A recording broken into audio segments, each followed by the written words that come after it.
Check 1, 2. Hey, Buju Anishinabeg, Anamikiani Kwadindijan Akaz, Nemando Dem. Miskwagami Wizaga Igun and Dunjaba. Migwich Gichimani Du, Ni Minogiji Good Nongum. Ni Mamana Aki, Ninibi. What's up, everybody? My name is Thomas. I'm from the Red Lake Band of Ojibwe, and I'm a hip hop artist. And I want to extend a huge shout out to the organizers from Minnesota Music Summit for putting together the entire event. Very cool way that we could still reach each other through music.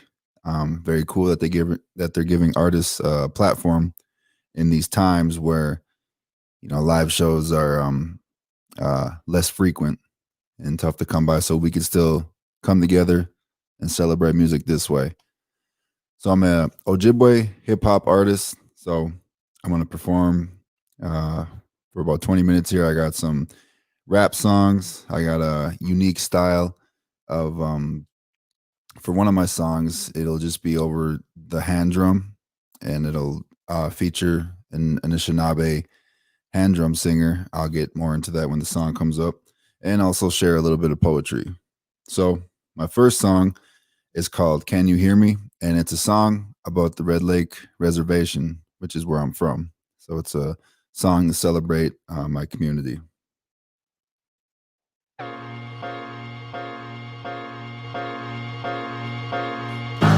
Buju, how you doing? Welcome to the Sticks Tape. I'm coming from the Red Lake Reservation, Minnesota State. Yeah, hits them natives up north, repping the res, of course. Never forget us, we never defeated, we never surrendered, we never retreated. Go. This one's for the homie Floyd, also for my brother Sam. This is another jam about the motherland. I put on for my tribe. Say me which needs and the language will survive. This one's for them single parents out there on the grind, and all the little Nijis with the skateboard on the grind. This one's for my homies that I lost in 05, and all my brothers in the struggle with the hustle stay alive. This ain't for them disrespectful Nijis, nope, not at all. This is for those younger Nijis trying to play some college ball. I'm trying to leave behind stories, bro. I want to start a winning tradition. 94 Warriors, can you hear me? Can you hear me? Can you hear me, everybody? Can you hear me? Come on, come on. Can you hear me? Can you hear me? Can you hear me? Hey, hey, can you hear me? Can you hear me? Can you hear me? Minnesota, can you hear me? Come on, come on. Hey, my Nijis take it easy in the cemetery where the dead be. Shout out to Red B. Yo, we be puffing on some super ill kill, kicking it cool with my Nijis up in Pill Hill. Man, Niji smoking squares by the cartons, Jack. Shout out to my family living out in Barnes Camp. Let's go from BOT to Sixplex all the way to Walking Shield 89 to West End. Yeah, some Nijis like to ride around the Coopterville. I got mad love for my homies out in Hooterville. What up to my peoples up in P-Town and all the Red Lake Nijis that be living down in B-Town. Yo, some Nijis just like to get thrown. I spit a little rock, I come from Big Stone. If you rep the reservation, hope you rep a strong. Try to reach the reservation, wrote it in a song. Come on, can you hear me? Can you hear me? Can you hear me, everybody? Can you hear me? Come on, come on, can you hear me? Can you hear me? Can you hear me? Hey, hey, can you hear me? Can you hear me? Can you hear me? Check it. 1, 2, 1, 2. Yeah, yeah. Okay, to you I'm just a rapper, to you I'm Thomas X, but on the Red Lake Nation I'm the one that's got it next. I'm repping res rap, I made a promise, yes, to always give back to my people. Put tobacco out when you see an eagle. See, I'm trying to be the sequel that you read about in books, bruh. Yeah, I put on for my tribe. Say me which needs and the language will survive. Yo, Minno be my dizzy when Manaje it the win. Bongi Ojibwe mo win. Ni mama on ninja shin. Miss Wagumbi we Saga e gunning. Hindun J ba. Anamiki ani quad. Indigenous kazo. Nina Mado. Dim Nina Nishanabe. Chimi gwitch Gitchimani do. Nin Zuki Pon Gishi good. Minno Gishi good. Basic, can you hear me? Can you hear me? Can you hear me, everybody? Can you hear me? Come on, come on. Can you hear me? Can you hear me? Can you hear me? Hey, hey, can you hear me? Can you hear me? can you hear me? Minnesota, can you hear me?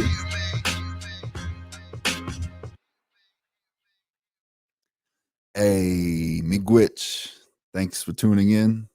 Appreciate the love. So in the instrumental to that song, there's a sample, and the sample says, "Mama, can you hear me?" So when I first heard the beat, I thought about Red Lake because we call Red Lake the motherland. It's our native home. So it was like, Mama, can you hear me? So I wanted to, I just started writing about Red Lake, and it became a song about Red Lake to celebrate Red Lake. And yeah, that's my home. That's my reservation. I love my community very much. So major shout outs to Garlic Brown for making the beat. He's a beat maker slash producer, musician from Red Lake as well. So it's a good day today. My niece Liz just wrapped up her semester at Dartmouth University, and I'm back at work full time. Well, I'm the CEO of the Red Lake Nation Boys and Girls Club, and I stayed working through the whole thing, but now like our staff is starting to integrate back into work fully. So in these trying times, it's important that we maintain our hustle, we maintain our grind, and we got to maintain our resilience and work through tough times. So this next little jam is about grinding out, working through, and continuing to push forward for you and yours. So here's a little song called Grizzy, which is just slang for grind.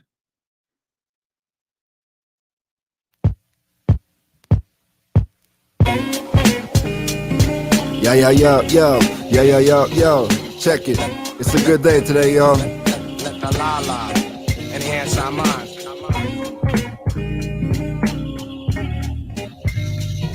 Much love to Minnesota Music Summit. Check it. Here we go. GRIND, do it till they envy. A lot of people gonna hate, but only let your friends be the ones that tell you that you ain't doing enough. Let the fam be the ones that say it ain't so tough. Listen to your peers and your elders, bruh. Make sure you show love to the ones that show love back. You're gonna take a couple losses and that stuff's whack. I'ma keep working hard and making tough tracks. I ain't trying to be famous, just get a buzz, Jack. I've been knocked down and knocked down again. I've been kicked and punched. I've been straight up jumped. I took a couple of lumps, but I'm far from a chump. I keep on rhyming these cold flows, grinding with low dough, shining in old clothes, reminding them of Modo. All my people keep finding out that I'm still working hard and that I'm still grinding out. Get up and go. Get on your grizzly. You gotta get up and grind. You gotta get up and grind. You gotta get up and go. You gotta get on your grizzly. You gotta get up and grind. Here we go. REZRAP, going hard like AP. On the Red Lake Reservation, I'm the GOAT. I've been spitting Super Nintendo bars since 18. Now I'm with a gang of killers, yeah, the 18. Okay, that's Rez Rap. It's that Rez kid spitting all these Rez raps. So where's your head at? Probably in overdrive, because I just overgrind. I'm always punched in, so you know I put in overtime.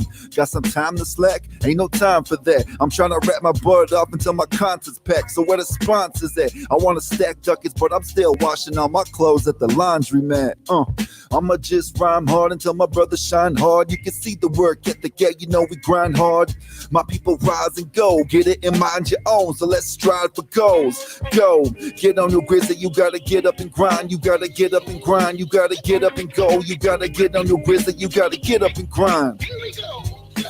REDLKE, don't forget the AG. I'ma keep on grinding, ain't nobody gonna break me. The Red Lake Reservation is the place that made me. I'ma get up on my grizzly till it saves me. I ain't dissing nobody, so what's the hate for? I like to show respect, yeah, you know, paid for it. I just grind out like the bottom of a skateboard. I'm trying to be the change our reservation waiting for. Keep your heart strong, son, is what the brothers say. Killing the rap game, my brothers say. I could have called it quits and went the other way, but I'm just blessed that I got to see another day.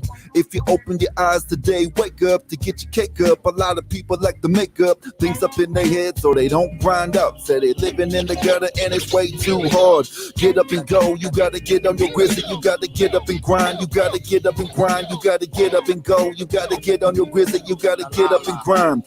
Get up and grind. You gotta get up and go. You gotta get on your grizzly. You gotta get up and grind. You gotta get up and grind. You gotta get up and go. You gotta get on your grizzly. You gotta get up and grind.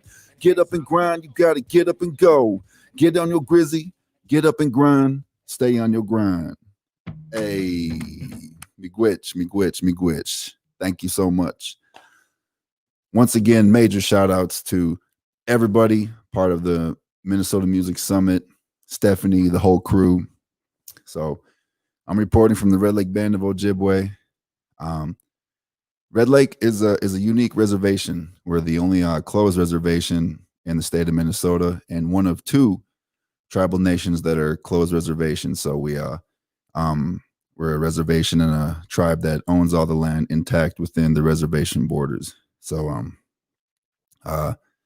look up Red Lake Reservation, Red Lake Band of Ojibwe, or Red Lake Band of Chippewa. We're a very, very unique, reservation. We have a lot of powerful history, and we're a resilient Ojibwe people. And it's a real good day today, man. I appreciate everybody tuning in today. I appreciate all the love and the comments, the chat.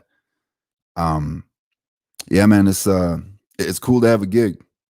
I was telling them, we did sound check early this morning that, this time of year, I'm usually, busy with some shows. Should be moving around, traveling. I do a lot of shows in native communities, different reservations, mostly in the Midwest region. And it's So with the COVID-19 situation going on, pretty much all the shows, got canceled or postponed. So these are trying times for artists. So it's real nice to be able to perform even on a platform like this. It's really cool. So this next song, it's called Resolution with a Z, REZolution, Resolution. And so I'm a rap artist. I provide lyrics. I rap, and my voice is my instrument. And I do my best to incorporate my Ojibwe culture, language, and art into my music. So a few years ago, I collaborated with a good friend of mine named Brendan Strong, who is the lead singer of the Little Bear Drum Group.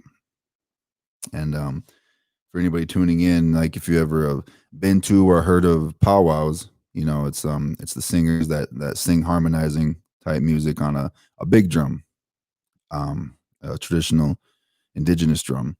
So they have what's called hand drums, where a single singer could, hang onto the drum and hit it with the drumstick and he sings. So I got together with Brendan and I said, I want to try something. I didn't even know if it was going to work. So I said, I know you have this song that he made. I was like, I want you to sing. And then for part of the song, I want you just to drum, the tempo of what we'd call a round dance song. And I'll try to rap to it. So this is a unique song. It's a one-of-a-kind song. There's not too many like it.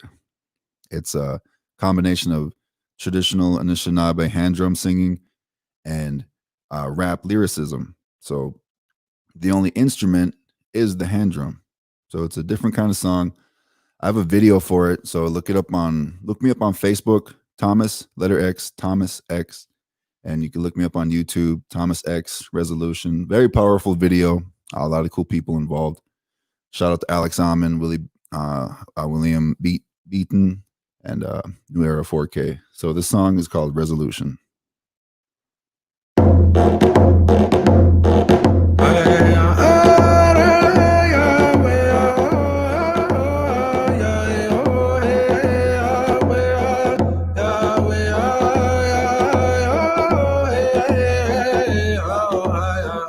You're hearing the voice of Brendan Strong, lead singer of the Little Bear Drum Group.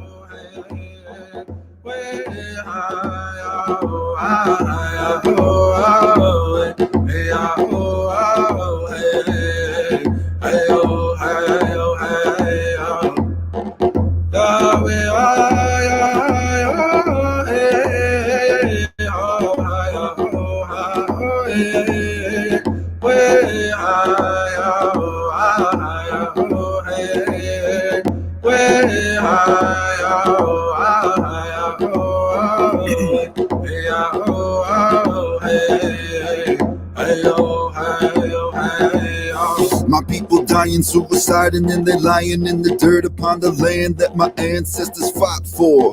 I hip-hop for the youth of the reservation, man. I am not your average Native American. I am brought forth by my chiefs, my ancestors, my reservation that I rock for. We don't care about the government, my native people dying and they loving it.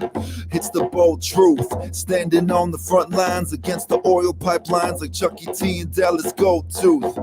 And bridge your pipelines are pollution. The reservations are the revolution. My reservation needs a revolution. It's the resolution for the revelation. My reservation needs a revolution. It's the resolution for the revelation.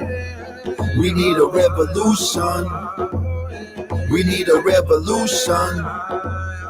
We need a revolution.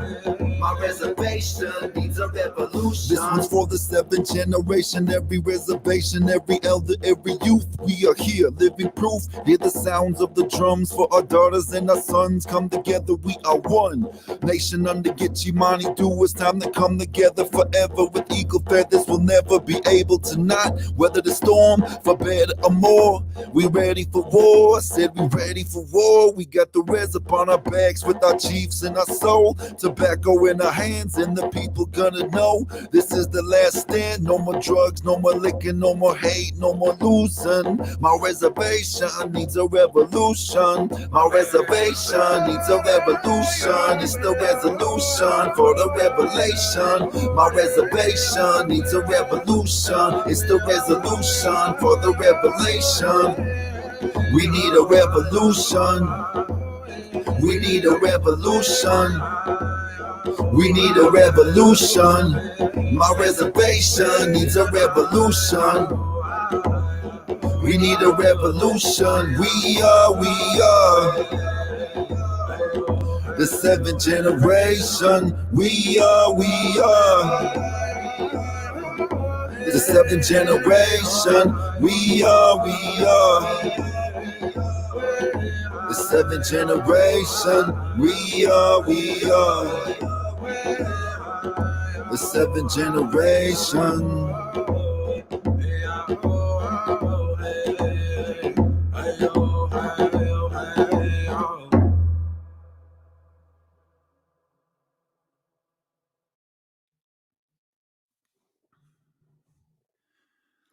Kick back, listen and chill to what I be speaking, because what I got to say to you right now is very intriguing.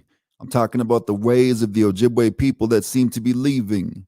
Yes, of course, I'm talking about the 7 teachings. So what are the 7 teachings? Number 1, respect. Respect is something that we seem to neglect, and if you take a look at the world, it's starting to have a big effect. So maybe we should all take a look in the mirror and put ourselves in check, because the world could be a lot better place if we showed each other some more respect. Number 2, truth. Truth is something that I should be rapping in the booth. Truth is something that could be easy to take or harder than your tooth. Truth is something that people claim they have all the way through the roof, but it's also something they forget about when they get caught in the coup. Truth is something that we got to learn to express. It's got to come through our hearts and our chests, not so much through our brains when we stress. Number 3, wisdom. Wisdom is something you obtain when you sit down and listen. And to obtain it, some of my people went to college and some of my people went to prison. But to have wisdom is to know that you have a gift and a reason, and you maximize on it and utilize it all 4 seasons. Just know that you have a gift. Number 4, honesty. Honestly, to be honest, it ain't like reading a book or learning Ebonics. It's kind of like learning to be true, to hold, and to keep your promise. To be honest is to speak from your heart and to leave your head, and you pick apart the darkness and don't speak when your vision is red. Number 5, humility. Humility is to be humble. And to be humble is to keep it together when everything seeming to crumble, like you in the pitch black dark in the middle of a jungle. But when adversity comes your way, you're ready to rumble. And if you get knocked down, you get up again after you tumble. Because there's been times in my life where people tried to belittle me. It was in those moments I had to express my humility. Number 6, courage. To be courageous is to do the right thing when you have every opportunity to do what's wrong. So I got to take the opportunity to say good things inside of my songs. I got to talk about what's really real and what's really going on. To be courageous is to do the right thing. If you pick apart the darkness, you see the happiness the light brings. If you do what's right, you find your own light. And number 7, love. Love. It ain't always a white wedding and flying doves, but it's something we could express to each other because we have those feelings for the ones that are above. Love is something that I'm wishing to see. Love is something that the Creator gave to us unconditionally. Love is something as simple as telling all your people at the Minnesota Music Summit, Yazage in, which means I love you. In Ojibwe Moen, Aho, the 7 teachings, Miigwech. That was a poem called The 7 Teachings. So in Ojibwe culture, we have what's called the 7 grandfather teachings. And I just listed them all there. There's a video for that poem as well on YouTube and on my Facebook page. Like my Facebook page, that's my most active social media. You can find me on Instagram and Snapchat at Chief Thomas X, all one word. Miigwech to everybody that tuned in, and much love to all the organizers. One more time, applaud to y'all, all the tech crew, everybody involved. All the other artists. Keep being artistic, keep using your voice, keep using your talents. So I want to say from the bottom of my Ode, my heart, Gitchi Miigwech, thank you so much for having me. Peace out.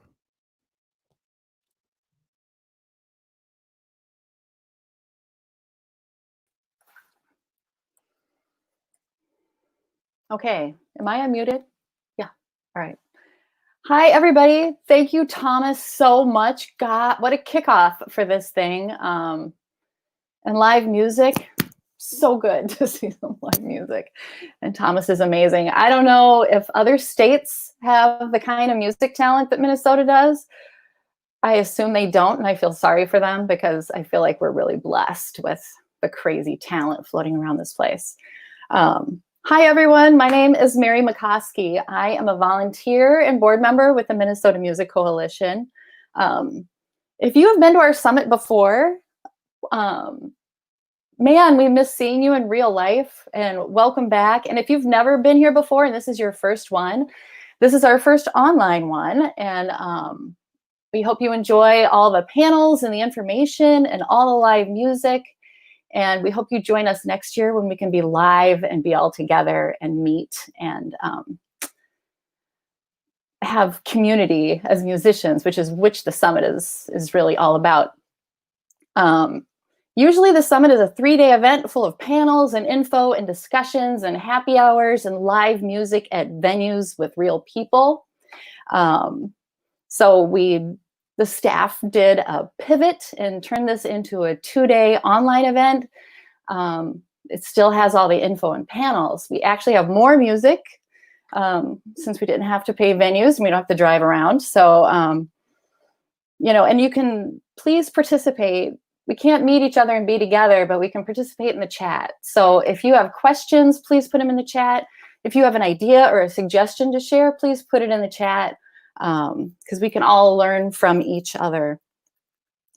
So one thing I'm going to share with you right now is our group agreement. This will be read a couple times throughout the weekend, but I'm going to share it with you right now. And it's a group agreement for our community together this weekend. If you can think of something that should be added, please write it in the chat. We'll wind up with a moment of silence for consent. But here goes. Together, we will hold each other accountable. We will listen for understanding. We will acknowledge our own privilege within the intersections of a racist, ableist, classist, sexist, misogynist, homophobic, and transphobic society. We will recognize the space we take up and or hold because of this privilege. We'll center the voices of Black people, Indigenous people, and people of color that choose to share in this space. We'll own our mistakes, our intentions, and our impacts. We'll respect each other's experiences. We'll speak honestly from our own experiences. We'll appreciate silence and processing time. We'll exercise self-care. And in the context of this particular conversation, we'll give productive and respectful advice, ideas, and criticisms that will help musicians to learn and grow. If there's any others that you would like to add, please put them in the chat. Otherwise, we'll pause for a moment of consent.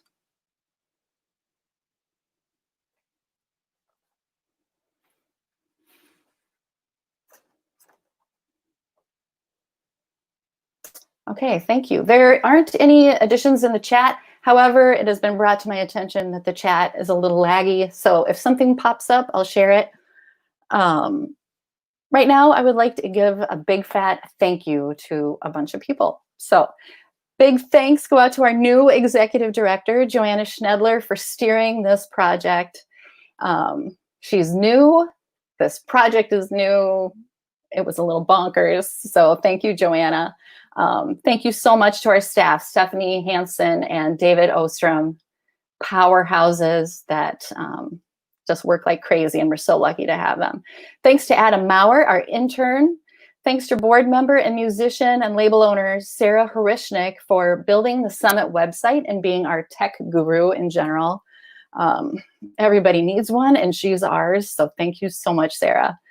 Thank you to Paul Boblet. He is a board member also. He is a bass master, and we'd like to thank him for his help with the Demo-rama and artists.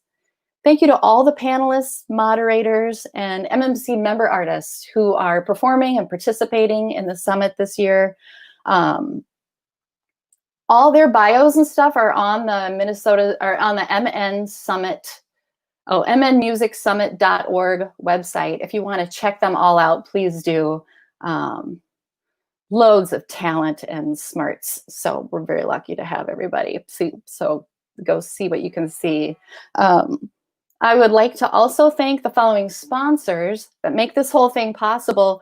Usually we have to charge ticket prices because we're paying for venues, and this year we were able to offer this free to everybody. So, and it's through the help of all our sponsors, and we had some extra sponsors kick in to make this work this year. So on behalf of these people, big fat thank you. To MRAC, which is the Metro Regional Arts Council, the Clean Water, Land, and Legacy Amendment from the state of Minnesota and voters like you, St. Paul Star Program, the City of St. Paul, Wild Sound Recording Studio, True Facade Pictures, Helmuth and Johnson, The Current, Mendoza Law, Minnesota State University at Mankato, the Department of Music and Entertainment Industries. And some of these people are fiscal sponsors, and some of them are both fiscal sponsors and participating in panels. The law firms that are sponsoring are also on our legal panel, entertainment attorneys, super smart, can answer your questions. And we have other sponsors also participating. So it's kind of a 2-for-1 deal. So thank you so much, you guys. With that, I am out, and I'm going to thank you so much for joining this year. Thank you for participating. The artists are going to have their tip jar stream along the bottom of their screen, so share a little something if you can, and if you can't, just give a shout out in the chat. We'd love to hear from you. So thank you so much. Have a wonderful summit. Bye.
Hello. Hello? Becky. There you go. Jared, I think you might be muted. Yeah, I'm outside. I got Oh, there we go. Now you're good. chirping. There we go. Hi, I tried to get it going on my computer. It's just not happening, even with Chrome. It's all gravy. Am I unmuted? Can y'all hear me? Yeah. Sweet. Awesome. Awesome. If you don't mind the birds in the background, I'll unmute. Sounds lovely. It's not distracting.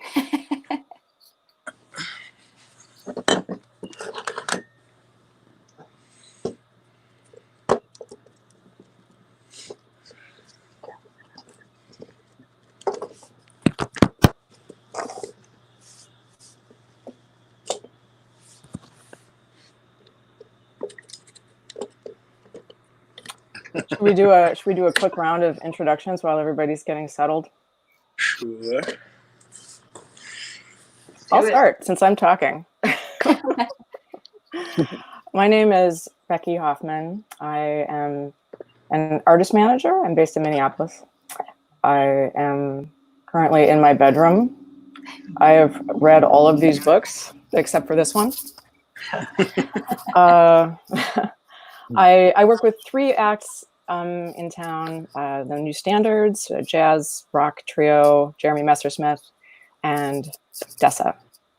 And I used to be a librarian, so this is a second career for me. And I'm looking forward to the talk today. Awesome. I'll go next. I'm Molly Bean, not in my bedroom, but also by books. Becky, I didn't know that you used to be a librarian. That's amazing.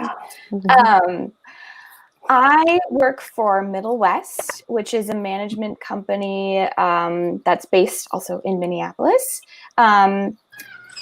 It's almost been exactly 5 years since I've been working with Middle West. The bread and butter of who manages Bon Iver and anything that Justin Vernon does. And but we also work with S. Carey, and in the past we've worked with Polisa, an amazing local act, Errol Flynn, lots of other people. But right now we're solely focused on Bon Iver, and like I said, whatever Justin does, which can be a lot. I can go next. I'm Diane Miller. I'm a talent buyer and a musician. I work for Ice House, which is a local venue in Minneapolis, and we host all types of music from jazz to classical to folk to hip hop. And then I am an artist myself, and I've been an artist for over a decade, and I perform hip hop and folk and everything in between. That's it. Me then? Sure. Okay. I'm POS. I'm a rapper here in Minneapolis and throughout the country. Rapper as loose as possible because I make all kinds of music. And while this break has been going, I've mostly been playing Smashing Pumpkins covers in my living room. Yes. Yes. Yeah, I've had a pretty nice solid break here so far. I'm calling it a break. Everybody else is calling it a quarantine.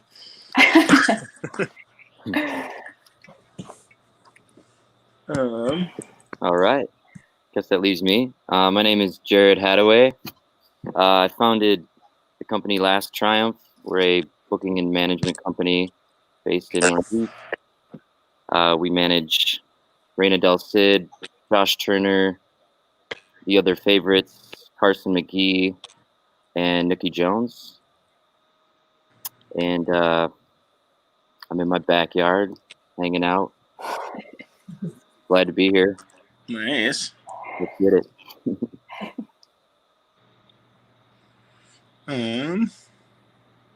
All right, I'm looking for some notes here.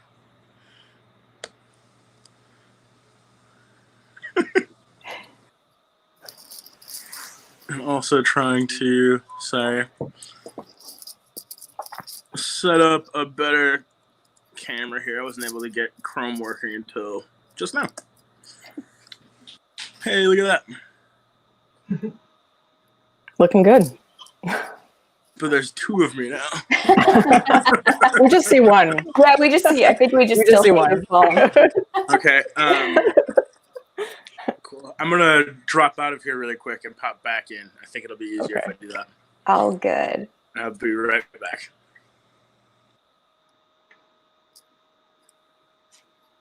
And then there were 4. Diane, are you in Fargo right now? I totally am. This is my parents' house. Sweet. Yeah, I've been here for the last 5 days, hanging out, visiting family. Cool. It's my old stomping grounds. Yeah, I used to book for a venue called the Aquarium here. Yeah. Oh, yeah. So I'm sure people are familiar. A lot of Minneapolis artists come and hang out, perform. I remember booking Dessa for the first time at the Aquarium. Gosh, I don't know how long ago, but it was years and years ago. And we played a show together, and we sold out the venue, and it's fun to see how she's progressed since. Gosh, Sweet. That would have maybe like 2014 or something like that. I can't quite remember. It has been a long time. Maybe before. Yeah, and that was before I started looking for that venue. But gosh, yeah. Sweet. Fargo needs more Minneapolis artists coming through. I just want to throw that out. When COVID ends. Yeah. Right. Yes. Yep. Did we lose Diane? Jared? Uh-huh. Oh, Did we yeah, lose- I think we lost Jared. It's all right. We'll keep it going.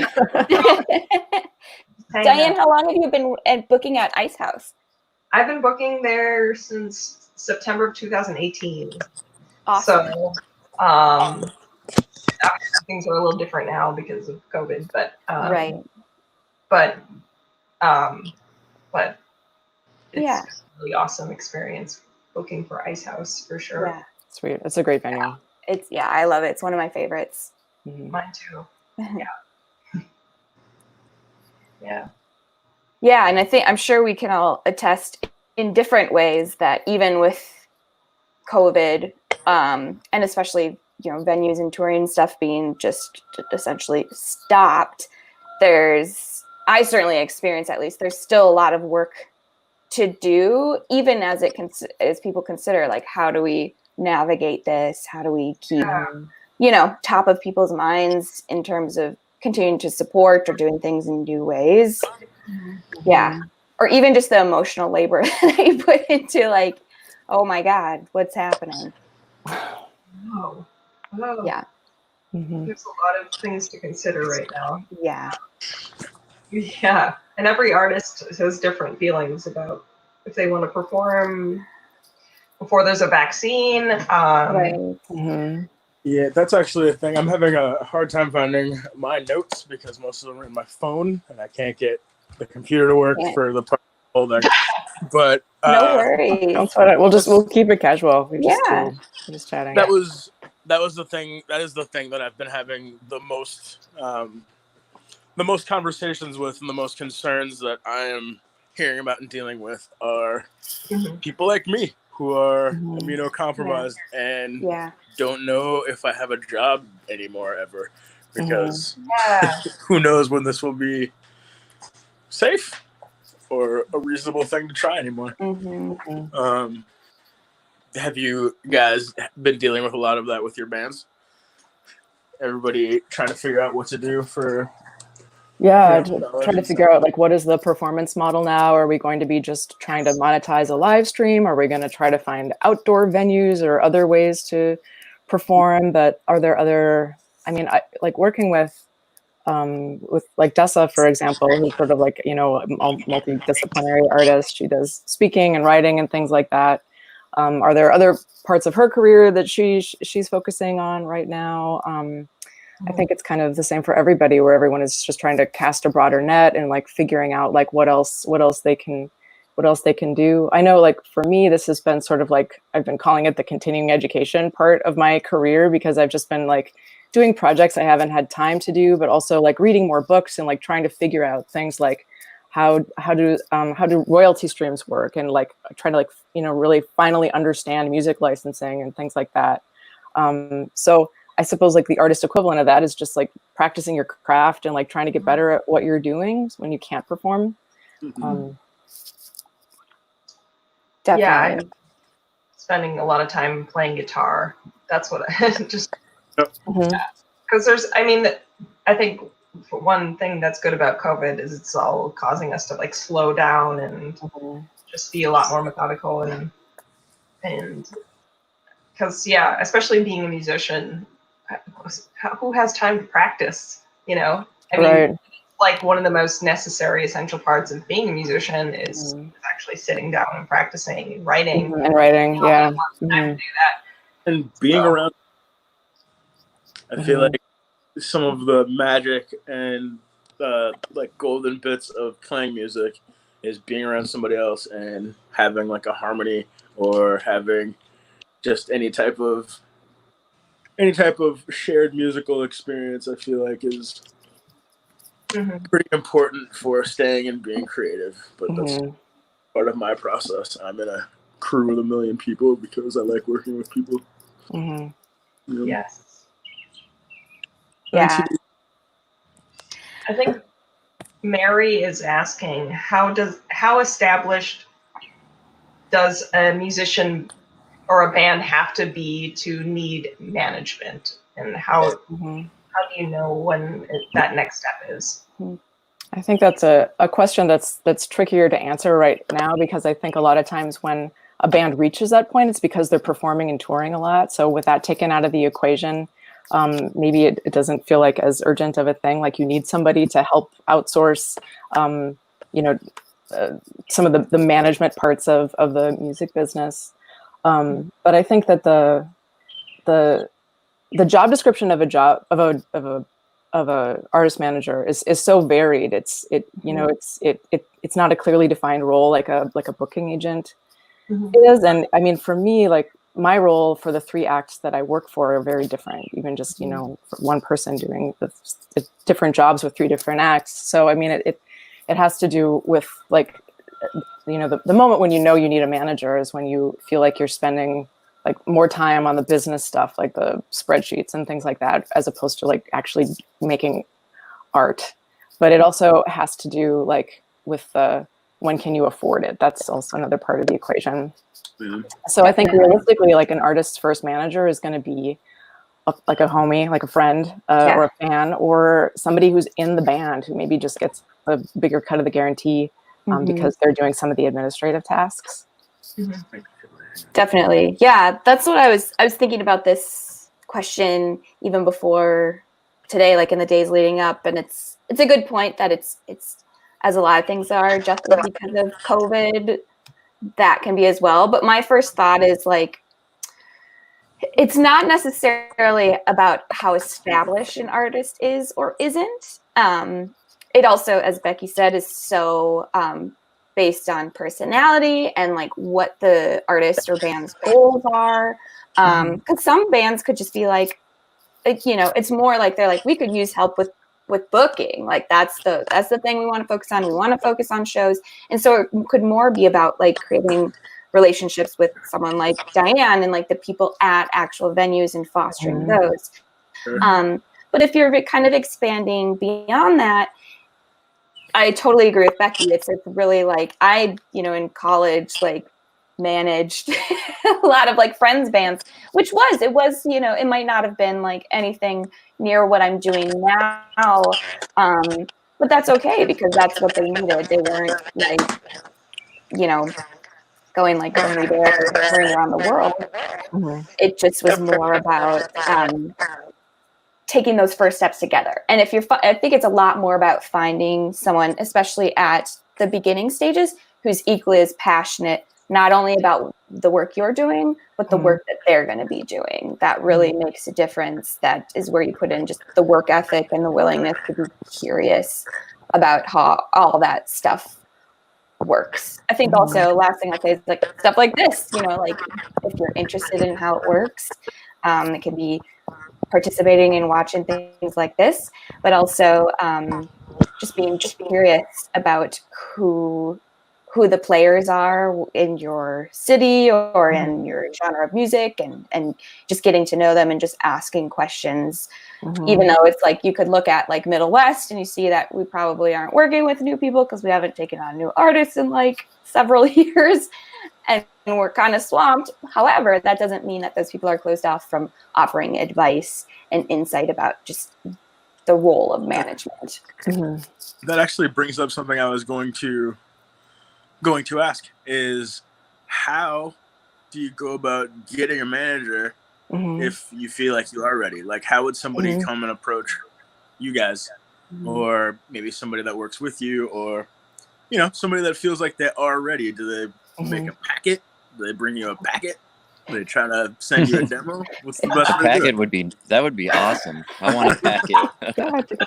I mean, yeah, like for my relationships, they've all happened really organically. It was kind of like a two-way street for me and my artists. Just kind of like meeting over time. It wasn't like an overnight thing, you know. We were meeting at shows, or we were meeting for coffee, and like, hey, what are you up to? And it was like a slow building process. Because your manager is like it's kind of like your friend, you know, your sidekick. So you got to be like cool with them, and you gotta know that you're gonna like get along with that person. The booking agent, they're a little more hands off, you know. But for a manager, yeah, it's like, it's definitely, I think, an intro, like a packet or something, or just coffee, and then just knowing that it's not going to be overnight. Just like give it time, see if you guys like mesh well together, and then it should just kind of like fall into place, you know.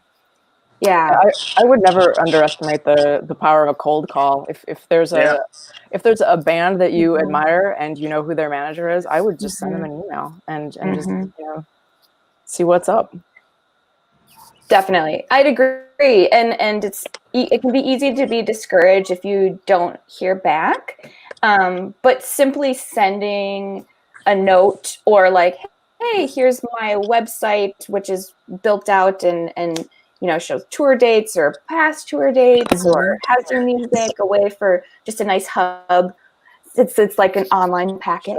That's something that I would like to see too, because it shows that that band is already taking initiative and they've already accomplished a lot of things and that they're working hard. I mean, like for me to work with an artist, I want to make sure that they are also motivated to do the work. It's, for me, like the relationships that I have are almost more like a co-manager types of things, because we're both making decisions and finding opportunities and making connections and things like that. But I mean, the artists that I work with, I want to make sure that, you know, they're in it and they're working too. And so I think when you're approaching a manager, if you can demonstrate that, you know, you're getting gigs and you made a website, you've made a video, you know, that kind of stuff, I think that carries a lot of weight.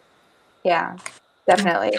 I had a question, just thinking of this in terms of Diane, in terms of like what you get of people essentially cold calling. And then I just saw that someone had a question.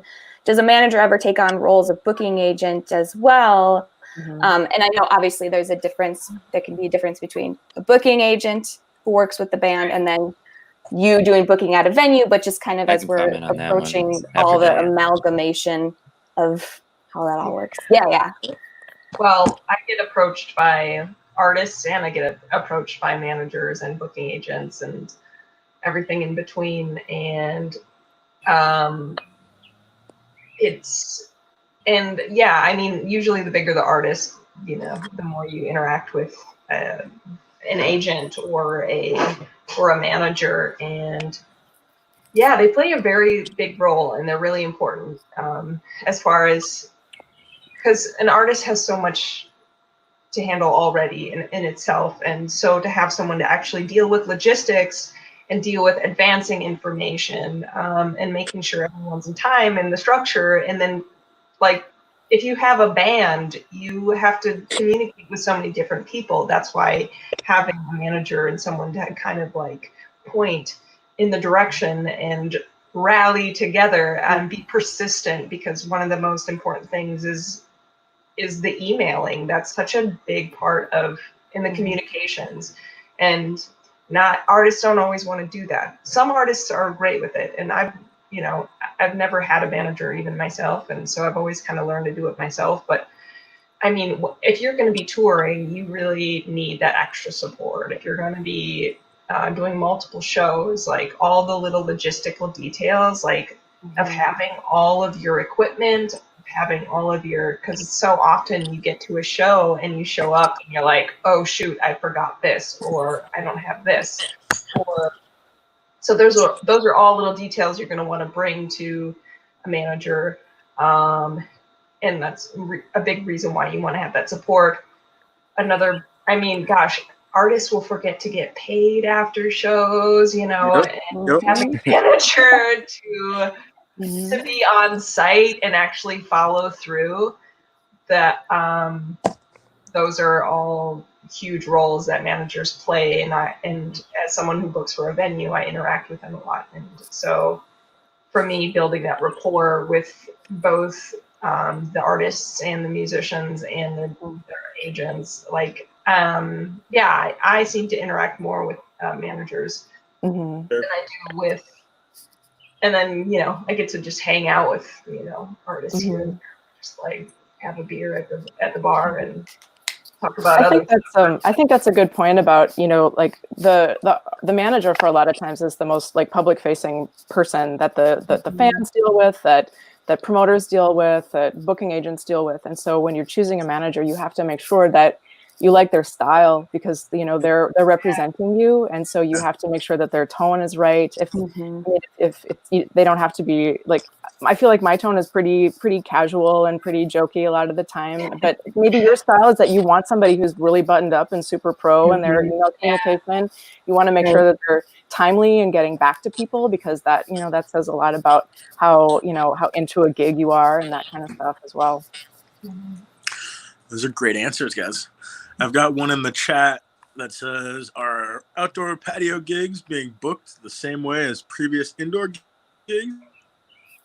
Can I actually comment on that last question real quick? Sorry to interrupt. I just because I am both a booking agent and a manager, so yeah, I'm seeing a lot more like sort of hybrids nowadays where they're doing both, because either getting the booking agent and the manager to communicate, like when you're low on the totem pole, can be hard. Getting attention can be hard, and like getting everybody to work together. So I've been seeing a lot of hybrids lately where they're just the booking agent's advancing it and they're just bringing it home, and bam, it's done. So yeah, and that's what I do, and we're like a pretty small team, but my artists are really like, they do a lot of self-management, and so like we're kind of playing hats, like we're kind of playing multiple hats and just trying to keep it sustainable, so we're not paying too many people, so we can really like put the money into growing the artists more, who knows what the future holds, but I mean we're doing it, and it's working really well right now. So yes, especially maybe as an emerging artist, like if you've got somebody that's a friend or something that's you want to tag team with, and you guys both want to get some shows booked and manage and advance them all in one, that's totally a thing you can do. And yeah, just real quick on the booking side, like if you're looking to go out of state, one thing I was going to add is if you're breaking into a new market, it's always good to like take some time to research the new markets, research the bands that are in there, maybe reach out to them and start to get to know them. Because when you break into that market, you're going to kind of need them, to maybe support your show. And so find who you like, find maybe they'll like your stuff and you guys can collab on a song before you travel to their city. Like that's how you really kind of break out, is start to meet other artists, and then you can go to the venue, or the local band in the other city can go to the venue and introduce you, or just say, I got a bill and I got this band from Minnesota, on it. So Yeah, that's very much how I started playing shows, is trading weekend gigs with people in Chicago, and I'll book a show here, you book a show there. I feel like that's a very, very solid piece of advice that we haven't mentioned out here yet. In the chat, there's somebody asking about getting gigs at outdoor venues, and I feel like it just kind of, you can ask that about anything. How do you go about getting a show? At an outdoor place, indoor place, patio, someplace safe, somebody's live stream? What do you guys gotta do? Maybe house shows? House shows? Do you just ask? Do you find an email and blast it? How do you do it? I mean, I'll answer this one myself too. When I first started playing shows, and one of the things that I remember the most was learning the number to First Avenue and calling First Avenue every 3 days. Like, hey, what's up? It's Steph again. Can I play a new band tonight? And they're like, no. And then you call them next week, and they're like, no. Yeah. And then after a while, they're like, all right, Steph, fine. And I feel like that was a huge and really like important growing part of my teen years being in a band, was like learning the numbers to call, finding the email addresses that you have to blast off all the time. You guys agree with that? Oh yeah. Just as much as you were learning their names and their info, they were learning yours. Like even if it just was like, okay, like I've seen this name before, I've heard this name before, and it doesn't, we might not have anything available, but it's still, that truly does mean something. There's so many people that I've been like, I've seen that name before, and then they just magically start popping up more and more, and you just don't realize it's because they put so much work into that. But yeah, I feel like maybe like Diane or Jared would have potentially some insights about like, I mean, I want to, getting gigs. I think one of the most important things is like when you actually do get a gig, make it count. That's how you get more gigs. Make sure you get an audience there. Yeah. Make sure you're actually promoting. Make sure when you do show up, it sounds great. Like all those little factors. Like if you put up, do a show, booking agents aren't going to be that enthusiastic about booking you again, or talent buyers. If you That's a great point. Yeah. Because they're gonna ask your draw, at your next show. You're gonna say, hey, what'd you draw your last show? And so, your first couple, you're gonna build them up, but like you may be only as strong as your last show's draw. I don't know, something like that. Well, and also it's about the professionalism that you bring, which leads back to like, if you're the type of person who if organization is not your strong suit, or you just are so busy. That's the thing. Like so many of our artists are like super great people. It's not like they're not professional, but they need to focus on what they're doing. So that's a good point of when you like, am I able to show up as my best self as a performer to this? And what are the obstacles from like getting there? But also just be like courteous to the sound engineer, the staff, anybody that you meet. If you're not, first of all, just do that. That's just how you should treat other humans. I mean, if you rock a dope show in an empty room and the staff loves you, it does probably count have you for back. Something. Yeah, it does count for something, for sure. That is definitely a thing that I've done. Is rocked a very, very large with a very small amount of people in it, because the last show is great. And it is cool if you show up on time and you're great to the staff and you put on a good show, even if it's a few people in the room, they will recommend you next time, and they will and I think people do remember if your band is polite or thoughtful or is a bunch of dicks. People remember that almost even more. In the comments, in the live comments, I'm trying to find some more questions. Have you guys seen any that you have not answered?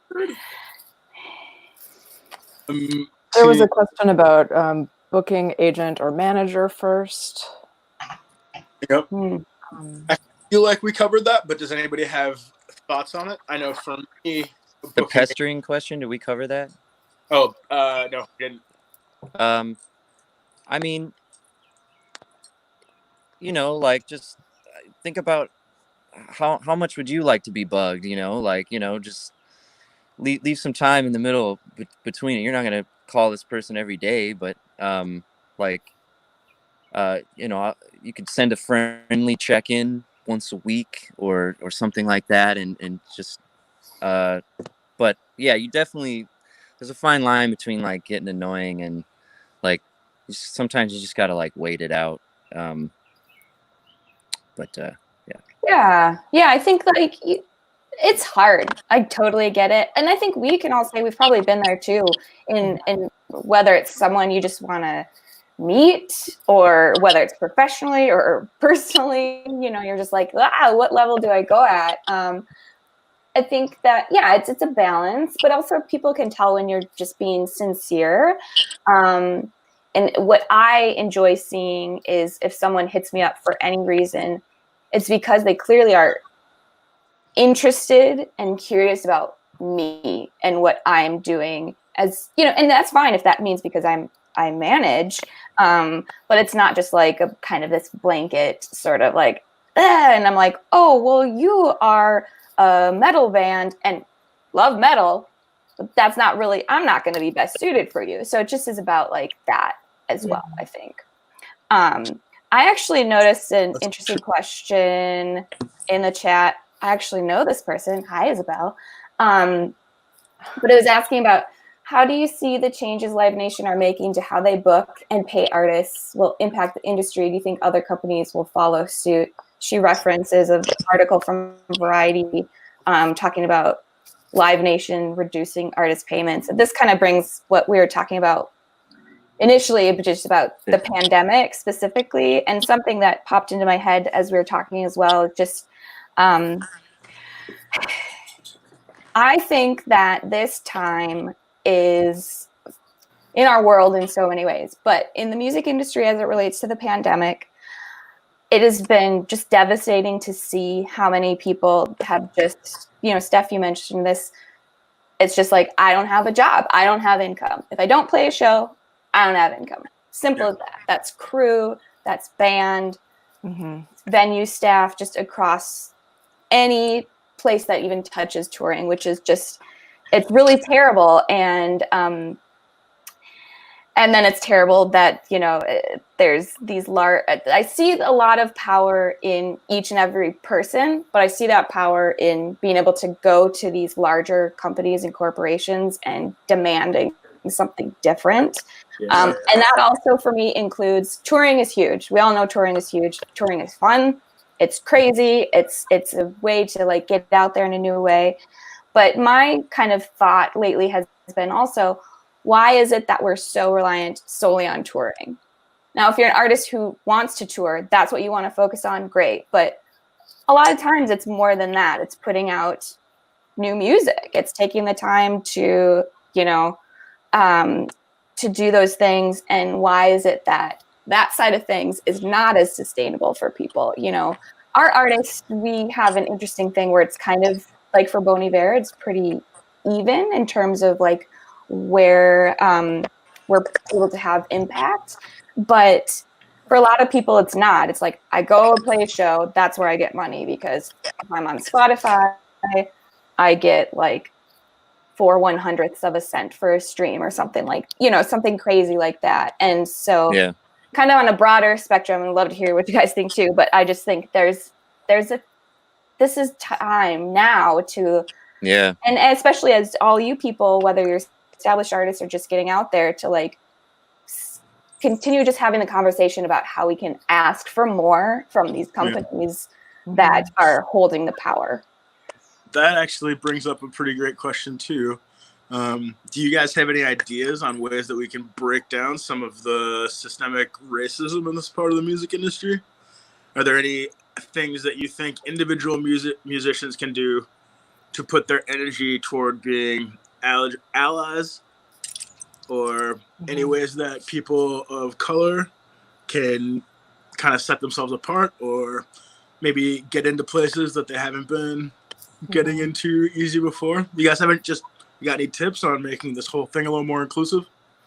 So I think for me, it's a matter of showing up, you know, showing up to shows, showing up for artists, paying for their music, paying for their merchandise, sharing their stuff online, going out and supporting, being, you know, not putting up a fit when you have to pay how such and so for money, you know, at the door to like, and like then openers too, you know. yeah, and being, you know, after you do book a lineup, for me, I'm always looking through my calendar. I'm like, okay, is there some diversity? Is there Nice. is is it all the same? If it is, then you have a problem. I mean, there's going to be times when it's just like this is just how the cards fall, which is sometimes what you'll hear. It's just like, this is who is available. Right. But gosh, if you look at Minneapolis, the richness and diversity there is already in the scene with every style of music, and it's there. It's available to us. And, yeah. Go ahead. Sorry. I totally agree. I think also that it's understanding the platform that you have as an artist, understanding the platform that you have that, like, say I have as a professional. And I think a lot of people, in so many things this year there's been a lot going on, and people worry about burnout.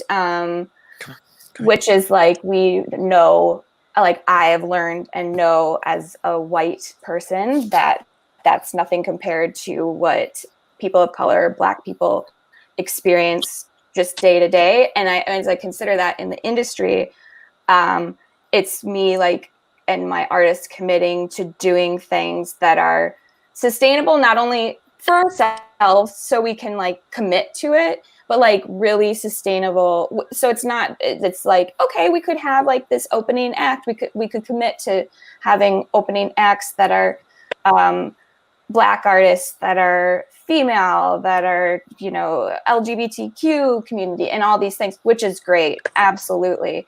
In our case, we have the ability to push it even further and determine in our hiring practices that we're like, it would be, you know, the next position on your crew that comes up, there are definitely guitar techs or sound engineers, or, you know, if you bring a caterer, like there are people out there. So it just is opening our scope of vision that much more. It's not about the fact that, well, I just haven't seen this person, there must not be like a good guitarist who's Black. No, it's about us opening our eyes that much further and letting people, like, even in this conversation here, Steph, like being like open to like your questions and your voice, and letting that really showing not only by saying it, but in practice, but that we're open to that. And like, a big thing is just the jobs, whether it be booking a tour or literally being the one booking the tour, like, you know, and pushing from that and using like, or even for being an artist, like when you're added to a bill or added to a festival, it's totally within your right to say who else is on the bill, you know. And I think maybe that's something that doesn't occur to bands right away, but you should find out, like, who are you performing with, and is the bill diverse? That's a good point. We've had a good amount of festivals in this city announce their lineups, and then everybody just realized, oh, that's 100% white dudes. Yeah, it's true. Totally. Yeah, it is true. It does feel like there's a little bit less of that, at least in this city, in the last couple of years. Just a little bit less. How much less we can get. I have another question from the live comments. The analytics. Our analytics for emerging artists. I seem to get good local press and critical response, but not seeing it translate to streams. Any thoughts on that? What analytics are important for new artists? I can comment on that. Yeah, I see a lot of bands worrying about press more than their music. Like, they make a song they hurry it, rush it out, and then they just go get a PR campaign, and they're like, why is my stuff being, on Billboard? And it's crazy. It's like, I wouldn't really worry about the press, like worry about the song, like really put effort into it. And if you do that and you really got a good song, cool, but it takes years to get press. It really does. And it's hard to get bites, and even paying a PR company thousands of dollars, it's not guaranteed. It doesn't guarantee you anything, So I wouldn't stress about it early on. It'll just come. Like once people discover you and your beats are dope and your songs are tight, that's gonna organically happen. And you're playing shows and you're networking, and it'll come from networking and being in the scene and like working. So that's my comment. I personally think that having access to all the analytics and Twitter and Instagram and stuff tends to stress me out. I tend to. Yeah, totally. Counting followers and stuff like that. Yeah. But there are other sources of analytics too, other than just looking at social accounts. I mean, if you dig into like Spotify for artists, Amazon Music now has an app that you can look at your like demographic and geographic info and where people are listening to you, what the split is like by age range, men versus women. So you can like figure out who your audience is and who your audience isn't. Chartmetric is another one that you can sign up for free, and it'll give you you can compare yourself to other artists, which is kind of an interesting exercise sometimes. It'll tell you if you're playlisted and stuff like that. Pandora Amp also does that. They send out an email called Next Big Sound every week that you can sign up for. And even if you're not tracking yourself, you can track other people, other artists that you admire and you think that they're doing dope stuff right now, and you want to like try to emulate what they're doing. I think, maybe if you're not tracking your own analytics, sometimes it makes sense to look at somebody else's. Yeah. Definitely. The artist side of that, I would suggest finding a manager to look at your analytics. Oh yeah. Yeah, definitely. Right. The information gathering stuff is definitely something to outsource. And as long as we're talking about like information gathering, because we talked about publicity and press, I think that's another great thing to ask somebody to do for you is to put together a press list, especially if you can't afford a publicist to have on retainer, is to like figure out who the music writers are in each market that you want to go to, who are the bloggers, who are the influencers, and just keep a spreadsheet. And anytime you get a press hit anywhere, add it to the spreadsheet so you know like who's writing about you. And the next time you're going to come to their town, hit them up and say, can you cover this show and that kind of stuff too, to get press before the show and not necessarily a write up afterwards. Yeah. Especially. I was go just ahead. Someone was kind of new to the scene. I grew up in Fargo, and then I came to Minneapolis, and I've already had tons of press. And I mean, I'm still kind of under the radar, but my involvement has skyrocketed. And I think it has a lot to do with, for me, is being an individual. Okay, if you like, how can you stand out? The Minneapolis music scene is so rich and it's so good, and you have to like come in with that understanding and respect for the scene. And how are you contributing and making and progressing? So it's so easy to look at your analytics and get super easily daunted, but but that's part of the process. So make sure you're continually doing it and not necessarily judging yourself harshly if you're not getting the numbers, but like learning and then keeping going and finding. And Diane, were you worrying about like when you received all that press, did it sort of just happen while you were just on the grind?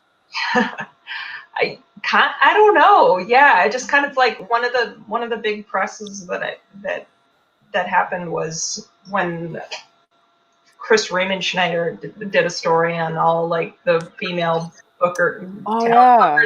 So yeah, that was a big deal, and it just it became such a thing that got a lot of attention. And so you were just doing you. You were doing you, and yeah. I would agree that like especially in terms of like if you really are like I really could feel like analytics would be useful information to have, then that's great. And if you're the type of person who's like I really like to see that, which some artists, I'm sure there's some artists who are like really huge, and still that's how they think about things. It's just is determining, like looking at all the ways, and Becky had like, there's just so many different really great options for digesting that. Or if Steph's like, I can't look at that, like I need, you know, that stresses me out. Don't do that, you know, find it. But if you're thirsty for that information, find someone who can, or that's maybe a cool first project. If you have a friend who's like, how does that work? I'm interested in that. You can, you know, approach it together. And then just thinking, and I'm just noticing that we have like about 5 minutes left too, but I was just thinking about, you know, we're all, I know Diane's in Fargo right now, but we're all in, you know, based in the Twin Cities, working in the Twin Cities, and then further beyond. I know that has changed a lot too because of the pandemic, because no one's really going anywhere, whether touring or not. But so normally I would say, and I'm hoping that we'll you know, get to this point sooner than later again, where people can venture beyond. Like Steph mentioned, Chicago. Chicago is an amazing town just in general, but for music, like it's really, we have a really awesome home base that fosters the arts and community in the Twin Cities. And there's so many people fostering that community and a part of it. I've heard of a lot of people who then get really great feedback, and that like great, like Minnesota, like, yes, let's do this, let's support it. And then they step beyond that. And it's really daunting and really disappointing when they're not met with the same thing. And that's, yeah, of course your hometown's going to like hopefully boost you up because you have your friends or family or whomever, or you just, it's easier to book a show on a Saturday when you don't have to drive like 7 hours. But take that step, and maybe now as we're continuing to approach how you do that in a more virtual COVID world, like take that step to expanding, because for better or worse, there's also, it's really easy for it to get very insular and very siloed as like the Twin Cities in terms of the music scene. And I'm not saying that if you are just starting out, like you shouldn't work with that and appreciate it. But I also think we have a lot of work to do here too, to continuing to rally around the artists that we really love and have remained staples, like you, Steph. Like there's been so many shows that I've gone to of yours or Doomtree's, like, but like, but we have room for POS, we have room for Doomtree, we have room for new artists, we have room for Black artists, we have room, like there's so many things that we just have room for. And I think we need to take care of ourselves right now because shit is crazy, but also like, how can we use this time to just take a beat and say, wow, what do we want to carry through from before? And what do we want to change moving forward? And now is like this great opportunity to do it. Yeah, I was going to add something real quick.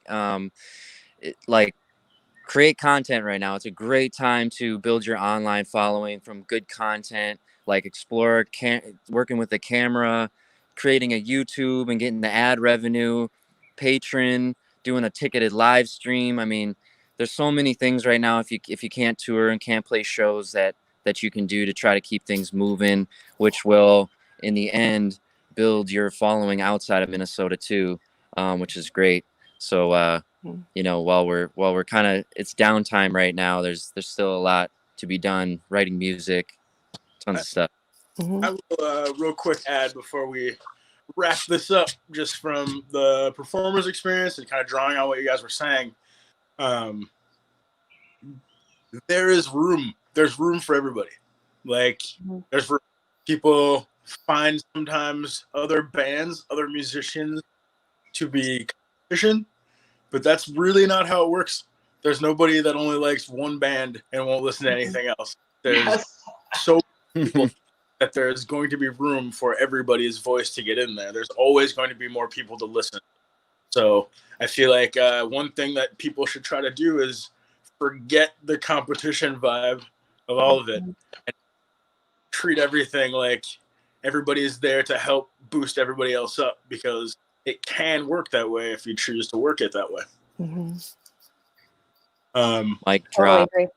Yeah. Totally agree. 11:20. 100%. I know, it's perfect timing. Thank you guys so much. Thank you. This has been really, really great. If anybody watching, like, I'll just say for myself, if you want to be connected, you can find my info online, and it just is, it's a continuing conversation. I'm glad to meet and talk with all you panelists people more too. Here's my cute dogs, just for some good vibes. Oh. His name is Kale. And I was throwing the ball to him the whole time because he's hiding. On the way out here, do you guys like sharing your Instagram or Twitter handles, and then we'll get out of here? Emails, raps. Oh, sorry, I just. No. Go ahead. Raps at Instagram.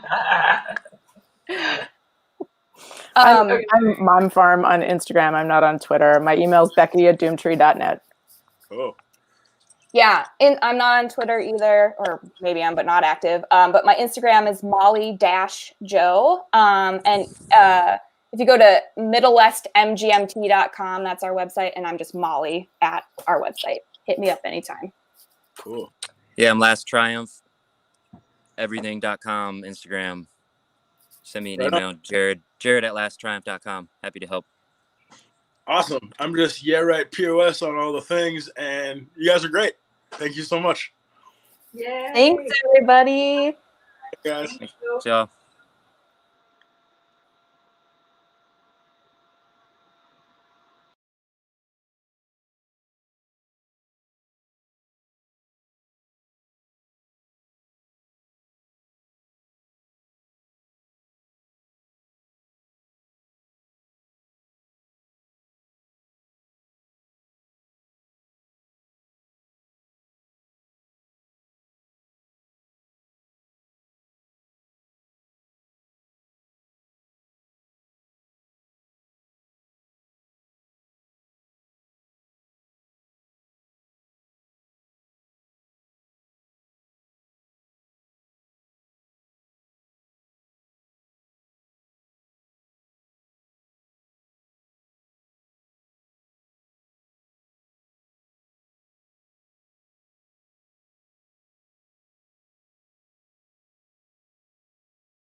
Hello. Hello. Hi. Hey everyone. Hi, everybody. Hi. Thanks for joining, everyone, to the Artist Image Communicating Your Brand panel with the Minnesota Music Coalition. I'm so excited that we get to move to this digital platform, even though it's something that I'm sure none of us have really ever experienced. It's still really beautiful to see how we can still connect with each other and discuss topics regarding music and really just still be influenced by each other, even though we're apart. So as we begin, I would like to read off just our group guidelines before we get started here. So in this panel, we will hold each other accountable, listen for understanding, acknowledge our own privilege within the intersections of a racist, ableist, classist, sexist, misogynist, homophobic, and transphobic society, recognize the space that we take up and or hold because of this privilege, center the voices of Black people, Indigenous people, and people of color that choose to share this space, our own mistakes, our intentions, and our impacts, respect each other's experiences, speak honestly and from our own experience, appreciate silence and processing time, and exercise self-care. If there are any others that we would like to add or think about, I'd like to open the floor to anyone to speak now. Otherwise, let's pause for a moment for consent.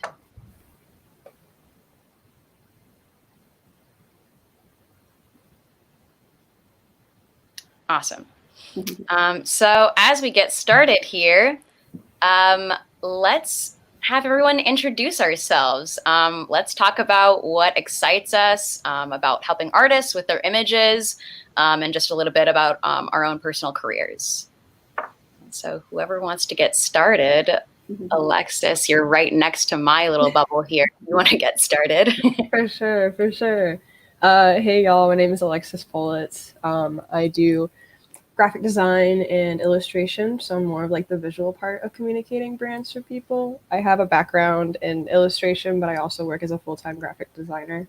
One thing that I really love about branding people or just like helping them figure out what their branding is communicating that visual with like their style, music, and them as human beings. Sorry, it looks like I'm having a little bit of an issue here hearing everyone. Oh, so Shoot, bad here. you, Alexis. Did everybody hear me okay? Yes. Okay, you can hear me though? Yeah, you sound great. Great. I am not hearing anyone. Oh, no. Let's see here. All right. Can we try again? I think I changed something. Yeah. Hello? Yes, totally. Cool. I can hear. Yeah. Wonderful. Cool. All right. So although I missed your introduction, do you mind just doing it one more time for me? Yeah, that's totally okay. Elevator speech, you know. I'll hold the mic to my mouth. My name is Alexis Follett. I'm a graphic designer and illustrator. I'm really excited about helping people find their branding through the visuals, like physical merch, but also just like figuring out who people are as human beings and being able to cross that back and forth. So I think that's really important to me. Totally. Awesome. Christine. Hi, I'm Christine Hoberg. I perform as a musical artist. I go lately by Masqua. So I'm a producer, songwriter, performer. And I really like to help people like with their, like being cohesive with their visuals and their music, just because like, first of all, it's so fun. But second, it's just really fun to share what you know with other people and to collaborate. So if someone is kind of struggling or like, you know, has a question that I've experienced, I like sharing that knowledge. Absolutely. Thomas. Hey, bonjour, Anishinaabe. Can you guys hear me? Yes. Okay. Yep. My name is Thomas, stage name Thomas X. I'm from the Red Lake Band of Ojibwe in northern Minnesota. And I'm a hip-hop artist, poet, and kind of a videographer, sort of a podcaster. Been doing rap music for roughly 10 years, and I guess in my most recent projects, I tried to incorporate Ojibwe culture and indigenous awareness into my music.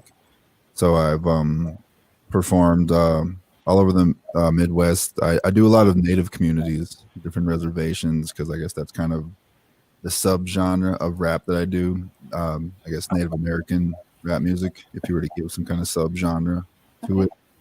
So yeah, rap, poetry, live performance, songwriter, videographer. Okay. And Drew. Hey everybody, my name is Drew Barbas. I am an artist, singer, songwriter, band manager, brander, booking agent, all the hats that you have to wear as an artist, right? Sure. And my band is called the Morning Kings. We're like a funky alt rock band. I mean, tour throughout the Midwest. And then I have multiple other projects, and I just really like kind of what Christine was talking about, the cohesiveness idea, and an idea of like bringing music and image together and what that can create. I think is really exciting, and also just kind of keeping tabs on what other people are doing in exciting new ways. So totally. Yeah. Awesome. Now that we've had a little moment to get to know each other, let's dive into the questions here that will really give us an insight into how you've helped artists and how you've kind of built your career within the marketing and branding world. So much of an artist's image is their brand, and it's kind of a gray area on what this means. How do you define what this is? And what suggestions do you have for artists to build up their unique brand? And I'll kind of leave the floor open to whoever wants to go first. Otherwise, I'll just start with Alexis again. For sure. I guess the one thing, or like the kind of like few things that are really important to me about like figuring out someone's brand is like, what is your music about, obviously, and like what do you care about as songwriters and musicians. Also what kind of music you play, but also it's just like, is this music like a genuine reflection of yourself, and if so, like how are you portraying yourself? If I were to give any advice to people, I would say like find people that are really good at what they do, like graphic designers, web designers, PR people that are able to reflect you, and that can communicate like what kind of style that you want to reflect in your work, and like what kind of publications you want to get to be in a part of, and like what represents you as a whole. But really it's just, finding those individual people, because they're super important to like showcasing you, since one person may not be good at doing all those things, even though a lot of us have, had to make sure we're good at all those things sometimes. Absolutely. Yeah. Christine? Yeah. This is like, like in school, you get assigned seats, and then even when you don't have to do the assigned seats, you always take your same spot. I'll mix it up. Yeah. Okay. Okay. So absolute transparency. I hate the terminology brand. I hate what like has been happening lately. Like, okay, I'm like a stan of Timothée Chalamet. And like recently online, someone was like, his curly hair is his brand. And I was like, he's a human being. You can't be a brand if you're a human being, like totally. Shoes can be a brand, clothes can be a brand. But as far as just the terminology simplifying, having a visual aspect to your performance, I'm really into that. Like, I think that it's like, it elevates your music when you have a concise visual representation, because humans use so many of their senses. So to me, it's about like respecting yourself, respecting your dreams, to bring, your stage presence, your art and your photos to kind of like the level that you want. So, and also it respects your audience, like you're not just showing up and whatever. I mean, it's cool if your style is kind of like grungy, but then go all there, in my opinion. Like for me, it's just like way more fun to kind of make everything very joyful and dramatic and everything. And what suggestions do I have? So I would just say, like, whatever big ideas you have, like, don't be afraid. Like, go there, get that image out, try it out. And yeah, find like great people that you respect their artwork and you can respect each other and lift each other up. Absolutely. Now that brings up some great points. Having an artist become like only their brand just on like one thing. Yeah, totally. It's something that's totally happening. Thomas? Yeah, so for any like other artists, you know, tuning in, I guess if you are gonna do music full time, even part time, you know, you gotta become business savvy in some kind of way. You know, I just started off doing music for fun. You know, I never thought I'd have to consider how much I'm gonna spend, how much I'm expecting to get back, where I'm gonna invest, what's a good investment. So when you start making those first investments, like you know, for Alexis, she's a graphic designer. I encourage musicians to practice good business with graphic designers, with videographers, with other people who are going to help expand your brand. Because when you're an artist, you know, you don't exactly want to hear like, oh, hey, well, can you do this for free? Can you give us your art for free? So I wouldn't reach out to Alexis and be like, hey, can you make me a logo, you know, for free? Right. I really believe in good business because I want other people to treat me with good business and, you know, to pay for the art. So I encourage artists when you reach out to, you know, when you start creating your logo, when you start thinking about posters, when you think about CD designs, or even just, you know, what I see nowadays is people when you don't see albums, you see the single, the song goes out, and then they have art to go with that song. Invest in those kind of things. If it's $50, if it's 75, $150 to buy, you know, to purchase some really awesome graphic art from another graphic artist that kind of like describes what your song's about or your album's about, it's a good investment. It's a way to make your brand look professional. Yeah. So kind of I feel like I kind of answered both questions there in one because it's a suggestion and it's also like a viewpoint that I've had to learn. And some things are hit and miss. You know, you might have a logo or a brand and it could be cool, and then you kind of realize, well, actually, I'm kind of becoming this kind of artist. So it's okay to change up your brand, change up your logo as time goes on. Yeah, totally. We're constantly growing, and our brand can go right along with that. Yeah, I think that makes 100%. That makes like so much sense. And I think a lot of times artists in general get really bogged down with the idea of like, okay, well, what do I got to do? Like, now I got to be this, and do I got to be that? And does that mean I'm going to be this forever? And you kind of spiral out of control. Your mind goes out there. And I think the biggest thing is like people just understand small steps lead to big actions. So look at what other artists that you look up to, what they're doing. Like how are they using visual representations to enhance their music? Like what are they doing to use it to lift it up? And yeah, definitely use Fiverr. Reach out to local artists. You know, make connections within your community. I think that's such a big thing to do. But if you're just starting out, I mean, you have Google. There's a million different videos on YouTube talking about brand. But I think some of the simple steps to just ask yourself, you know, why do you do why do you do what you do? How do you do that? And explain what you do. And you know, so if your music is supposed to, and an image is supposed to be about happiness and fun, well, what provokes those in your mind? Like what is connected to happiness and fun? Is it sunshine? Is it bright colors? Is it like things like that? And then you can start going down this whole road of how you incorporate that into your image or your brand.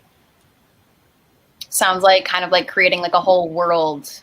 Yeah. With your music in it. Yeah, it's your sandbox. Like, get creative. Be creative. Don't get stressed out by it. Yep. Love it. What components feed into an artist's image. And Drew, I think you just kind of touched on it. If you kind of want to continue with that, like what are all of the different things that you can add into like an image? Oh my gosh, it's so exciting to talk about. It depends. Okay, it depends. Like, are you doing this for just like one song release, an album, or is it what you stand for as an artist? And I think different approaches depending on what you're looking to do. I think like perfect examples of that would be like some of the bigger artists, like Madonna or something like that. She's always reinventing herself, right? For every release and all these different things. And that includes pictures and having cohesive videos that go along with those pictures. Maybe you have an onstage persona. You're Sasha Fierce, and like that whole vibe comes out then through your image and through your branding, right? How does it connect with your social media posts? And also understanding your target market, like who is your audience? Who are the people that you're trying to reach out to? Because ultimately, those people are either going to want to be kind of like you, like they see themselves in you in some weird way, or B, they want to be with other people that are like them, that also like your music. So kind of having that all in perspective when you're thinking about these things. Definitely. Who else wants to jump in? Yeah, I'd say, I mean, we covered a lot of it, but to expand a little bit, like your performance, do you want like special kinds of lighting? Do you want any kind of props or like backdrop? Do you want video? Do you want, how do you want to conduct yourself? Like, are you going to be engaging with the audience? Stuff like that. And then you covered a lot of it, it's like, photos and imagery, artwork, music videos. I think some other good things to like think about are also like who you're playing with when you can go back to playing live music again. Who you're playing with, who you're promoting yourself, where you're playing, how you're playing, but also like the people that you surround yourself with should be a part of the community that you represent, or like the community that you're trying to expand and make better, and surround yourself with those people. I think it's like super important, like obviously like past the physical imagery and past the physical branding, like I already touched on this, but like who you are as a person and like what you stand for is really important, and that should also come out in your branding. So I think people are a lot more aware right now of the specifics to what they're doing and how they're building this brand, and they need to be genuine, and it's not just one physical aspect, it's like everything. So Yeah, I guess I'll just like kind of piggyback off Drew's comment about utilizing social media. Maybe 20 years ago, your website would probably be where you'd get the most traffic if somebody wanted to look you up. But I think it's safe to say in 2020, people will find you on social media, Facebook, Instagram, Twitter. So it's I guess to kind of like get your image out there, to expand on your brand, it's important to know those kind of business practices, because using your social media is a business practice. I mean, I guess to use some kind of example on a larger stage, people get endorsements on Instagram by posting about a certain brand or posting about a certain, it's marketing. You want to market yourself. So it's one example that I've learned, like when using Facebook, people like to see the one really good looking picture. When you're scrolling on your phone, most people will find you scrolling on the phone. People are on their phones more than they are on the computer screen. So when they're scrolling and they see the one really good looking picture as opposed to a pile of pictures or a so-so, quality picture. So you want to be aware of those like social media algorithms as well. It's important, and that's going to play a part in how you can expand your image. Absolutely. All of these tie in together, from social media to community, and communities being on social media, and social media being a part of community is, and how you use it is just kind of up to you and a guessing game most of the time. Trial and error. Yeah. How does a musician harness social media and technologies to build their image? And Thomas, you were kind of touching on this already, so I'll start with you here. How have you found the best way to harness social media being, or different technology in general? Yeah. So early when I was doing the music thing, I'd follow a hip hop artist by the name of Hobson, and he had a record label / group called Funk Volume. So I was really intrigued by what they were doing as a fan, and I applied that later on into my own platform. So what they would do is they were very active with all social media platforms in the best kind of way. Just how I described the algorithm of the one good looking picture on Facebook. There's certain things you could do on Instagram, on Snapchat, on Twitter, on how you could utilize your YouTube page. I'm not a pro at all of them yet. I guess my most active one would be my Facebook page. But yeah, so like social media is so crucial nowadays to building your brand. And that's like to earlier when I said investing in your brand by hiring a graphic designer. You know, have a nice logo, have your cover art looking good, your profile picture looking good. Know when to do paid sponsorships, because from experience, if your video or your picture or your post or your song you post is high quality enough, you don't got to do a paid sponsorship. It'll just get exposure by shares. How many people share it, how many people like it or react to it. So, you know, just what Drew said, Google, the modern day Oracle, you know, the millennials Oracle. Let's Google this. Google algorithms of social media to kind of help you get better at expanding your image and brand.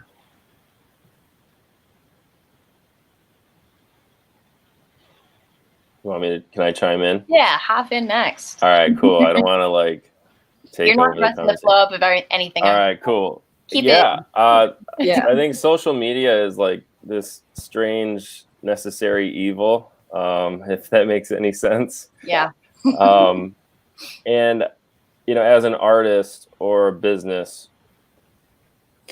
you know, I think you try to make it fun and don't get too caught up into all of the negative sides of social media, but really find what channel works for you. Like some people use Twitch and they love like live video interaction. Some people just want to use a Facebook page and use it as like their platform to announce things.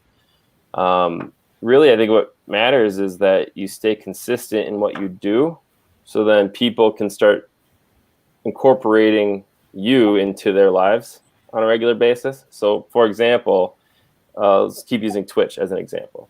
Every Tuesday at 7 o'clock, you do a live stream for an hour and a half where you know, play a song and then a video game or something like that, right?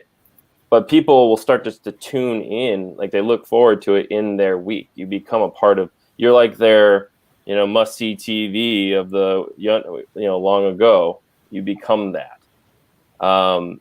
So I think being consistent across all channels, finding what social media websites work for you, and then really just try to have a conversation as if you were talking to that person in the room. Have an idea of, do you guys know what like an avatar is? Like, who is your ideal fan? Like, what do they like? What do they like to talk about? What do you like? What would you want to talk to them about in a conversation? And kind of just think of those things. Put yourself in their shoes, and then just be consistent, I guess, would be my thing. Yeah. I think these are all really good suggestions, and I really appreciate hearing all of your viewpoints. For me, like, I really appreciate sincerity and people being genuine in their posts. So even if you have like really slick looking stuff, you know, I respect people speaking about things that they're passionate about and speaking about, you know, social justice issues and stuff, rather than just being like, have you tried this bubble water all the time? You know, I'm not going to keep following those people for too long because I can't connect with them. So I feel like that's the same with us, that we should keep in mind, you know, whatever your boundaries are, you know, allow that much of your, like, you know, self out there. Different people have different levels. So some people like to just talk about a lot of personal stuff.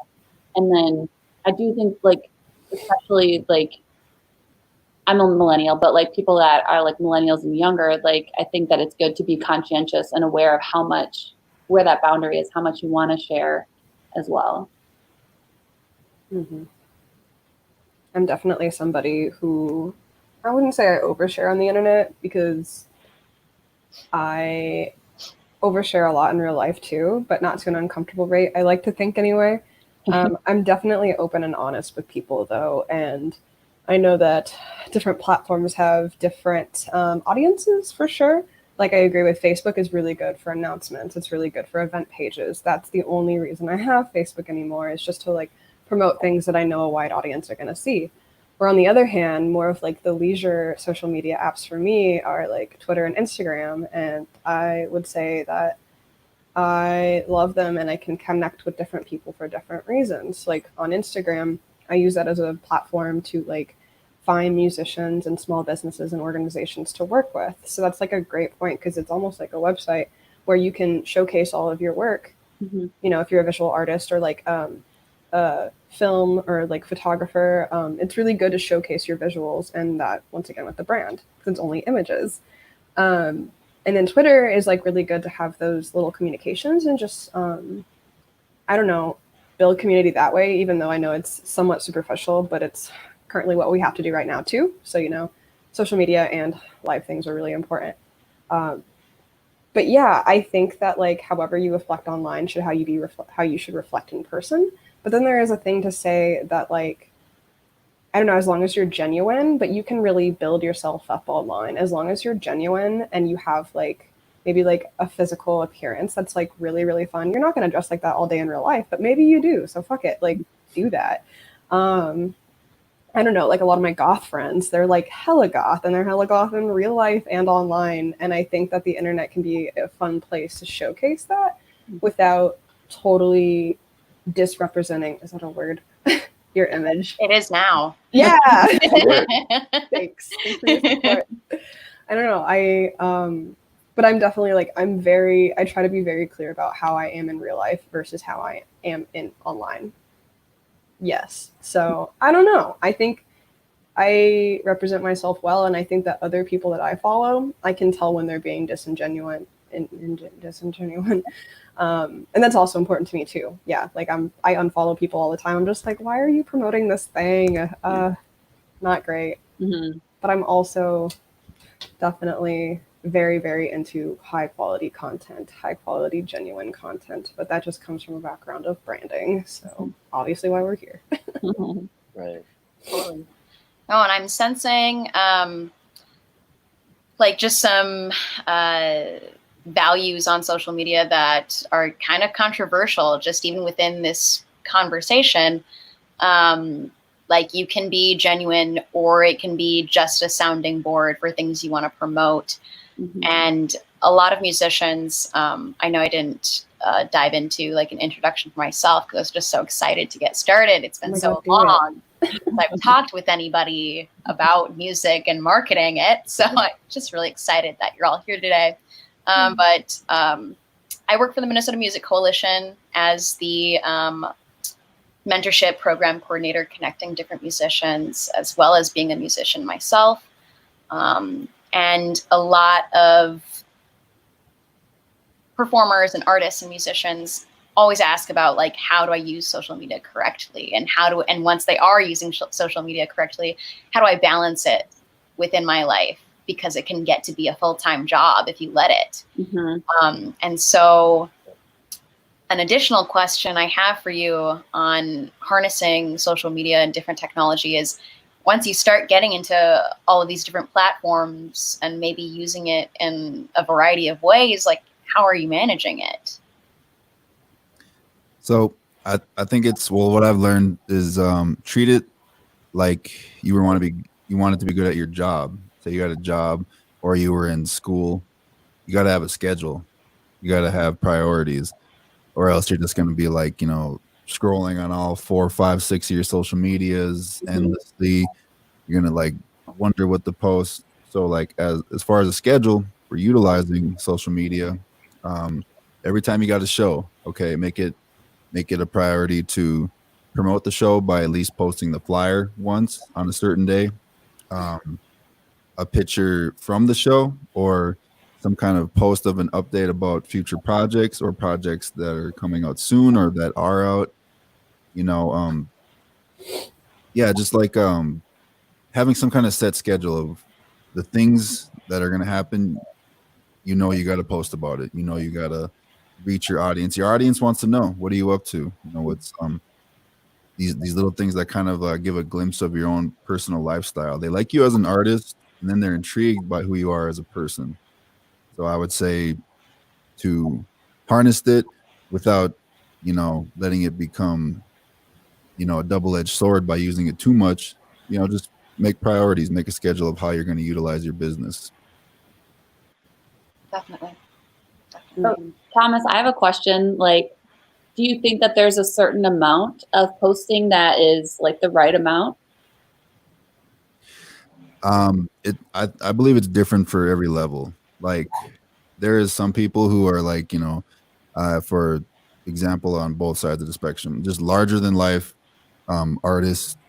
They'll post like once in a very great while. Because that one post will reach so many people, it'll get so many reacts, and that's kind of like a way for it's a business move to make your fans wait for something. So when something does arrive, it's like, oh God, yes, here it is. And for more of up and comers, for the locals, for the people who kind of have like a region where your fan base and support is, that posting regularly could be good for you as well. Because like people are intrigued by this new artist. Like, hey, people might even just like you for one song, or they might like you for everything you do.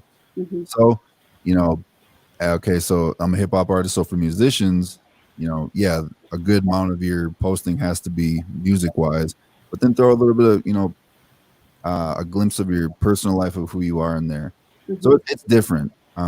So I'd say, I don't know if there's a right amount, but it's different for everybody. And you got to learn as you go. Hit and miss. Posting regularly working is kind of, doing it once in a while. So people wait for the next best thing work, and you figure out as you do it over time. Is it okay to ask one more question, like everybody's perspective? What does anybody think about hashtags anymore? Depends on the platform. Okay. Like Facebook, you can do it, but I don't know if it's really utilized the same way that maybe Twitter or TikTok uses it, right? Yeah, I just use that. I mean, I really just use hashtags as a searching tool. Really, that's what I use it. Or if I'm trying to be funny, or think I'm funny. I'm not really funny, but I think I'm funny sometimes. Yeah. Yeah. Really, it's kind of ironic almost the way you use them.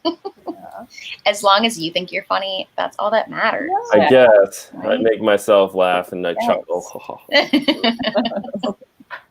That was cunning. That was smart.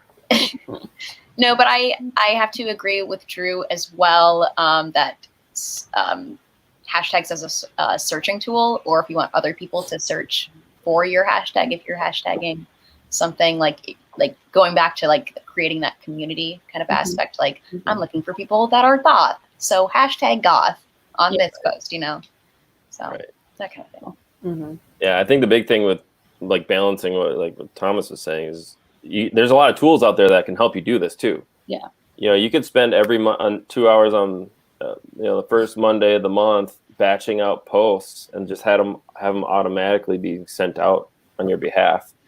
leading up to like a song that you're releasing or a video that you're releasing or whatever it might be. And I mean so you can spend as much or as little time as you want. I think there was a question in the chat too. Do we want to get to that? I will get to that. Let's see. Good question on optimization. Comments here. All right. Is it worth hiring someone to optimize your website or social media? Once you have created the image you wish to project, so much of access seems dictated by algorithms that are opaque. That's very true. Yeah. So is it worth hiring somebody for your website or social media? Definitely say once you get to a certain level. I don't think it's necessary right away if you're starting off as a new artist. Like I'm in a small DIY band. We have friends and stuff, but it's not like anybody outside of Minnesota really knows much outside of touring or like where we've toured.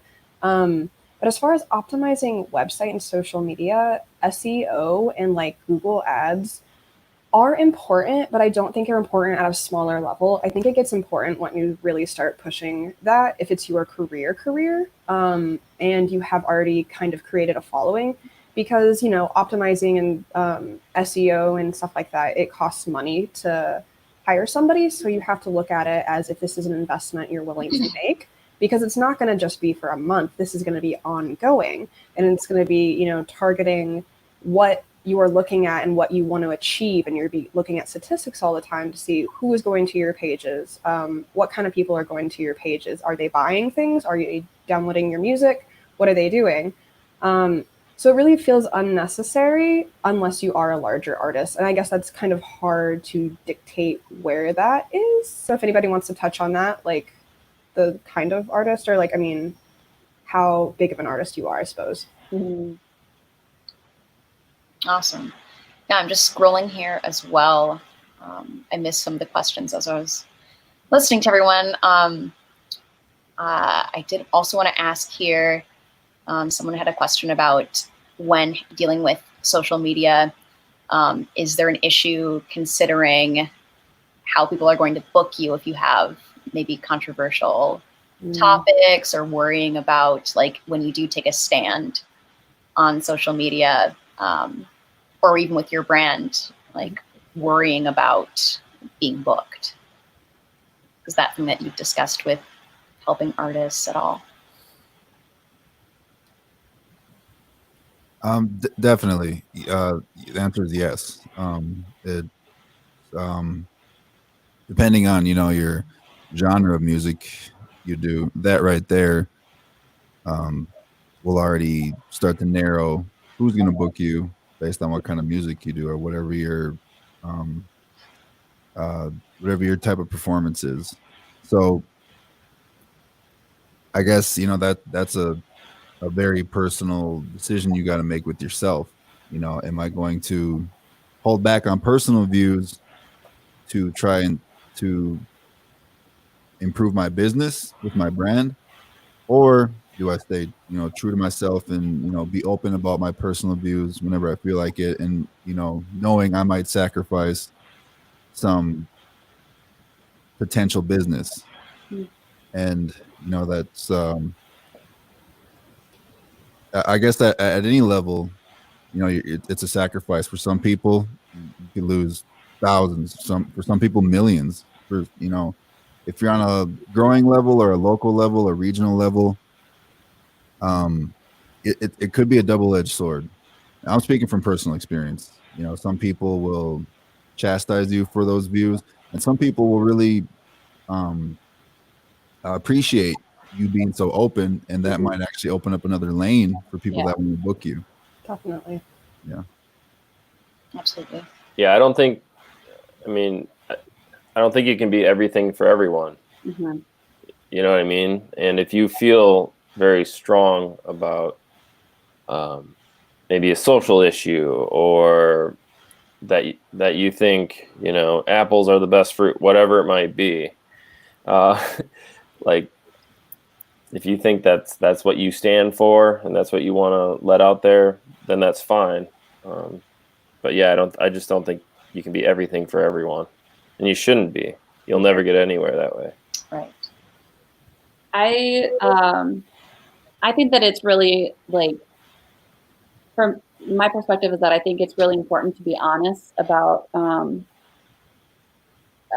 like your viewpoints, especially about like things like social justice, like George Floyd, that happening recently. Like if people were still just posting vapid pictures on Instagram, I was like almost definitely unfollowing them, because I just feel like certain things, like people have to be on the right side of morality, and they can't be silent about it, especially as white people silencing violence. So, and it's, when women are also like looking to men to be allies about stuff for women and people of color, I think that it's super important for people to show up, especially if those are their viewpoints.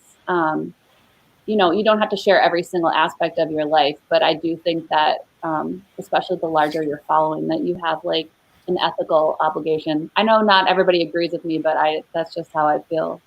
Yeah. And I would rather have people unfollow me and not come to my shows and not book me if they're going to be like people that are hateful or against my viewpoints anyway. Like to me, it's like helping to narrow down who I really want to be connecting with anyway.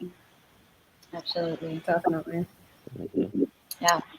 No, definitely with the kind of that comment, I want to dive into these last two questions I have here on our list that kind of tie into what we've been talking about regarding taking a stand. Our world has obviously changed very dramatically since the beginning of the year with COVID-19 and the death of George Floyd. Starting with COVID-19, what changes have you implemented into your work as an artist, and just within your career of marketing, branding, and then additionally, how has that changed with the death of George Floyd and the global protests that have kind of taken just a viral stance in our daily lives? Starting with COVID, I'm thankful because I still have my job. So I still had a way of making money. But with that being said, I actually took it as a break to stop all of my freelance work and stop other things that were, outside sources that you couldn't go and do. I try to really take it as a time to reflect and try to stay safe and healthy and like communicate more with people I haven't talked to in a while, and just be like, saying that you care about people and just genuinely having conversations with people just to check up on them. And then regarding the murder of George Floyd, I feel like going from COVID and not doing anything, then going back out on the streets and like protesting and stuff, that was a big sacrifice for people, but it's like way worth it when there's injustice in the city. So I continued to, or like personally, me and my label as well, we have continued to show up for people and donate and try to stay in the know of what's going on, but then also be a service to people. So like instead of doing freelance work for like money and stuff, like lately I've been trying to prioritize doing free work for people, especially like Black people and Indigenous people, just so that they know that they have like resources that they don't have to stress about. This is a very like important time, and I think people should be shifting their conversations and everything about this. But yeah, I'm really just about like trying to help people and be of service where I can. That's great. So I guess when the COVID-19 thing happened, obviously it super bad timing for me, because spring and summertime is when I get busy with shows and speaking engagements and things like that. Yeah. So, pretty much all of them canceled or postponed. I guess I got to work as an artist by just kind of organizing myself, inventory, doing my admin work, kind of trying to update things, the social medias, the websites, the contact list, and then plan for the future when things do open. Like I started making So all my videos I've ever made, I've directed. So I tried to, make ideas for songs I have in the vault right now that are not released. So when the time is right, I already have a script. I already have things ready. So just kind of just loading up, getting ready for the next push when things come back.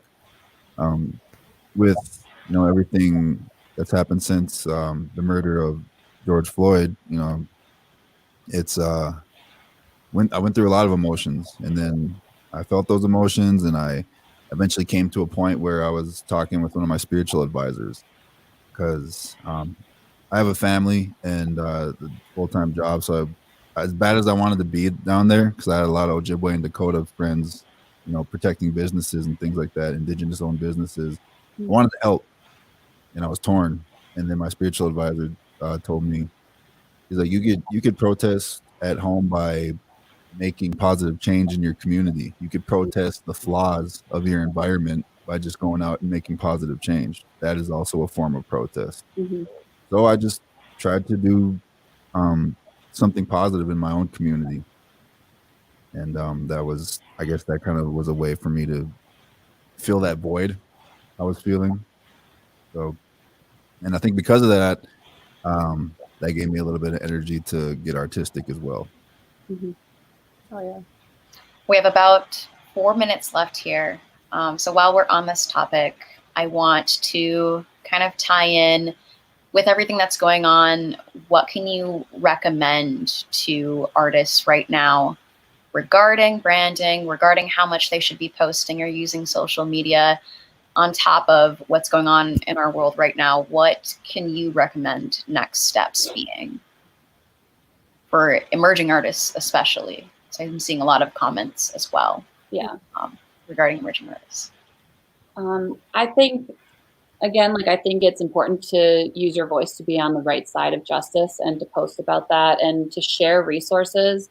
I'm a mom, and I haven't felt comfortable I'm a single mom, so I haven't felt comfortable to bring my son out to the protests because you never know what random white supremacists might, I hate to go there, but you know how it is these days. So I've just been trying to make sure that I'm doing more, ordering some books, talking to my son about what's happening,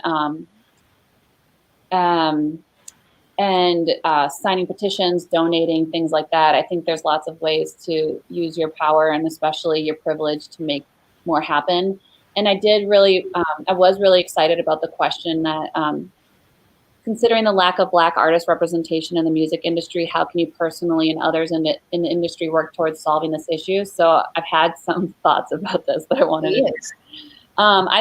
I think bands, local bands and otherwise that get to play these big stages should always say, okay, I'll play, but also you need to book a Black fronted band or an Indigenous band or people of color, so that there's, they have the power here and they're saying, bring someone up with you.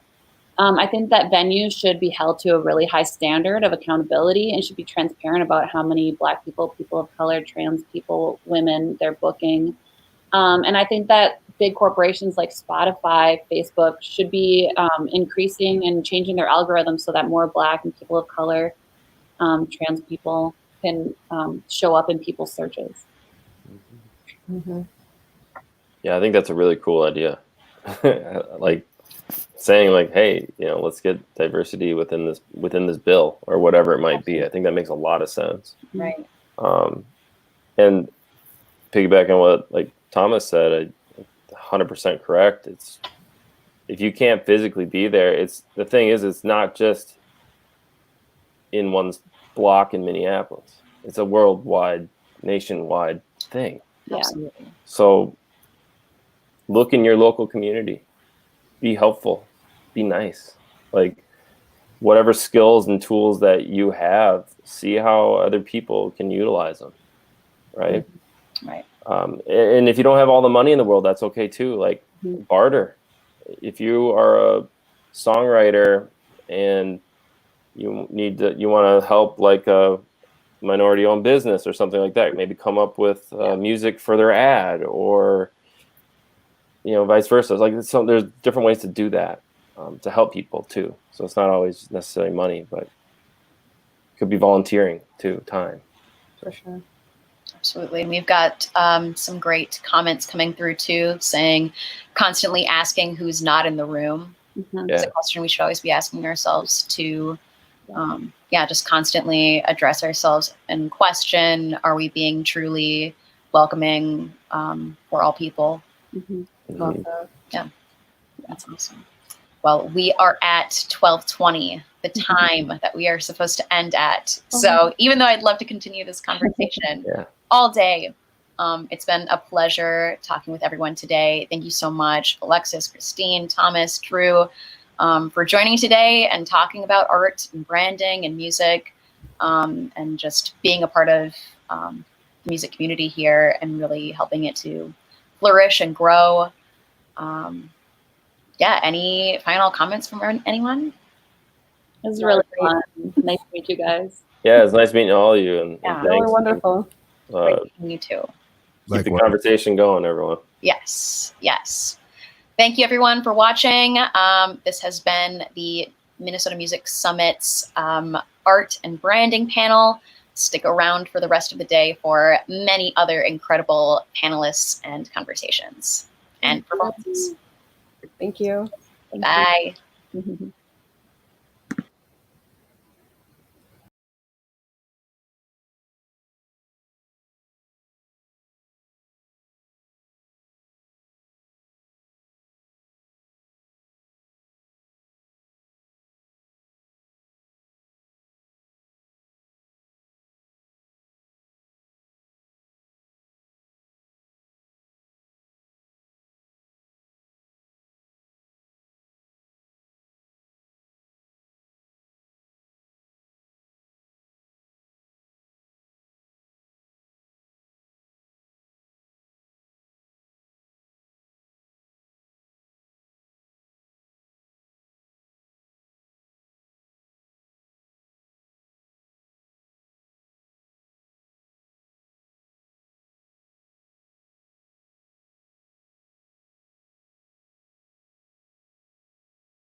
Hi. Hello.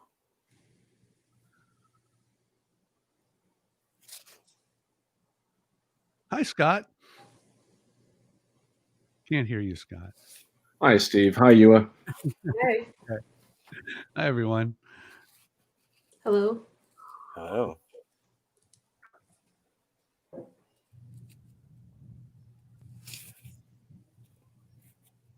Cool. We're good to go. We just got the go for it. And I do see that we are live. Hello, everyone. Welcome to Press Kit Analysis and Critique, part of the Minnesota Music Summit. My name is Denzel Beelan, and I will be your moderator for today.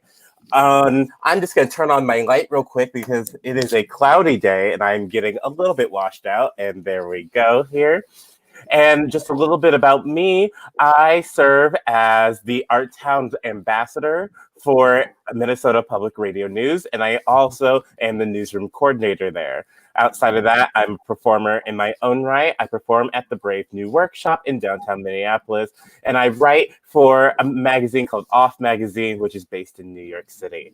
I'm super excited to have this wonderful group of people today to dig into the world of press kit analysis and critique. We're going to do some introductions. We're going to get into some questions. But really what we're hoping for is to dig deep into some of these electronic press kits. So those of you who are watching, please, if you have any of those press kits that you didn't get to send in beforehand, but you're like, actually, I would like to have mine reviewed if we have time, put those in, and ideally I will see it, and we'll just have a good chance to review all of those things. Now, I simply could pass it over to our guests here, but I feel like I was reading through their bios and they have such wonderful bios that I just wanted to read it for them and give them a good old introduction as if we were in person. I just want to give them that good old feel where they would get that applause as they walk across the stage and give a wave. So I would like to start with Yua Veng, and am I pronouncing that right? Yua? That's correct. Yep. Awesome. Now, Yua Veng is a master of all trades, jack of none. After working a decade in retail management in the film industry, which technically was a Blockbuster Video, she attended IPR, the Institute of Production and Recording for Music Business, with the intention of tour managing bands. She inadvertently got an internship at City Pages and ended up working as a freelance writer for the paper after graduating, where she has interviewed over 400 artists as a journalist. Some of those famous, like Jeff Bridges, Chris Steele, Amy Mann, Dave Lovering, and Jeff Daniels, and many of those local artists just trying to make it. Currently, she works with Minneapolis artist Chris Koza, random freelance writes, runs a cross-stitch business with her sister, and books music at the Minneapolis at St. Paul Airport. Please give a round of applause from where you're at for Yua Veng. Thanks. We're so happy to have you. And we're so happy to have Scott Legra. Did I say that right? Laguerre. See, that's why I ask. I have no ego when it comes to this. Now, Scott Laguerre, over the past 20 years, has played key roles in the ownership and operation of audio recording facilities, independent record labels, media schools, and commercial music production companies. During this time, he has engineered Grammy-nominated albums, produced critically acclaimed independent projects, lectured nationally at conferences and events, and foolishly hauled both Yamaha CP70s and Yaman B3s concurrently to gigs all over the country. Wow, that sounds like the workout I need. In 2010, he co-founded Nowhere Media, a composition-focused sound agency, and helped produce Clio, Emmy, and Cannes Line award-winning commercial spots for corporate clients such as Target, Walmart, the Minnesota Wild, Bauer Hockey, Blue Dot, and others. In addition to his professional commitments, Scott has concentrated much of his recent times and efforts into empowering the next generation of creatives, teaching at a variety of Minnesota colleges and universities. Now an assistant professor of music industries at Minnesota State Mankato, Scott tries desperately to translate the above career into a model of for aspiring musicians and industry professionals. Always an optimist, he believes that there are indeed growing career opportunities for young people interested in the arts. However, he cautions that the skills of the future might involve helping write jingle lyrics that rhyme with broccoli for a grocery chain. Everyone, please give a nice warm welcome to Scott Laguerre. And finally, our third, but not least in the slightest, panelist is Dr. Steve Cole. Now, Dr. Steve Cole is head of music industry studies and recording arts at the University of St. Thomas. His career as a recording artist began in 1998 when he was signed to Atlantic Records. On his 9 subsequent releases, which include Atlantic, Warner Brothers, EMI Blue Note, Mac Avenue Artistry, he has posted multiple national radio hits, millions of streams, sold hundreds of thousands of albums, and has been featured in numerous publications, including Alternative Press, Jazz Times, and Billboard magazine. In addition to his work as a solo artist, he's performed, recorded with Junior Wells, Buddy Guy, Boz Scaggs, and honestly, this list is so long and I don't want to take up your time, but seriously, it's an impressive list. Before joining the faculty of the University of St. Thomas, he held the position of Assistant Professor of Arts, Entertainment, and Media Management at Columbia College Chicago, where he was Director of the Music Business Program. He's currently under contract as an artist with the Mac Avenue Artistry record label and as a writer with Universal Music Publishing. Dr. Cole's research in organization development and change explores how arts-based interventions build individual and organizational capacity for creativity, agility, and dynamic capability. Please give a big warm welcome to Dr. Steve Cole. Yes, and ideally, oh, look, people are just saying, hey, Scott, hey, Steve, hey, Yua. I love this group that's watching right now. They just want to say hi, and I just want to check in with everyone. It's been a busy news cycle. I was working in a newsroom myself. Oh, did we lose someone? We may have lost someone for a moment. But I am wondering, how's everyone doing today in this moment? I would love to start with you, Yua. How are you today? What brings you here? What's energizing you? I am just energized by everybody's love for Minneapolis right now. I mean, it's been great. And it's been nice to see how everybody has pulled together, you know, after the George Floyd situation that happened. That's been really good. Work has been good. I was booking performances at MSP Airport, and up till COVID and the lockdown, we were having live performances. So those are on hold, and I've been just doing a lot of admin work at home, but we're starting again in the next couple of weeks just to kind of see what things are looking like. Travel's picking up a little bit too, since lockdown has kind of loosened a little. So it's been good.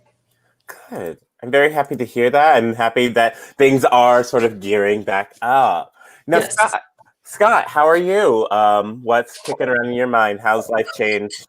I'm not bad. One of my biggest challenges on the regular daily is how to keep an 8-year-old entertained. My daughter is feeling a little claustrophobic, as I think everybody in the country is. But it's been, as we all are recognizing, it's been a heck of a year.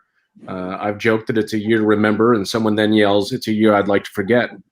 But I'm excited about the MMC. I'm excited about this day. I'm excited about conversations like this because I think 2020 has so dramatically shifted business, the arts, everything, that we're going to start rebuilding pretty soon. And maybe we can rebuild something that's stronger, more sustainable, more equitable for young artists, young creatives, young business people, everyone.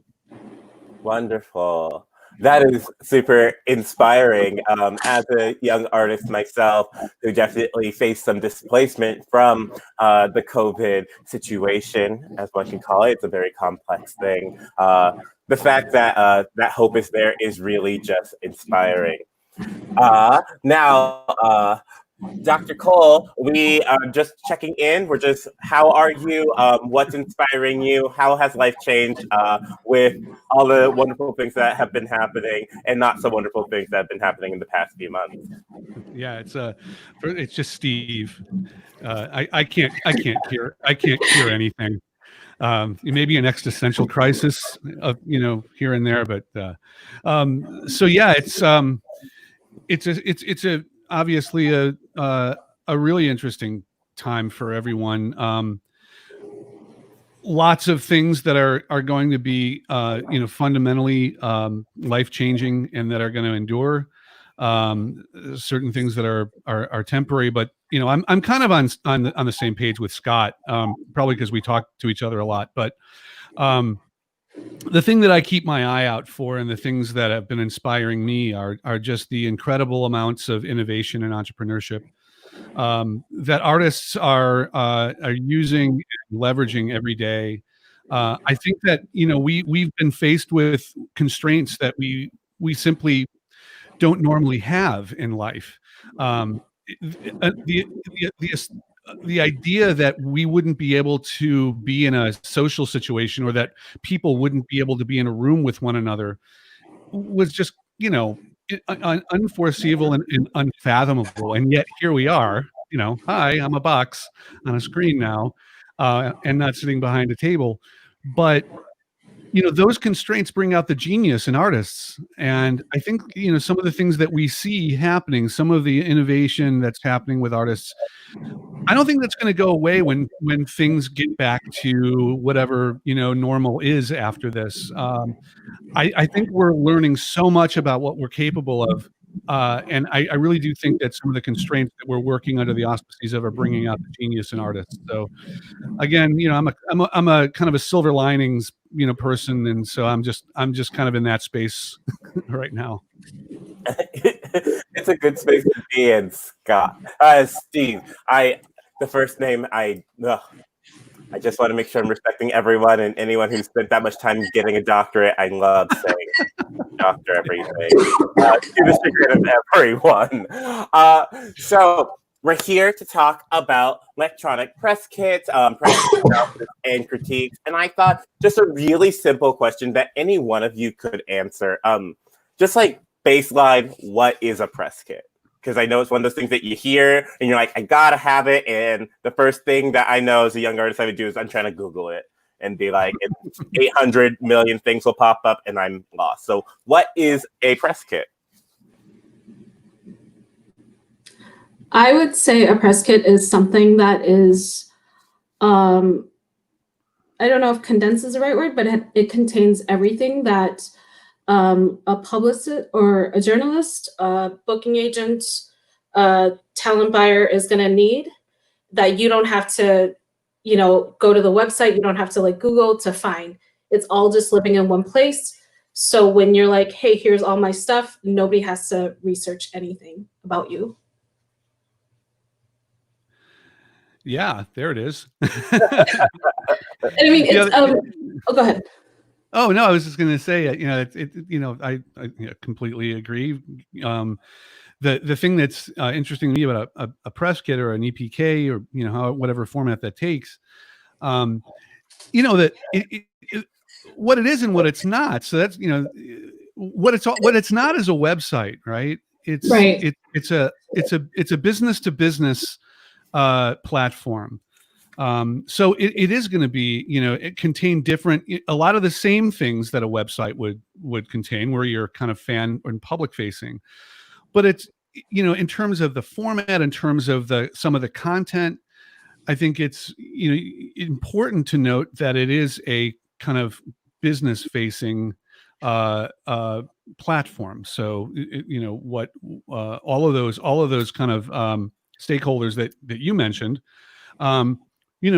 what are they interested in? What's important to them? I mean, maybe your fans aren't as interested in your streaming analytics, but certainly, people in media, booking agents, people in press, they would be interested in, kind of those kinds of things. So I think it's an important, designation that it is a business facing platform.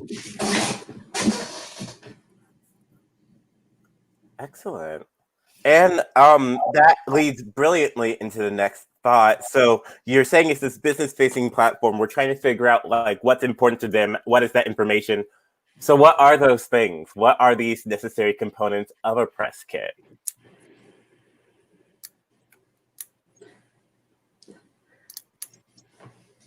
Who wants to jump in? Go ahead, Stan. Jump, man. As we've said, that this is not a, again, to Steve's point, what is it and what isn't it? A press kit should not be a website. It should not involve a million clicks. It should try to give somebody as much information as possible quickly. You're going to have a classic band photo. You're going to have some descriptors, whether that's a bio or not. It's always great to see additional press. If someone has said something notable about you, it gives you the opportunity to humble brag rather than just writing some very forceful language in the third person. And then access to tracks is always helpful. Those sort of, the image, the bio, press, music. So you wouldn't think of it for musicians, but like musicians, I've gone to so many websites and they don't have music on there, and that drives me crazy. I'm like, why don't you have your music on your website? Like, why can't I hear that? And so sometimes people miss that in press kits as well. One thing that I like to see is embeddable music in the press kit, so I don't have to click once more, but I also like a link to download. So if I want that option instead, I can do that. Most journalists are not going to want a downloadable link, but I like to have it just in case. And Scott, you had said maybe a bio, but I love a bio. That's the first thing I look at when I look at a press kit. A bio should like talk about what you sound like without me having to listen to music, which is kind of defeats the purpose of being a musician. But like, I want to be able to hear your story, kind of why you're performing music before I actually listen to the music too. And then stage plots are a good thing too, especially if talent buyers, they can just look at it, they can pull the stage plot from there, and then you don't have to send in inputs to anything. So yeah, it always seems to me, and I love hearing you as a consumer of press kits kind of talk about, your experience and how you react to them, when you see them, and the one, you know what I mean? It's like, that's such amazing insight. When I'm writing at 2:00 in the morning, I don't want to have to email anybody. Nobody's up at that time to answer my questions, and my deadline's at 7 in the morning. So I'm like, what am I going to do? I need a press kit right now. Yeah.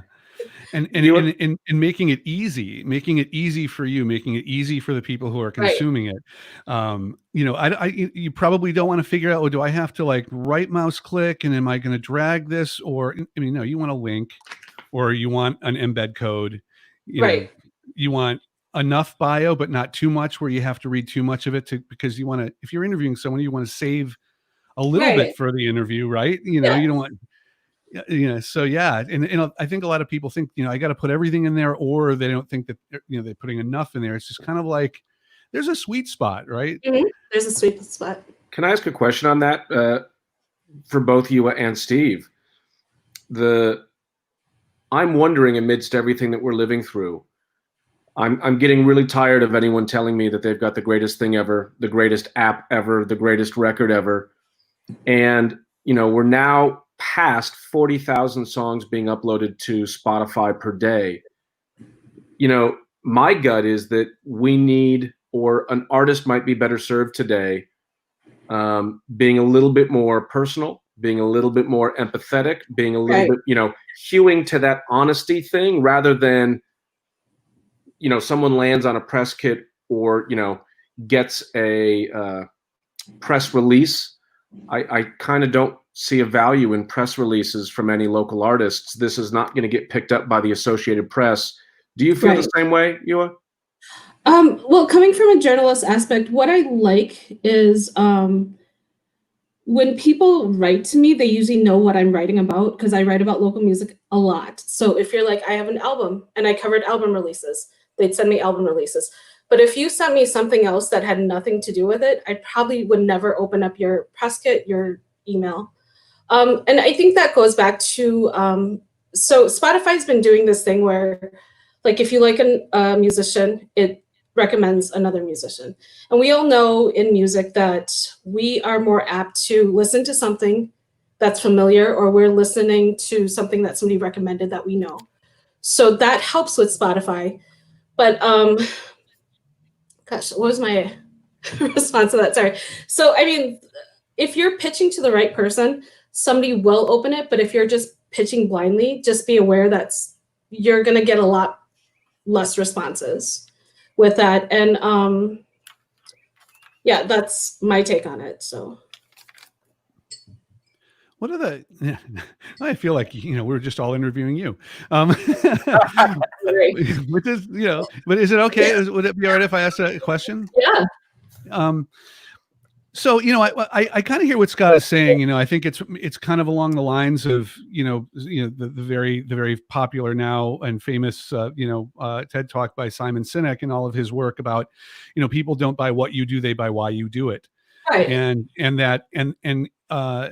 that kind of personal, authentic, something meaningful that's connected to an album release or a series of shows or a new stream or a podcast. I'm curious, when you're making choices about who to cover and who you want to share with your readers, listeners, people that you engage with, what are the kinds of things that you look for? What are the kinds of things that you see and say, you know what, this I'm now curious. I'm interested now. I think a big part of it is if I've heard your name before, and you don't have to be playing like the big stages. You don't have to be playing the First Time Main Room, every year or doing those shows. But if I've heard your name before, I'm willing to open that up. I'm also willing to listen to anything that anybody's putting out new. I think a big thing that musicians are missing out on is they don't pitch early enough and they don't understand like the journalism cycle. I'll get a press release the week before their CD release show and I'm like, I can't do anything with this. So it's just being smart in how you're pitching rather than just cold pitching. I mean, I'll listen to anything, but some journalists won't. And I hate to go back to it, but bios are a good way to sell yourself before anything. When you were talking about having that sweet spot, I think that was you, Steve. That was like not too much, but not a little, having enough for me to grasp on. I want to hear your story, why you're compelled to write music, and I want to hear about what kind of music you're writing. Just kind of the sense of what I'm going to listen to. Mm-hmm. Awesome. I know we've talked very sort of positively about the do's. We want to make sure we have those bios. We want to make sure we have those links embedded, downloadable. What are just the big red flag, no-nos, do not consider, save your time, do something else things that you often see people wanting to do or just do instinctually that you're like, skip it? I've got one thing, and this might be controversial, but if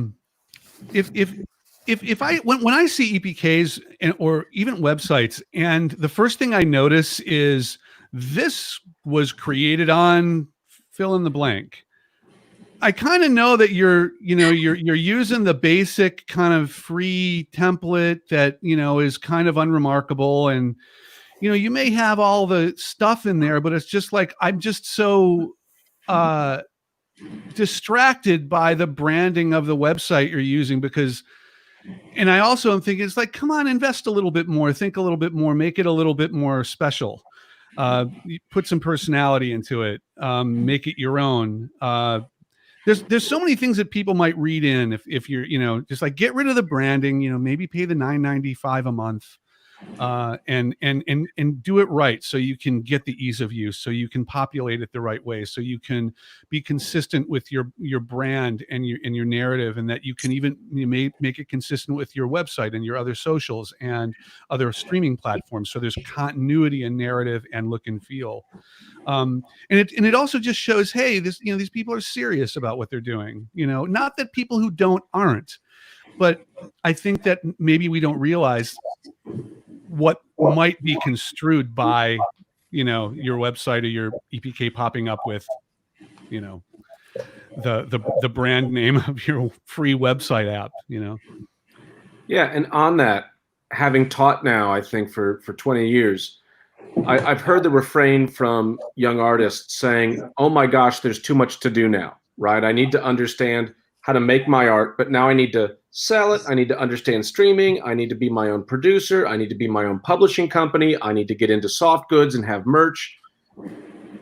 It's true. There's a lot to do if you're a small business. But the flip side is, to Steve's point, these additional things, making that EPK, building out that website, this is actually just another opportunity to be creative. Be creative and be true to your art and have compelling visuals. Have, think about the fonts. Don't have misspellings. I mean, I've seen hundreds of local artists press kit. And, a misspelling is so simple. We misspell all the time when we're texting each other. But, it's the old adage, how many times do we have to make a first impression, right? And if you think about it like a resume, why do you put time into a resume? Well, that resume could be worth $30,000, $40,000, $50,000 in the right job. A great press kit that really shows that intention that we've been talking about, that could get you a life-changing gig. That could get you the support of a career-changing journalist. That could get you radio play in a market that changes your career. The intentionality really matters. Right.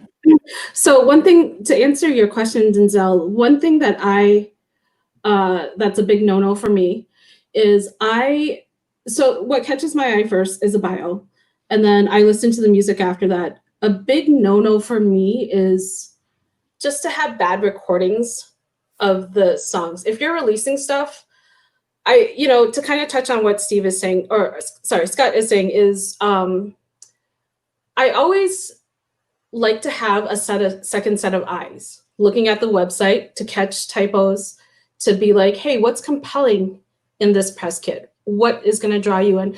So having a second set of ears on your recording is not a bad thing. Maybe you don't want to give up control, but somebody's going to give you feedback to say, you know what, maybe now is not the right time. Give it to somebody that you trust to listen to, not somebody who's just going to like tear it down or tear it apart and then discourage you from continuing to work on your art. But I think a lot of musicians are, sorry to say it, some are lazy. So they're just like, I really want to do this. I'm just going to put it out with no thought behind it, no process. And then they get no feedback in return from outside sources. And then that discourages them. So just make sure you're releasing stuff at the right time versus when you feel you don't want to work on it anymore. Yeah, that's really, that's super, I love that. Thank you so much for sharing that. We got a question that sort of relates to what Steve was mentioning about, get that website domain off. We don't want to see what you built it off of. Someone was wondering, should they also invest in like one of those unique email accounts?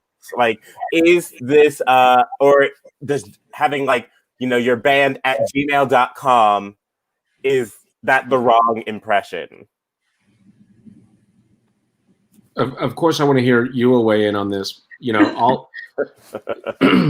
But I will also say, Steve said a second ago, sometimes things are worth that $9 a month.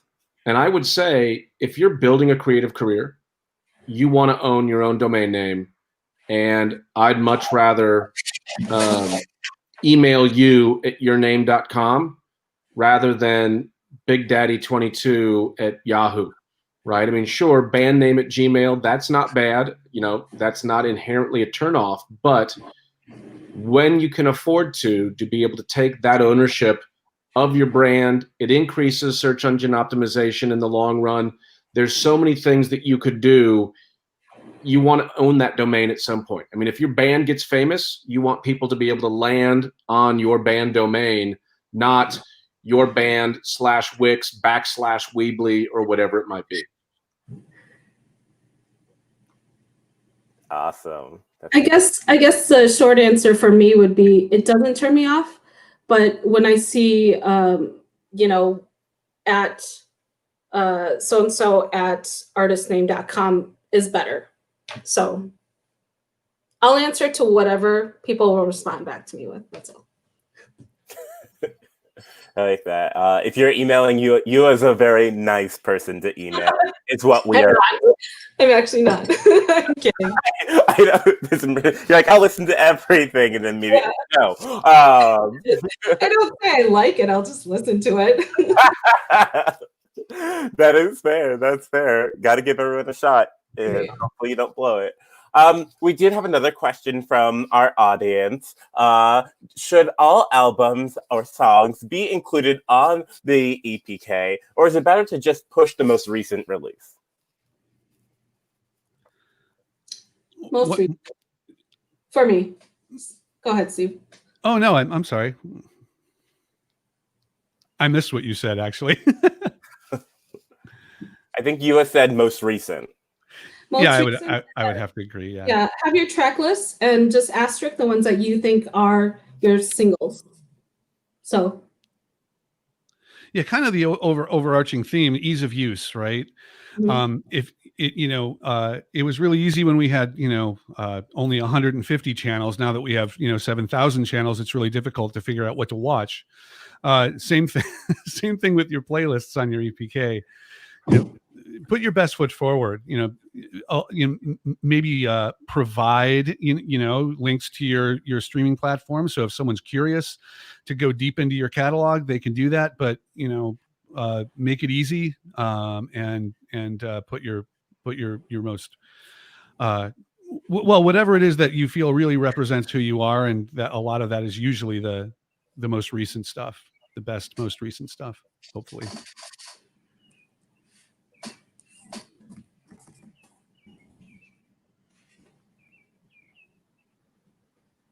Awesome.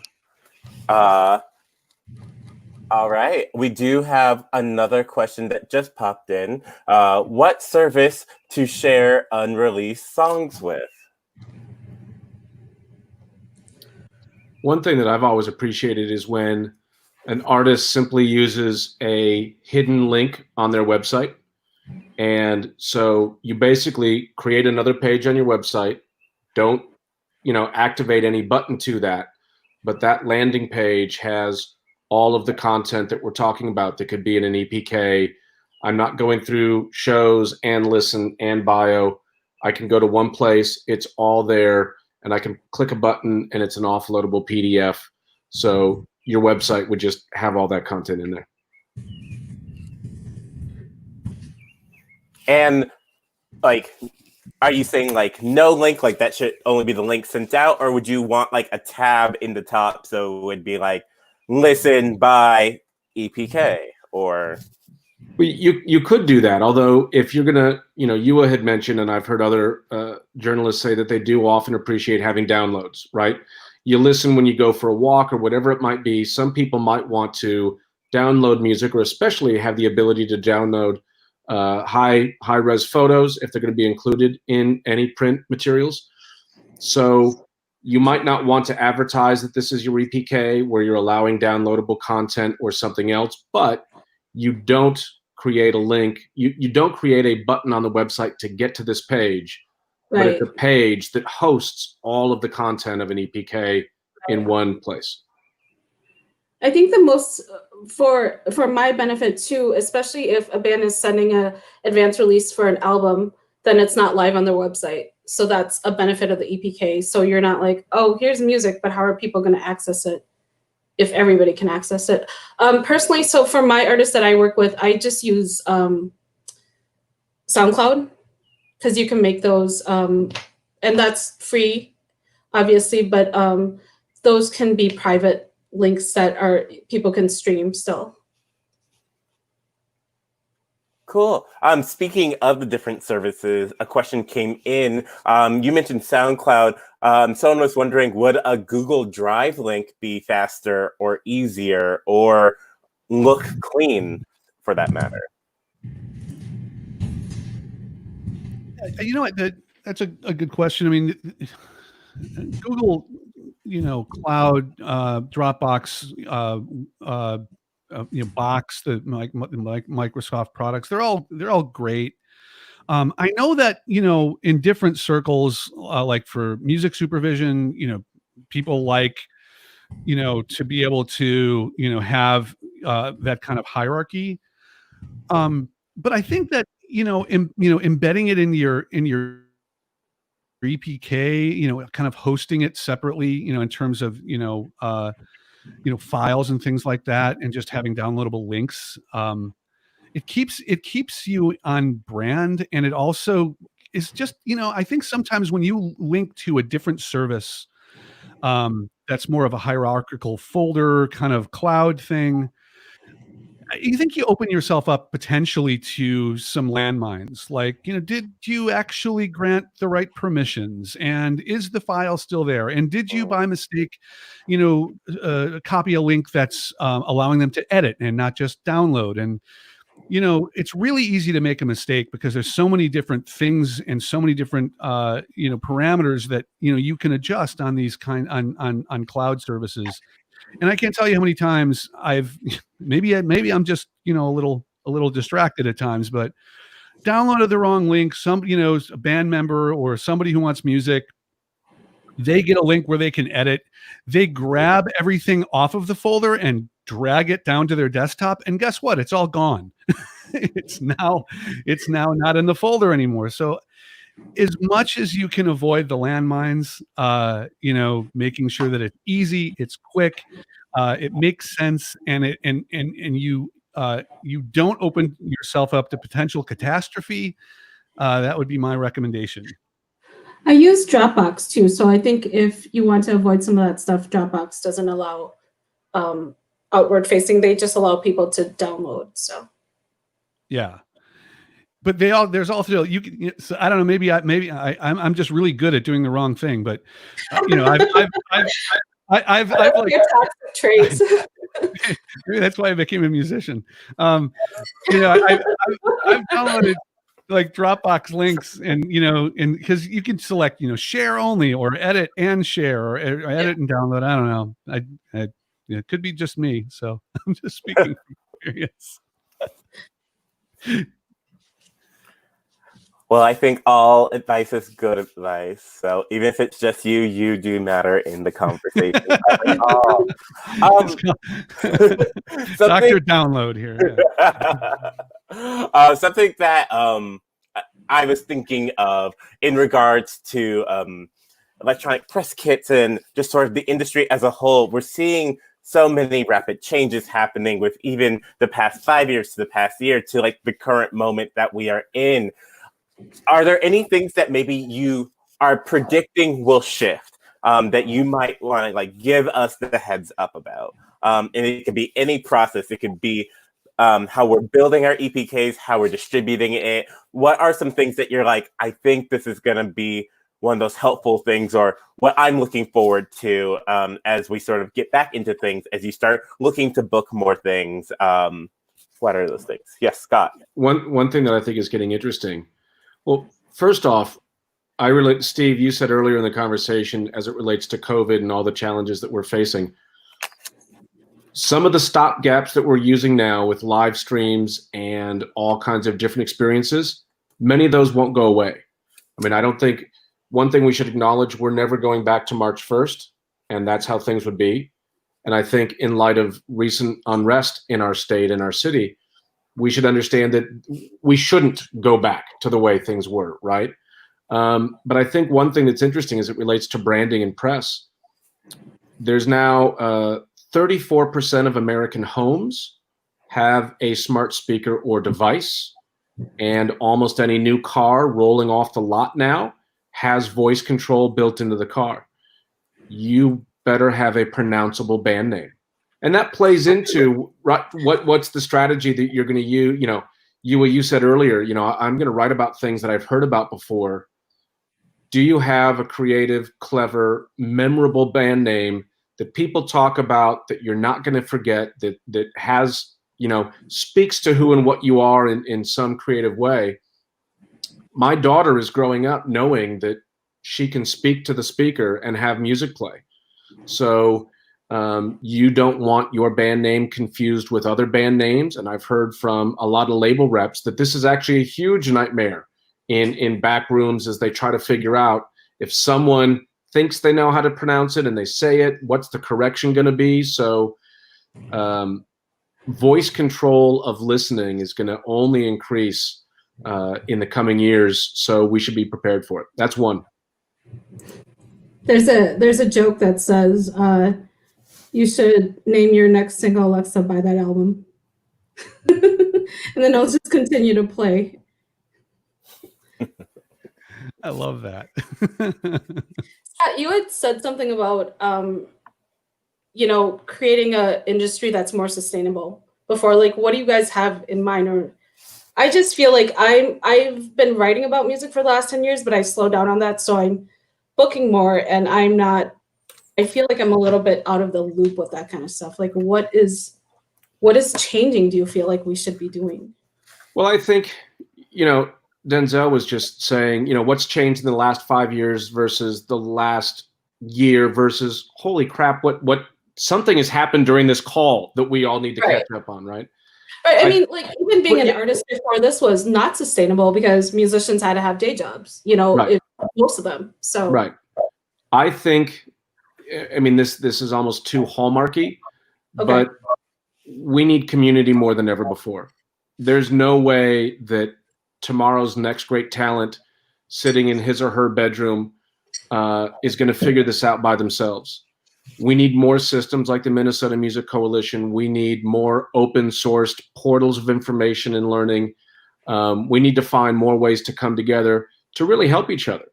If you look at First Avenue has helped chair and found NIVA, the National Independent Venue Association, and they just polled all of their new members, where are you at financially? And, you've all seen the sobering statistic that 90% of those venues say, if things don't change, we won't last the year. That's really terrifying.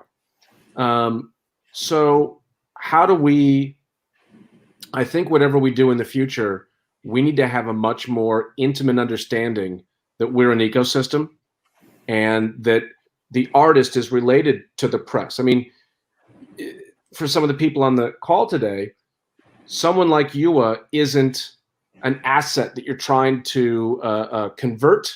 It's a relationship that can be built. We need healthy press. We need healthy radio. We need healthy neighbors. Mm-hmm. And I remember post Philando Castile's killing, I had a large lecture class the next day. And you could tell in that room, for some people, that issue was really resonating. For others, it wasn't. And I said, we need to talk about this because if your neighbors close 94, no one can come to your gig. Right? And the tragedy of George Floyd's murder is bringing this to light again. If your city is not safe, if your community is not supported, if you don't have a much more established relationship with those around you, we're not going to have healthy anythings, right?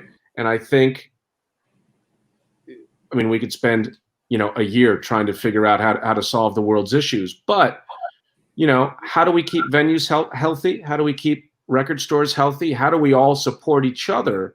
We need to have a much greater awareness. That at least that's what sustainability means, at least for me today, Yua, is that we are really intimately all in this together. COVID has amplified that. Issues around race in the last 2 months have amplified that. No person is an island, and I don't know how anybody can navigate this business or modern American society alone. I think that it's beautiful. Do you feel like that needs to be a shift in culture as well? Because we need to be able to, outside of social injustices and all that, I feel like we didn't appreciate the arts industry enough. As you can see, it's just kind of collapsed because of experience culture. We can't do that in real life anymore. Right. So how do we shift the government to be able to help fund this kind of stuff? All these, Well, we need to organize. And I think Dana Frank and her team, the fact that they started NIVA and said, we need to have a collective voice. We need to work together. Artists need to do that. And that's one of the reasons why if the Minnesota Music Coalition ever calls or emails, I answer that call, because we need more organizations like the MMC trying to gather artists together. Austin, Texas did this a couple years ago. It's probably about 8 years old, but they did a art census. So they asked 5,000 stakeholders in the city of Austin, venues, labels, artists, everybody they could, and they got a real deep financial, social profile. What's the health of our community? How many people are working in the arts? I think we need more of that data in Minnesota. There's a Minneapolis Creativity Index. The last one I think was done in 2018 that showed that creative work, which includes everything from theaters to music to advertising corporations, creative work in the Twin Cities was $5.3 billion a year. Creative people making stuff is actually more revenue than all of our professional sports teams combined. We need more people to know that, and we need to champion, hey, this sector is jobs, this sector is opportunity, this sector means something to the state and to the nation. I think also that, so beautifully put, as usual, Scott. I think the one thing that also we need to think about when we talk about community, we talk a lot about collaborating with other artists and interdisciplinarity, kind of reaching across disciplines and collaborating with, artists that you may not, kind of think about, like, a tap dancer, not something on my radar, but maybe that could be cool. And there could be a whole other, thing that could come to, from that. But I think there's also the other constituency. We think of the audience a lot as the audience, the people we're doing this all for, and that we have, we stand up in front of them and we put something on stage for them and they consume and love us and we give it back to them, and it's this beautiful thing. But we often don't involve the audience in our thought process. We don't bake them into the cake a lot of the times when we're creating or when we're trying to figure out how we can, understand and realize and honor the fact that we have an inherent interdependency, not just as artists, but as communities. And that involves, everyone. That involves the people who, live next door to you, the people who are in your community, the people in other communities, the people you want to engage. So, thinking outside of our artistic community, having breadth and depth of collaboration within, but also expanding that circle to include the audience, working collaboratively with them to, really be part of a larger conversation about how can we serve, how can we create, how can we bring people together around art and culture and justice and equity. I think we have a really big microphone and a really big stage, and I think that there's unlimited things that we can do with it to try to move things forward that are so necessary to move forward, and that involves everyone. That involves an entire ecosystem, not just artists. Yeah, Cash just put a great quote, "Thinking beyond the bubble," in the chat, and I really like that. I think one of the things, back to your question a second ago, what can we do? I'm really struck by the power of public art. And I think one of the interesting trends in an artist's ecosystem in the last couple of years has been the proliferation of brew pubs, right? Breweries have become a whole new stage, and they're sort of akin to what the coffee shop might have been in Greenwich Village in the 60s. I know lots of artists locally who can do just a brewery tour, and that's a new sort of equitable space. But I was at the the co-op just the other day, and there was music playing in the corner of the co-op. You're helping to put music in the airport.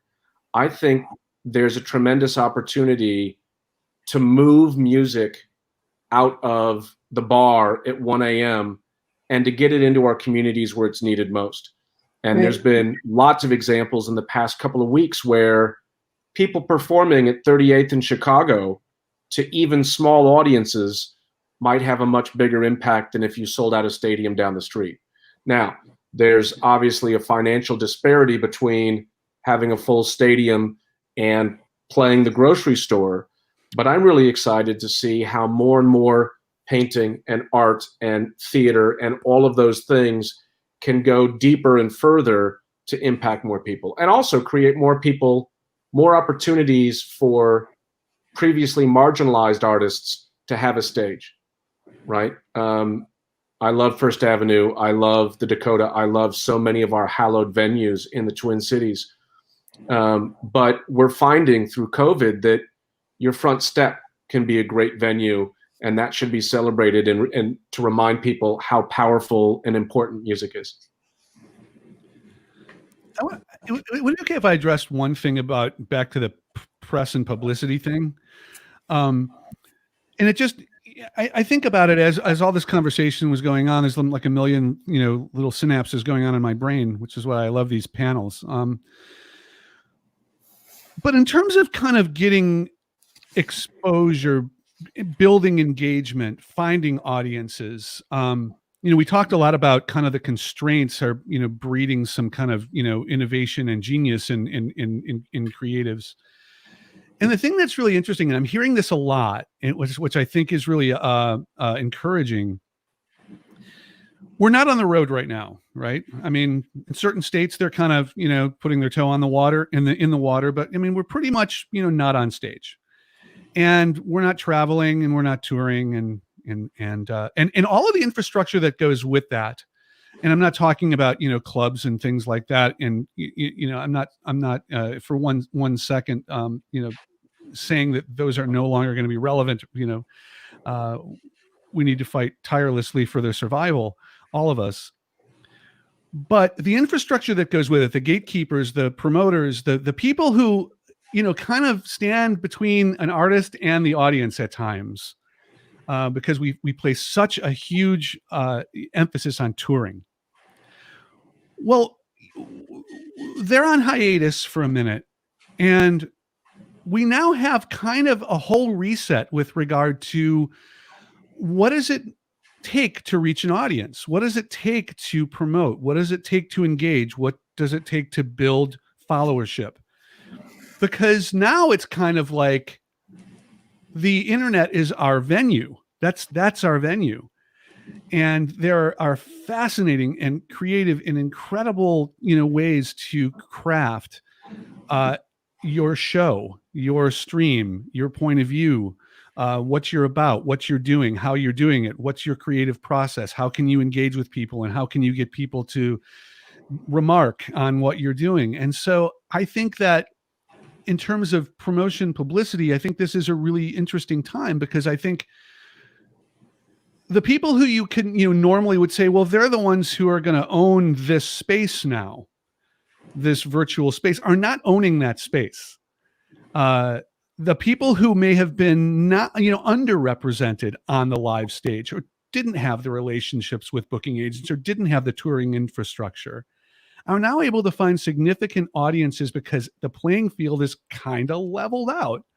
So I think this is really an interesting time for people to, because we're kind of all in some way, shape, or form, all at the same starting line, at least we were a few months ago, for people to pull ahead, for people to really innovate and figure out what can you do with your technology, your creativity, your creative community to build an engaging and sustainable aspect of your career that's going to exist in a naturalized virtual venue, not just trying to take the terrestrial world and translate it to virtual. No, how can you create an experience naturalized in the virtual domain? I think that's a huge opportunity for engagement and promotion and publicity. Well, that's been one of the biggest bright spots of the last couple of months, is local artists who've done some interesting streams. And lo and behold, they're getting 40, 50, 100,000 viewers. And that artist has never played a space bigger than maybe a 1,200 capacity room.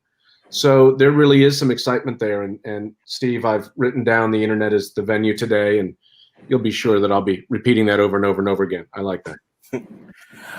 Thank you all for such amazing comments. And I think this is actually the perfect energy and catalyst to dive into our first electronic press kit. So I'm going to jauntily share my screen, ideally just get it right there, It's going to be so amazing. Real quick. I believe we are here. Can we all see this one? Yes. Awesome. I am okay. I see what's happening there. I can toggle back here. So this is the press kit for the band Maria and the Coins.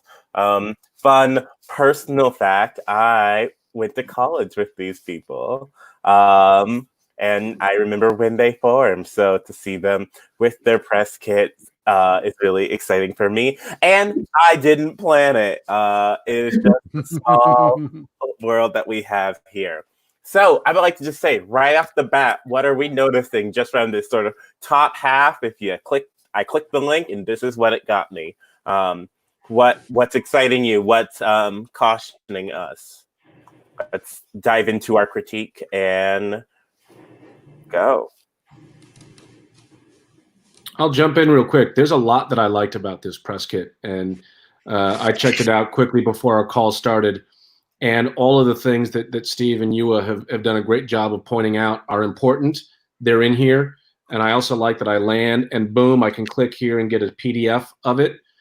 I also really like the photos, and I like the fact that I see the band a bunch, and in any of the non-stage shots, they're smiling. It's very subtle, but it's very real that seems to make them, for me, a little bit more accessible. That seems to make them, these are people that I could talk to and hang out with and seem good-natured. There's a lot that they did right here. Good job. Definitely. So I agree with Scott on a lot of the aspects. I think Maria was the one that asked about tracks and having the latest tracks too. Mm-hmm. So I would also just include something that says, these are our tracks that we want you to listen to in case the person who's listening doesn't have enough time. Yeah, I'm just scrolling through to their music section here, and it does look like we have the album for Forward. Here's a question for Yua. Are we now at a point where every press kit should have some live video? I mean, is that sort of the new bar? I mean, so I book for a musician as well, and you always want to include some high quality video. And it looks like the video from the Currents Friday 5, it looks like a live video, but you always want to include something like that for a talent buyer. So they're going to hear what you sound like live or look like live too. Because if you're just kind of lackluster, they might not want to book you, but you want to give them a taste of what you guys are like live. The one other thing that I like about this is that it's current, and that's such an important thing. If you go to an EPK and the first thing that you see is early 2019, that starts to give you a little bit of pause. I like the fact that there's something there that's from March of 2020. That's a really important thing to have is making sure this is updated regularly. So at no point does anybody ever land on this and say, what are you doing for the last year? Or, you know what I'm saying? So I like that a lot. It's also kind of embedded in a website. So, I mean, that's a personal choice. You could certainly, it's fine to send a link directly to this page. So I'm gonna leave it to others to decide whether or not they think that this should be a separate kind of entity. I think it should be separate as well. A lot of bands do have it in their website that's open to the public, but I do think should be private. So it kind of just makes it a little bit more special. It makes it right. Feel like this is a industry only kind of portal. The other thing about it is, sorry, I keep on thinking of stuff. I know that with my label, the photos that are available for press are not available to the public. Right.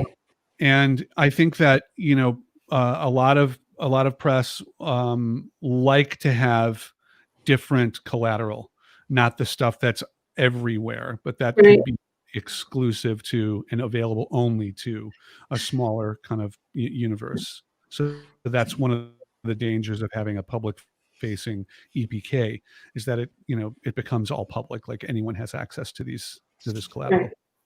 So MMC shared a blog that I wrote on my personal blog actually about 5 years ago, and I talk about my requirements or what I like to see when I look at photos.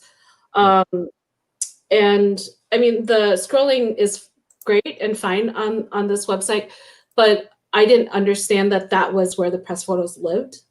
So that would be a big part of it, just to be able to download video or photos, click here.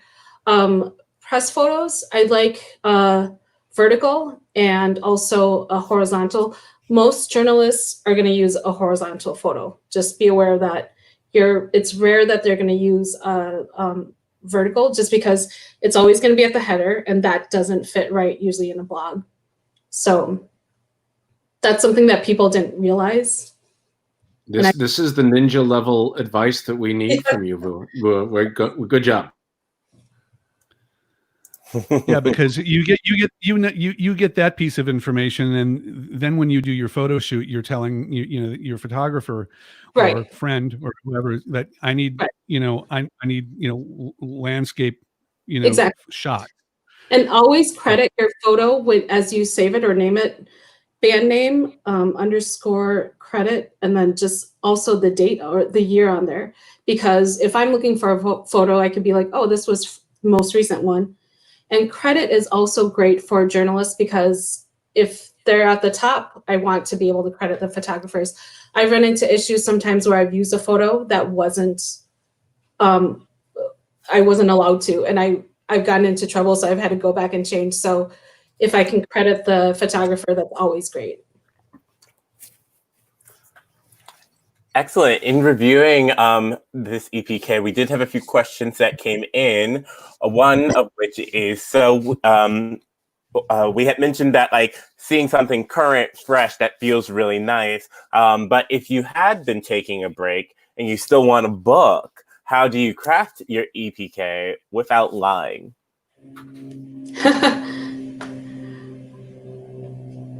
I don't think you have to lie. You probably just don't include that information in there.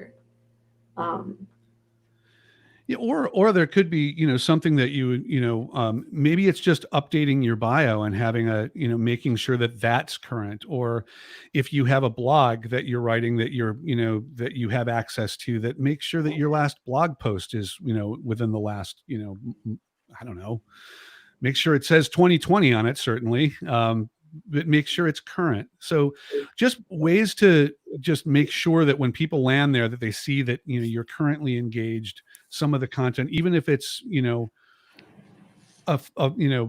candid shots of new photos, just something that's not a year old.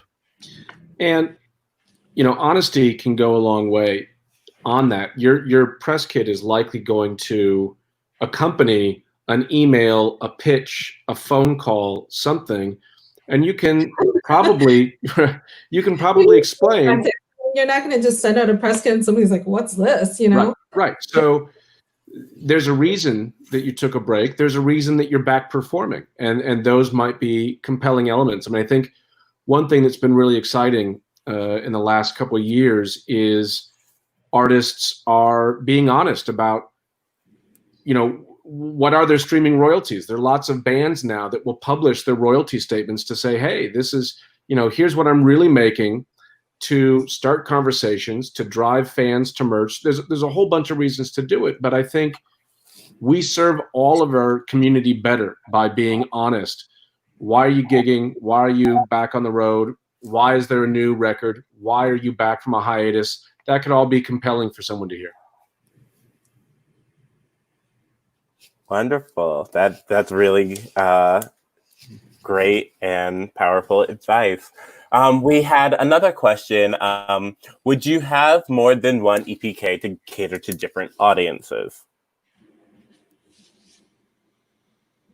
I think so, but I don't think it's necessary. that's a lot of work, you know. I mean, when I look at an EPK, if I don't need a stage plot as a journalist, I'm just going to be like, okay, I don't need that. So it's easier to just have one comprehensive and then not worry about it. But if you want to do the extra work, feel free.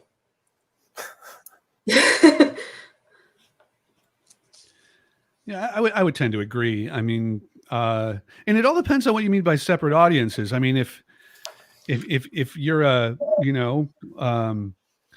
half of your work is in one genre with, one, kind of audience, and you have a alter ego or something that's in a completely, like, you're a, a classical violinist, but you also are an EDM artist.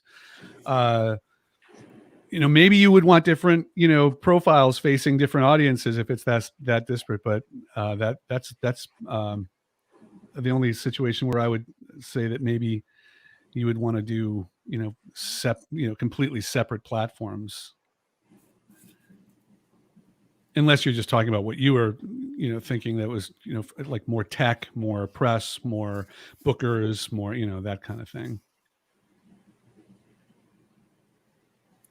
Excellent. I believe that also gives us enough time to dive into our second EPK submission that we had got. So let me get into it here.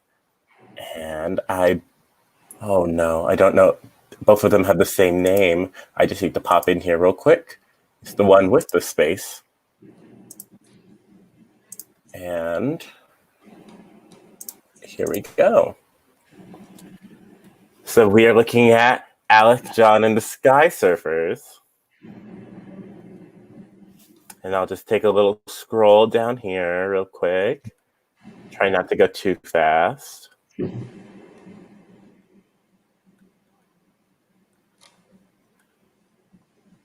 got some photos. We've got a booking thing. Got back to top, some links here. We'll just poke through the photos real quick as well.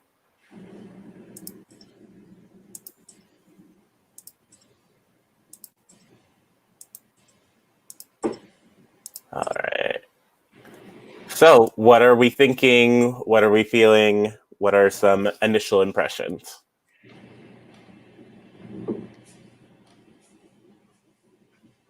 So I'll jump in.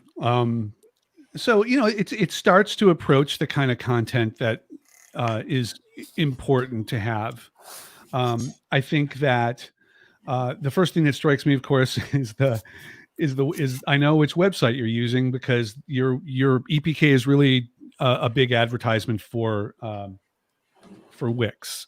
So that's one of the things that I would remedy. And I think then by doing so, you will likely have access to some of the other things that I think would be important for this press kit, because you would have access to more templates, more input on how things are going to look, less limits on what you can include and how you can include it with regard to the number of tracks that you can include, how much text space you have, the different kinds of photos you can put up, different resolutions, etc. It is a beginning, but I think that a lot of these aspects need to be kind of expanded. The bio needs to be a little bit more comprehensive, more information, easier to use, and just the ability for, this band that are, obviously creative to, have a little bit more agency over the look and feel of their first impression, which I think is really, really important. What do you intend to do? What kind of reaction are you looking for? What do you want people to think and feel and experience when they land here?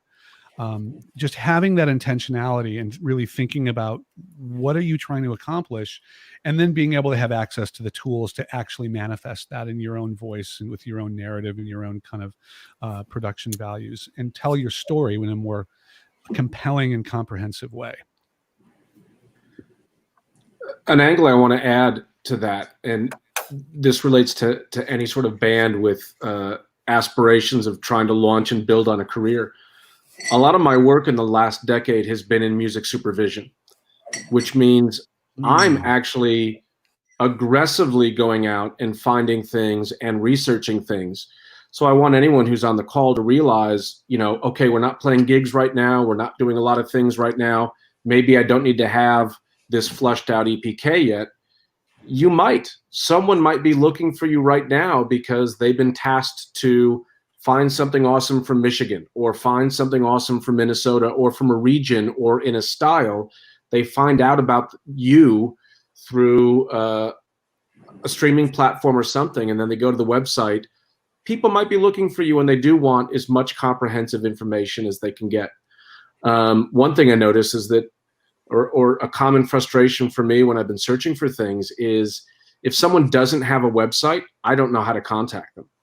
And unless they automatically friend me on social media, which can be awkward. Who's this guy? Why is he doing a friend request at 4 a.m? You know, whatever it is. So one of the things I like that these guys did is that there's a contact piece at the bottom of this page. I'd suggest that maybe that should be a separate tab in the website. You know, an EPK shouldn't be information and then click here for booking. That's probably the wrong place to put a inbox, but being able to contact somebody easily is always appreciated.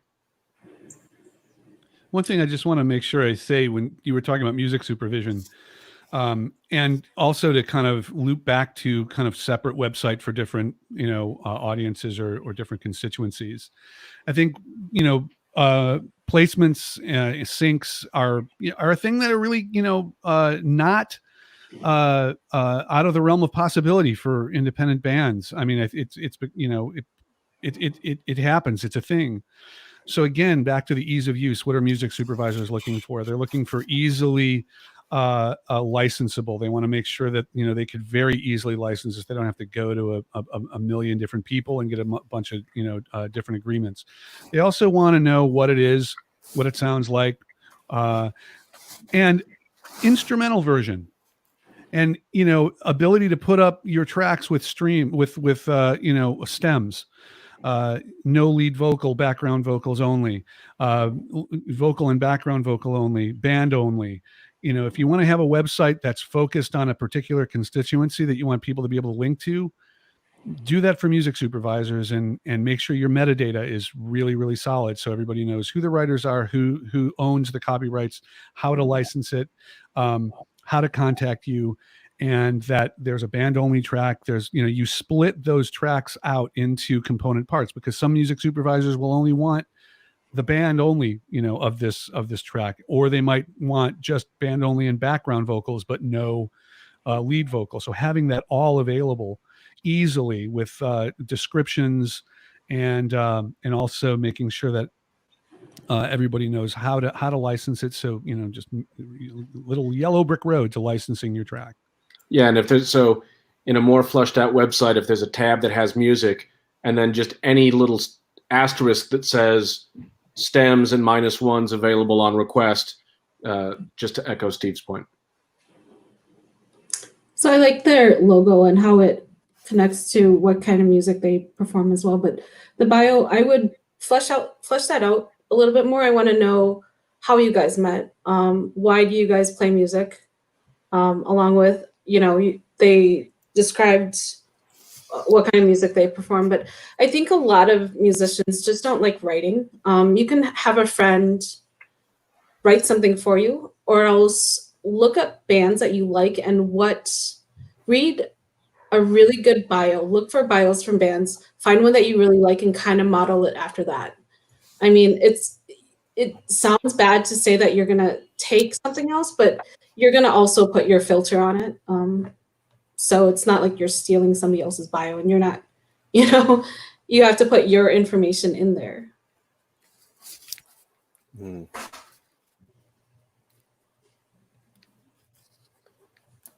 Awesome. Any sort of last thoughts about this press kit or the Marie and the Coins one that we saw before? I think a good thing is that people just have press kits altogether. So that's your first step. You guys are already have taken that. So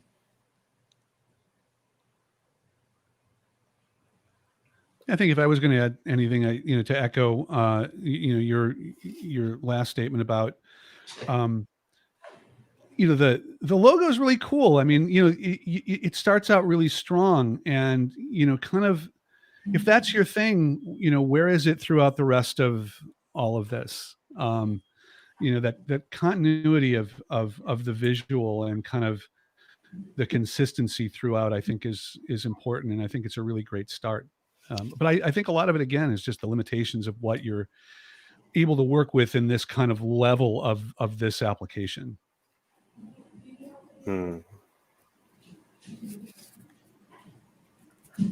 Excellent.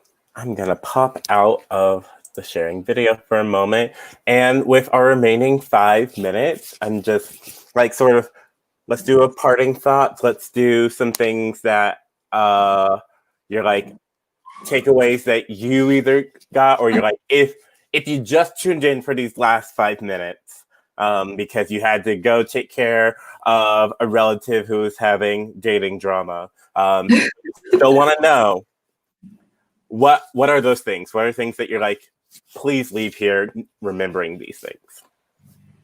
I can start. I have some parting thoughts. So just know that a Facebook page does not go in place of an EPK. And then a Facebook event invite does not represent a press release as well. I recently asked for some submissions for performances at the airport, and I was like, I'm looking for somebody that kind of fits this role. And I'm like, please send your EPK to my email. I'm not kidding how many Facebook messages I got. And then how many people responded back to me with, I don't have an EPK. I'm like, make one, then send me an email. That's what I asked for. So that's my biggest things. Yeah, I think that yes, and I've learned so much from you. The other thing is, knowing your audience. As much as you can find out the points of view of the people that you're facing with this content, and really just make it easy. Put the right stuff, the bio, the music, the videos, make sure it's super high quality. All of the analytics that you think are going to, be important that people know about, but just make it easy and clean, and spend the extra couple of bucks and get past the free tier, because this is your opportunity. And to echo the part about, Facebook, or, having your identity exist on a platform that you don't control, at any time, one of those platforms can change their terms of service, change their algorithm, change everything. And your entire business model is upended because you're relying on something that's un or under-regulated, that basically can change the game on you overnight. So the EPK is your way to really control what you're doing, how you look, how you're facing outward, and what your messaging is. It's also your opportunity and your assignment to, learn more about people like you, and people like booking agents and press, and all of these people who you want to communicate with, and find out what they're looking for, and make it really, really, really fabulously fun and easy for them to engage with you. Yeah, Steve, you stole my thunder on some of the last things that I wanted to say, is that no one does it by themselves. I mean, Steve and you, I've learned so much from what you shared today. I mean, I took notes, and this will go into my classroom this fall. So thank you all, and thank you to the MMC to do it. But no one builds a creative career by themselves, right? No one builds an empire by themselves. So to everyone who is viewing the call today, check out the other events that are happening this week at the summit. Study what other artists that you inspire are doing. Read the hype bots and the music business worldwides and the blogs, and read the current blog. Read city pages. Do the research and understand that we're all learning and we're all adapting, and we need to be making continuous learning part of our process, because there are people like you sharing great wisdom in panels like this all the time.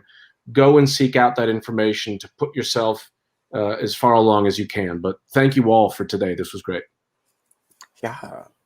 This is all very wonderful information. So make sure when you leave here, get that EPK if you don't already have it. Buy your domain. Remember, you can't do it by yourself, and tap into all the wonderful people just as we did in today's discussion. Thank you all so much. My name is Denzel Beelan, and it's been my wonderful honor to host this panel on EPKs, analysis, and just discussing how they should be. Thank you, Denzel. Thank you, everybody. Thank you so much. Thanks, Bye. guys. Good seeing you, all of you. Yeah.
Good afternoon, everyone. Hey.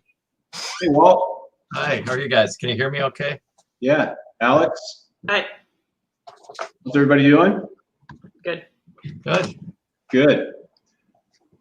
I just realized we don't have an official moderator. We talked a little bit about it earlier in the week, and I volunteered to assume that role. But I also then realized I don't have official bios for either one of you. So let's take 30, 45 seconds to do quick introductions. I will go first. My name's Tony Mendoza. I'm an attorney here in St. Paul, Minnesota. I've had my own practice for going on 17 years now. Big part of my practice is entertainment law. I'm also a co-founder of the Minnesota Music Coalition and a board member for about another 6 months. So welcome everyone. We're gonna try to keep this as open as possible to questions. We do have some prepared things, but we also want to get to everyone's questions today. So I will go to Walt next. Yeah, hi, thanks, Tony. Nice to see everybody. Walt Lehman from Lehman PLC. Here, I'll give you one of my cards. Here you go. I've been working in the art, entertainment, and museum law space now for close to 25 years. Started out Lehman Strobel PLC, and now on my own at Lehman PLC. I work a lot with film and television production, occasionally dabble in the music space, but I also reach out to Tony and to Alex when I have questions I want to bounce off them. So happy to be on the panel, and I look forward to it. Alex, take it away. Hi, glad to be here. I really enjoy doing the summit and being part of these panels. I think this is the 3rd year that I've gotten to participate on a panel. My background is as a film, television composer, and then became an entertainment attorney. And so a lot of my first clients were my classmates from music school. And now I work with filmmakers and musicians and composers, as well as artists in other disciplines. I was on my own for a number of years as an attorney, and I recently joined Helmuth & Johnson. Excellent. All right. For everyone out there, we do want to get to any questions that you have. In the past, this panel has been followed by a one-on-one legal clinic in which both Alex and Walt and a couple other attorneys over the years have agreed to volunteer their time. Of course, we cannot really do that on this format. So we would love to invite any questions you have, so get them ready. And I'll keep watching the live comments for those and pop them into our panelists or myself as they come up. But I think I'm going to start with a topic that seems front and center on everybody's mind right now because of the times we're in and the venue, quote unquote, that most musicians are forced to be performing in right now, which is venues just like this one, which is over video. And it raises a lot of interesting questions about what kind of licenses that you might need to perform music, whether it's your own music or cover songs in a live stream video.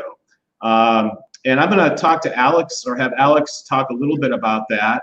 One question that we actually had for this event was, whether you need to get a license from, say, one of the performing rights organizations like ASCAP or BMI in order to perform a cover song on video. And so I'm going to throw that one over to Alex right now and have her talk. I know she's been spending a lot of time and paying some attention to that topic. So Alex, do you need to get a license from BMI or ASCAP if you want to perform a cover song on live video stream? Yeah, so usually the licensing responsibility falls to the venue where you are playing those cover songs. So like you go to a coffee shop, they are paying an annual license to ASCAP and probably one to BMI as well. And so you're covered. You can play whatever songs you want, and they've already paid for a license for you to be able to do that. When you are doing a show when you're streaming, you don't have the benefit of that venue covering a license for you. You're responsible for any necessary licenses yourself. And what gets tricky then is because it's not set up right now, the platforms that we have as viable options, like Facebook's really popular, YouTube's really popular, and it's not straightforward for a solo artist to go and try and get the licenses that you would need in order to cover that. If it's your own music, just to back up a step, if it's your own original. Looks like we might be losing Alex there a little bit. While we're waiting for her to come back. Oh, there she is. Are you back, Alex? I hope so. Sorry, you got interrupted there. Go ahead. I said Facebook and they muted me. So if it's your own original music, just to cover that aspect too, you can stream it wherever you want to. It's, you know, you're not violating anyone else's rights by performing your own music. The only downside to that is that just be aware you're not going to generate royalties unless you're charging people to come to your stream, essentially, because there's not royalties being automatically generated for you the same way that they are if you do a show in a venue. So with cover songs, though, what can happen, even if you're playing your own original music, the way it works on Facebook is they have a library of music that their bot is looking for, and whatever it's listening to, it will compare the waveform against something that it has in that database. And so your stream can get muted, and I've had this happen to clients. Your stream can get muted while you're live because that algorithm thinks that you're playing music that belongs to someone else. Sometimes it doesn't get flagged until you've finished your live stream and you have that archived video later. But it can happen while you're streaming live too. And this is for if you're, you know, sitting there with your guitar or your cello and you're playing music. As far as what Facebook has licenses in place for already is for people who just go live from wherever and they're playing recorded music that was pre-selected and pre-cleared by Facebook. So we're at a little bit of an impasse right now with Facebook not having built-in licensing for us to sit down and play a concert from our living room. YouTube has a blanket license for cover songs. So if you record yourself playing, and it's essentially what you would look like on stage, just performing that song, that's allowed on YouTube typically because the publishers have opted into that blanket license. The bad thing about that is you don't know what's in the blanket license until you put it up there and basically you chance it. If it gets taken down, then it probably wasn't in the blanket license. If it gets left up, it may have not been found yet, or it may be in the blanket license. So YouTube's a little safer than Facebook just because there is more stuff cleared, and you're typically allowed to leave those videos up afterwards because of the blanket license. I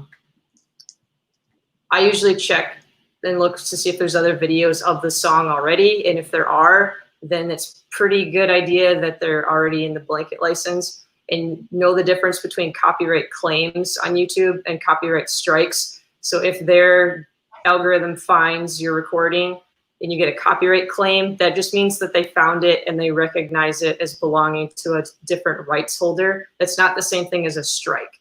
So a claim, you'll get like an ad placed on your channel, but you're not going to get a copyright strike. So as a little bit of homework prior to this panel, I did go to ASCAP's website and BMI's websites just to see what they say about this issue right now. BMI, I could not find anything in their kind of FAQ section, but ASCAP actually does say that they blanket license, although I have to remember if they actually use the word blanket, but that they license Facebook Live, YouTube, and there was one other. But Alex, is what you're saying is that that's not necessarily true? What they've done is, so the reason is because they just say in a generic way, like, yeah, we license that, but they haven't specified really what that license is for. What I do know they have is a library of stuff they cleared, but it's recorded. She got muted again. Well, what advice would you have for an artist that wants to put on a live video stream? Can you hear me? Yep. I just kind of cut to Walt quick for maybe a practical question for artists that might be wondering, if they decide I would like to perform a cover song, or I want to sing, Happy Birthday or something, that's a publicly registered, or obviously a cover song. What advice do you have to an artist that wants to do that right now? Well, as Alex was pointing out, I think, so ASCAP has a digital license, and Alex and I have talked about this a little bit, that digital license really only applies if you live stream on your own website. So if you have the capacity to live stream on your own website, that ASCAP digital license is the appropriate thing, correct, Alex? Mm-hmm. Yeah. What they're talking about with their Facebook license is that they made a library, like think stock music sort of thing. They made a library of recordings available for Facebook users to use in their live streams. So that's not really what we're hoping to have, where we're actually generating the music ourselves. So it's possible that, you do a performance, it's close enough to that recording that it thinks that that's just what it is and you're okay. But again, people are getting muted for stuff that it thinks is part of their catalog. So then to take this sort of one more step further, and I've looked into this in respect to performing arts, to the theater folks who are trying to stream performances as well. And the other issue that arises there is whether you need a sync license. In the world of video, if you combine music with a video image, you technically need something called a synchronization or a sync license. And in this context that we were just talking about with the digital ASCAP license, where you're live streaming on your own website, you don't need a sync license unless you then preserve and archive that recording, correct? Right. And leave it on your website in the future. In that case, you technically do need to get a sync license, which is something you actually have to negotiate directly with the copyright owner, and that can be pretty difficult to do. Certainly, it's something you can't do spontaneously.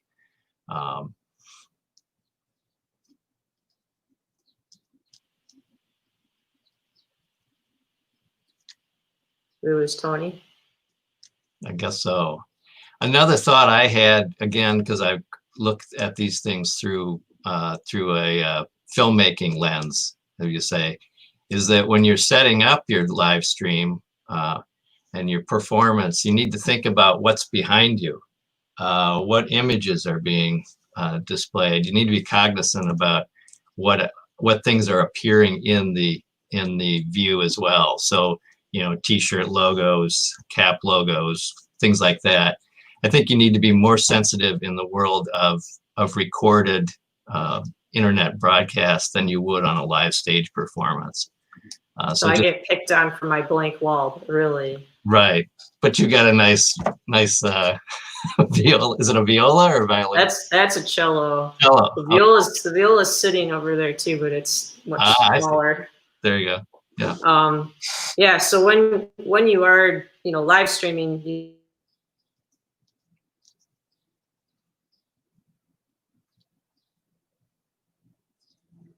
seem to be having lots of technical issues here, and I'm not even, I can't see the audience, so that's difficult as well.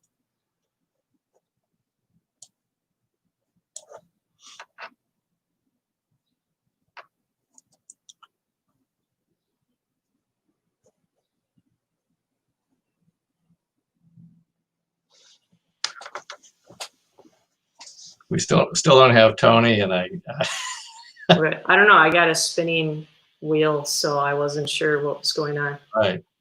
Has anyone submitted any questions? I don't see anything in the live comments. Okay. Well, let's talk about copyright generally. We should mention too, Walt and I did a streaming presentation a few weeks ago. If you go on Springboard for the Arts website, you will find an hour of us talking about just streaming issues and the licensing and everything to consider with respect to that. Let's talk about copyright more generally. I don't see any questions coming in. So with music, there's two copyrights. Essentially, you have two works almost. There's the recording itself, and then there's the underlying composition contained in that recording. And that's true whether or not you actually have made sheet music. So if you never write down, you know, chords or make a chart or make sheet music, you still have rights in that thing. And so what a lot of artists that don't use sheet music will do is they will file the copyright registration for the sound recording. And there's a way you can do this for both things at the same time, so you don't have to file it twice, you know, once for the recording, once for the composition. If your album's not out yet, you can do up to 10 tracks simultaneously. There's a special application called a group registration, and I gave Mary the links to that if we can drop that into the chat. This is a new-ish thing from the Copyright Office. You used to be able to do more at one time. They've capped it at 10, but for most cases, that's enough for us to do a whole album, as long as you do it before it's published, so before it's released. You're able to use that special form and protect both the composition and the sound recording at the same time.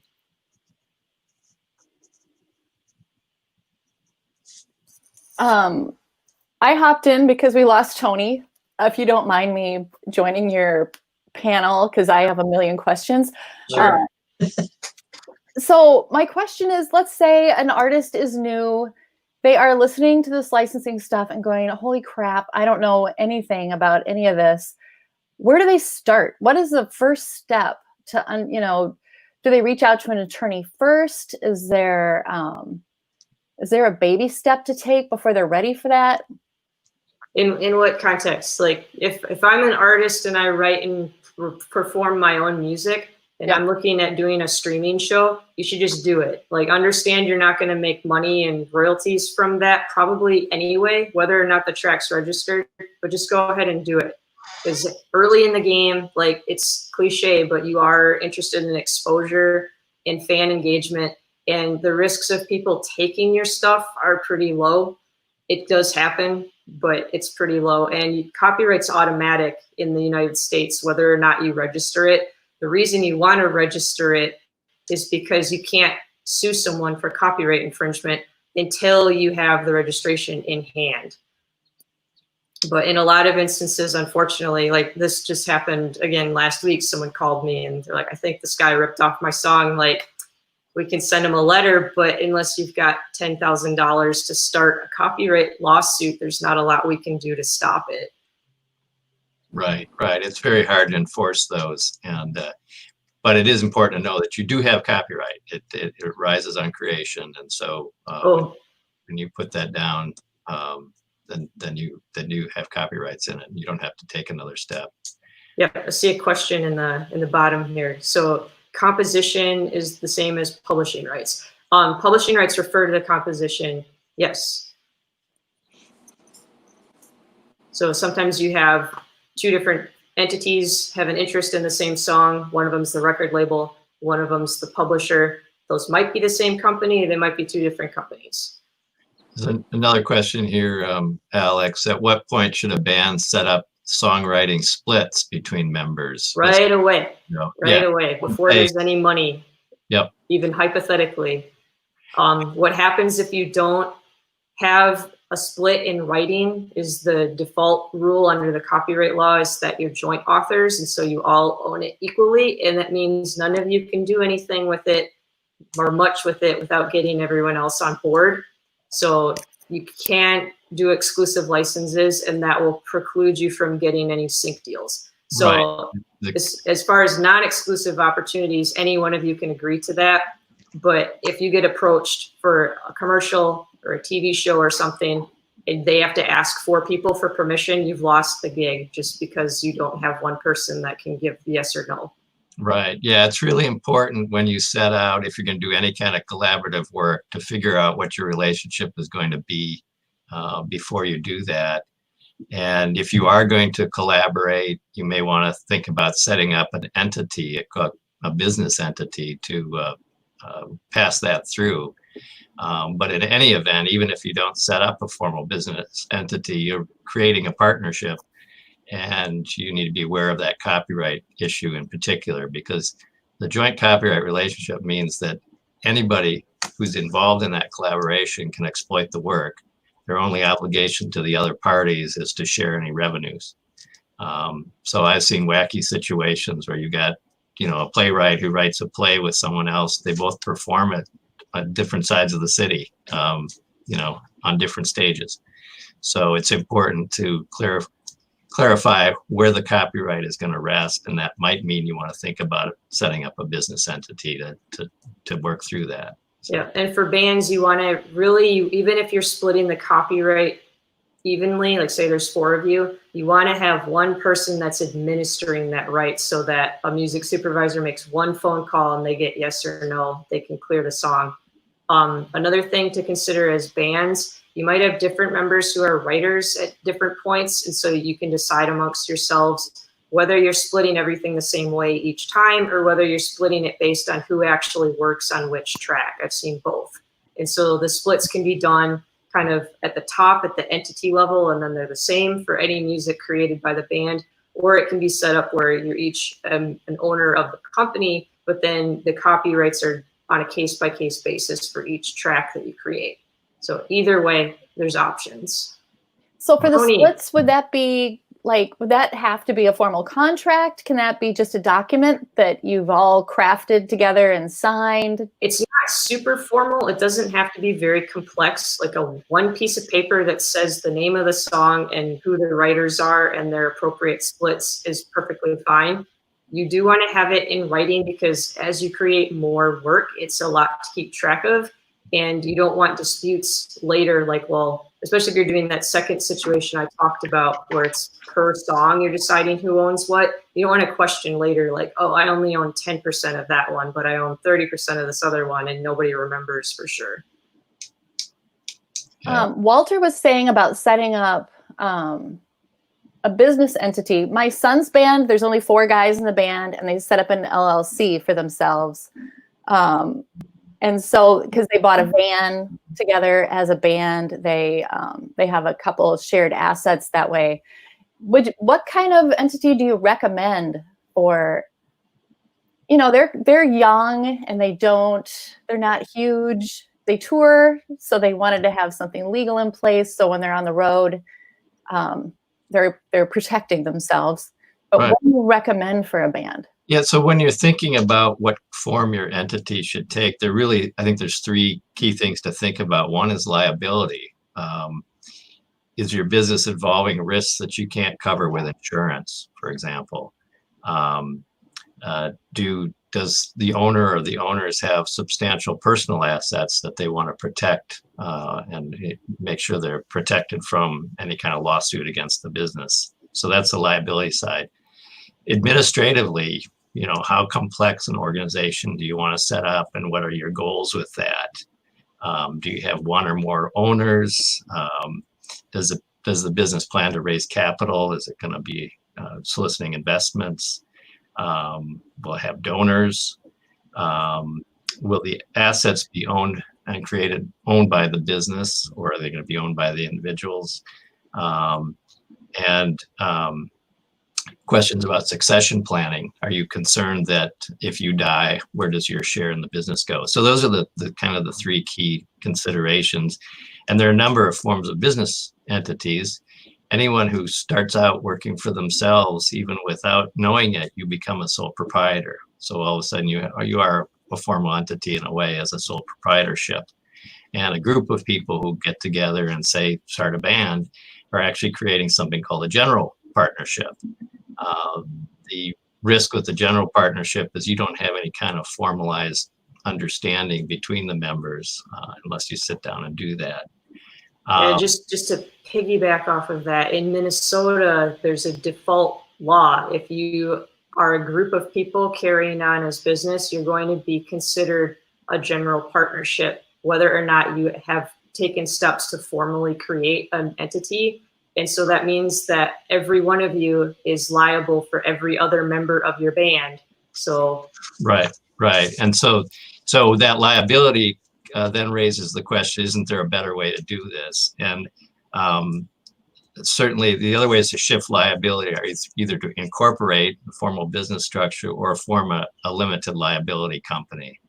And just for the short answer, I think an LLC or a limited liability company, certainly in Minnesota, is an easy way to go. It addresses the liability issues. The administration is pretty simple. In Minnesota, you can do an LLC as a single person or as a multiple group of people. It provides that firewall in terms of liability from your personal assets.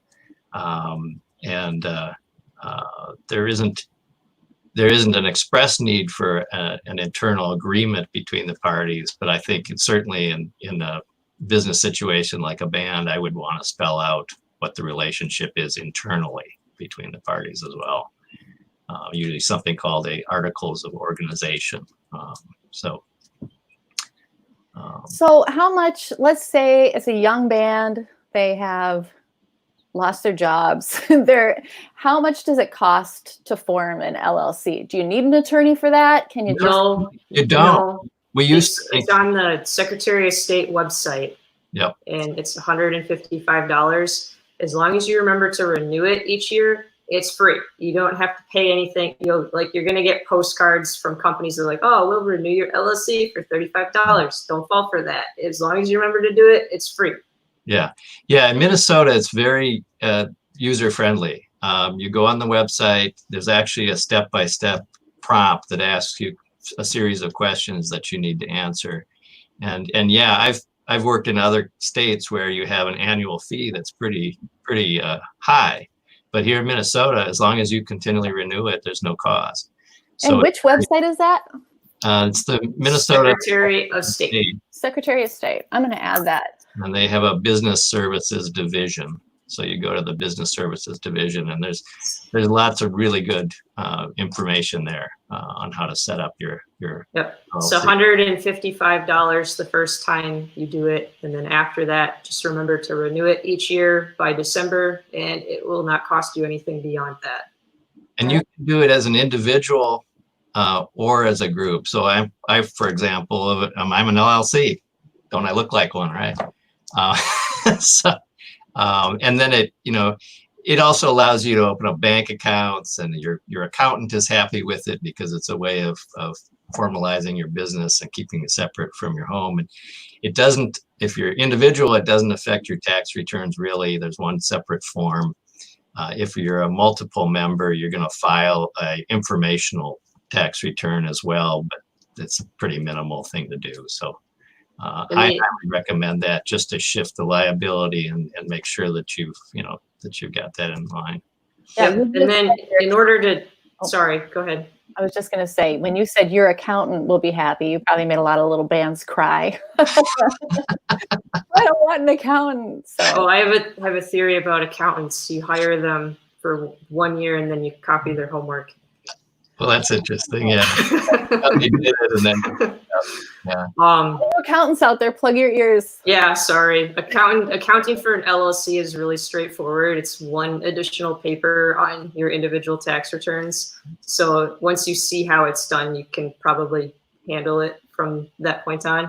And people might not think about this, but the fact is, once you're in business, you can deduct your expenses. So if you go out to dinner with, doing work with your band, I would talk to my accountant about it, but there are a lot of things that you can deduct as expenses for your business. Mm-hmm. And that offsets any income you make, and it actually, it's a pretty valuable thing. So. And then the other thing about the liability, once you have the LLC in place, the LLC can sign contracts. So that would be the entity that's signing a contract instead of you as an individual. And the advantages there are that you're shielded from liability by the entity rather than you personally guaranteeing that contract or the amount of the contract. Then the LLC is making that promise instead. Right. That's another layer of protection for the band right there. Yeah. Yeah. I get the question sometimes, who should own the copyright? I don't know if Alex, if you have any views about that. I've heard it different ways, but should the LLC hold the copyrights, or should an individual author or creator hold them? Yeah, it's a personal preference. It kind of depends how much, like for me, what I tell clients is how much co-writing are you really doing? If it's the sort of thing where the band is together creating all of the IP, so all of the intellectual property, and they should own it as a group. If it's one writer and the rest of the band is kind of the performers that are currently on the roster, that doesn't make as much sense for them to own the copyrights in the songs. They should probably just get paid as performers, and the writer should kind of keep what they created for themselves. Eventually the band may no longer exist too, and that's something you have to untangle down the road. If you've put all your copyrights into your LLC and now it's dissolving, you have to split all that back out. The copyrights owned by the writers is what broke the Beatles, so just keep that in mind, but it's totally a personal preference thing. Yeah. There are a couple questions in the comments. If you don't mind, we'll hit those here. I've been watching them. The only one we missed is, how do you go after someone who is using your stuff overseas? I assume this is tying back to copyright issues. There's not a lot you can do, and copyright law is different in different countries.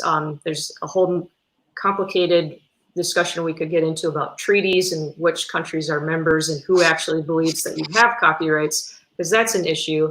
But it is really hard to enforce your rights against someone who's in another country. You can ask a lawyer to send a cease and desist letter.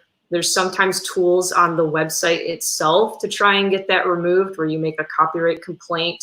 And like, we have this issue with counterfeit goods all the time showing up on Amazon that are using our clients' trademarks. And there's a mechanism inside Amazon to report that and get it taken down.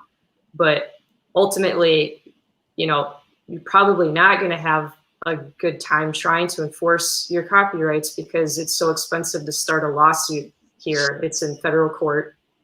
They're very drawn out, and the other party may never show up to participate.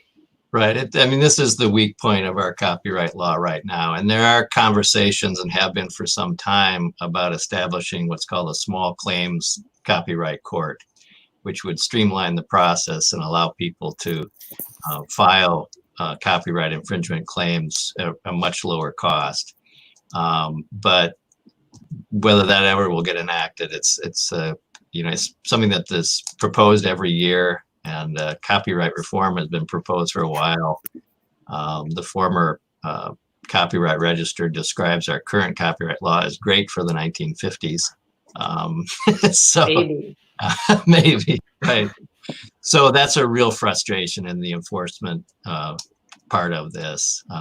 And there is, unfortunately, we send out cease and desist letters. They may have people take down an image or stop using something. Whether you'll ever get compensated for that, very unlikely. Yeah, I try and involve the middleman as often as possible when there's a dispute internationally. If you're releasing your music through CD Baby or DistroKid or something, and they find out a competitor of theirs has something that they're supposed to be able to make money off of, they have a good opportunity because they have more money behind them. And they have a lot of interest in protecting your work because they're trying to make money off of it. So that's what I tend to do, is reach out to those platforms and the digital stores and try and get them involved in removing infringing content. Let's see. Newest question in here. Were musicians who have LLCs eligible for PPP funds? PPP is what does it stand for? Paycheck Protection Program. Yeah. Tony, have you dealt with that? You're back. I am back. I don't know of any musicians personally who have received PPP funds, but if you have formed an LLC, that certainly is one of the criteria that you needed to check off on in order to be qualified to get a PPP fund. So I would say if you have an LLC or a business entity, you probably could qualify. I think the biggest challenge with the PPP loans is your banking relationship. As Walt said, once you form an LLC, you can, it kind of gives you the ability to go open bank accounts for your business. The first round of PPPs was kind of a disaster for small businesses. A lot of the money went to the wrong people, let's just say. But the second round that was authorized, I think, is getting. In fact, I don't think they've given all the money away yet, and so there's still some eligibility out there. But some banks have been better than others in helping get those loans processed. The other issue with the PPP loan is that you really do have to have some sort of payroll history, and at least the initial rules, which have been changed a little bit since the program first came out, require that you spend 75% of the loan proceeds within a window of time, which now I think has been extended through the end of 2020 as opposed to 8 weeks. For you to spend, you were required to spend 75% of the proceeds from your PPP loan on employees, on payroll, essentially. The other 25%, you were allowed to use it for rent, utilities fairly broadly defined, so you could pay for your cell phone or your broadband internet connection, that kind of thing. But that tough hurdle to get over for most small businesses is that 75% requirement to spend it on payroll. It's really hurt a lot of actual people in the restaurant business, but I'm sure bands, artists probably have the same issue because most of them aren't paying themselves a salary. They're probably taking draws out of the LLC as opposed to putting themselves in any kind of a salary or making themselves employees to get paid. Although you can count income that you pay yourself through a draw as part of that 75%. That 75% is important because what it allows you to do is essentially have the loan forgiven. So it turns what is a low interest loan at about a 1% interest rate into essentially into a grant. So it's definitely worth checking out, and it's if you are an LLC, you have a bank, see if you're qualified. It potentially has the ability to turn into free money for you or your band.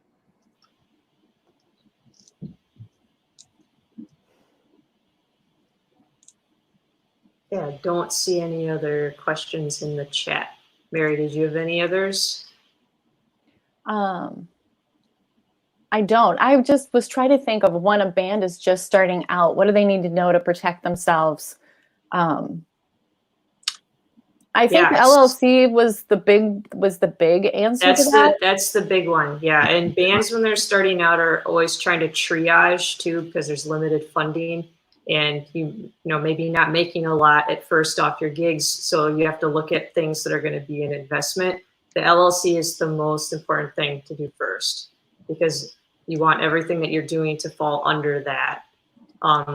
Sometimes bands come to me and they are worried about trademarking their name. I was going to mention that. Yeah, don't worry about that. You do want to worry about doing some searching to make sure that you're not infringing on someone else's name. If you're going to invest time and money into your brand, you don't want to do that. You're really having to change your name.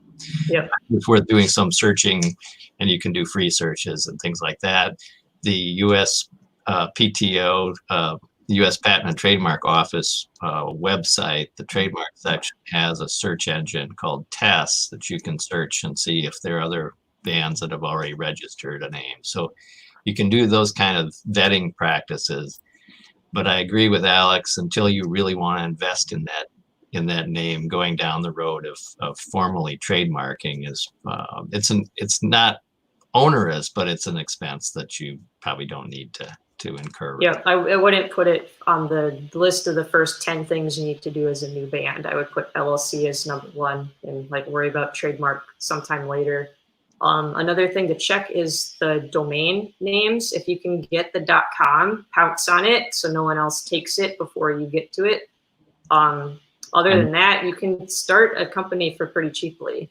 Right. And that .com, the .com registration is not a trademark. So you have to keep that in mind, that those are really two different things. But in both cases, you want to be sure that you're not infringing on someone else's trademark already. So, Walt, I wanted to go back to the LLC question for a second. We were talking about how easy it is to set these up for a single member. But for a band, it's a little bit more, it gets a little bit more complicated than just going onto the Secretary of State's website and filling out the form and paying your $155 or whatever it is. Because as Alex mentioned, unwinding an LLC, or if you have a band member that wants to exit the LLC, if you don't have a written agreement up front that deals with those scenarios, it can get a little bit messy. So right. So in terms of formally creating the LLC, that's really easy to do in Minnesota. It really is an online process, either single or multiple member LLC. But you're absolutely right. It's that internal agreement. And Minnesota, I don't believe they require you to have an internal operating agreement between the party. If you don't, it's all the default rules apply. There's default rules in the statute, yeah. Which you might not like. Exactly. So then you're correct. The key there is to develop that internal document, which is the document between the band members. It's a contract between the band members, yeah. And that's we go back to this question about joint copyright, that you'd address that in that kind of an operating agreement. What is our relationship going to be? Who's going to own copyrights? How are we going to distribute revenues? How are we going to allow people to come and go and exit the LLC? So all those issues would be addressed in that internal document. And you're right, that can be a lengthy, depending on people's concerns and stuff, that can sort of quickly go down into a real deep issue. You've got 4 members, 4 different lawyers. Right. Sometimes and there's different forms of LLCs that you can choose from. There's the member managed LLC. There's the manager managed LLCs. Yeah. But the main point is that if you're going to have a band that's going to form an LLC, it's probably a good idea to work some of these issues out up front in what you refer to as an operating agreement. When I do them, I call them member control agreements. Yeah. And I usually blend a member control agreement with an operating agreement, which I consider to be, and this is a little bit of just nomenclature as opposed to substance, but kind of like the bylaws of your company.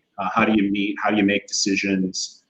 Those kinds of things. And those are good issues to work out no matter what kind of business you're in, but especially if you're in a band, to kind of set out the ground rules for how you're going to do business. And that's really what you're kind of doing in that member control or operating agreement.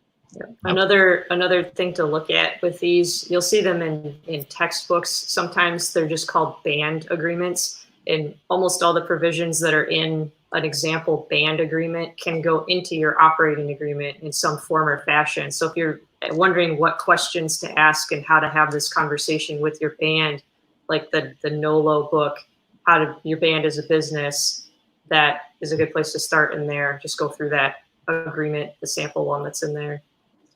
And you can start out with kind of, a basic structure, and then as things develop, your relationship develops, you may revisit the relationship between the parties, but at least you get something down on paper that everyone can agree to. And then when it comes around to tax time, you want to talk a little bit about how that works with an LLC, either Alex or Walt? I can, with the caveat that I'm not a tax attorney. So what I tell you, take with a grain of salt. And the best thing to do is have that accountant. They're the ones that can advise you on it. But one thing you need to do after you set up the LLC is you get an EIN, a tax ID number.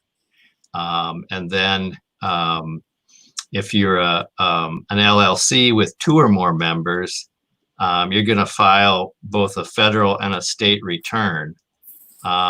and that return is going to be basically a disclosure. It's not going to be a return that you pay money on, most likely, because you're a pass-through entity. But the LLC will file, it's called a 1065 return, and then the individual members of the LLC will include K1s on their individual tax return. So as a way of documenting that, but you'll pay your taxes through your individual tax returns. And if you're doing it as a single member LLC, you don't have to file those returns. No. You report it on your, it's called Schedule C income. Right. I think the important point to make here is it's very important to keep a separate set of books, no matter whether you're a single member LLC or a band, and track those expenses, because as Walt said earlier, those expenses can be deducted from the revenue that you earn as a band, and you will only end up paying taxes on the net profit that your band makes, or you might end up actually reporting a loss in some cases. So for a single member, you don't need to file those partnership returns. If you've got more people that are part of the LLC, then it does get a little bit more complicated. In terms of accounting, something like QuickBooks, I think most people have become somewhat familiar with QuickBooks. It's an easy way to keep track of your expenses. There may be other software out there that's more amenable to bands, I'm not sure, but certainly a lot of small business just use QuickBooks for all their accounts. We're coming up on the end of our program here. It looks like we got about 4 minutes left. We had one other question from Brian. What do we need to know about online streaming shows, especially the idea of using compositions we don't own? We did cover that a little bit earlier in the program. So, Brian, I don't know, I think we're recording everything, but rather than repeat what we've already said in the program, I think we'll ask you to go ahead and check out the recording on that, or follow up with one of us later. Let's see, we have another question from Cash. What are your best tools for keeping track beyond QuickBooks? Any suggestions there? Alex? Wave. It is free, web-based accounting thing, and it's excellent. It's the way it works is it takes fees out, like transaction fees, the same as if you were sending money over PayPal. So you don't have to pay anything into Wave to use it.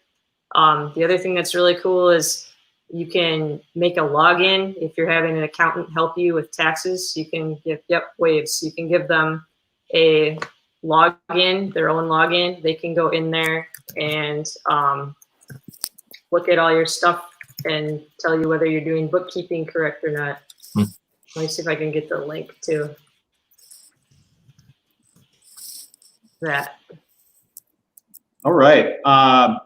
Any final comments from our panelists? Otherwise, I think we're going to probably wrap things up here. I just say, hang in there, guys. This is not easy. And we're going to have to reinvent how we do all this stuff. It's just what we're going to have to do. I second that. Alex, any final words? I would echo that. We are kind of rebuilding the industry from scratch, so there's not going to be clear-cut rules right now, and innovate and come out as a leader at this point. All right, I think that is a wrap. I don't know what we have coming up. Mary, do you? Demo-rama. All right. 3:30 demos, 4 songs. It's going to be great. So stick around. Tuning in for that for sure. Yep. Hey, well, thank you for the opportunity, MMC. Yeah, thanks, everyone. Yep. Bye, guys. Where's my hand?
Hi, everybody.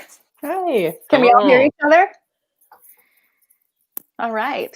Hey guys. Welcome. Thank you for being here.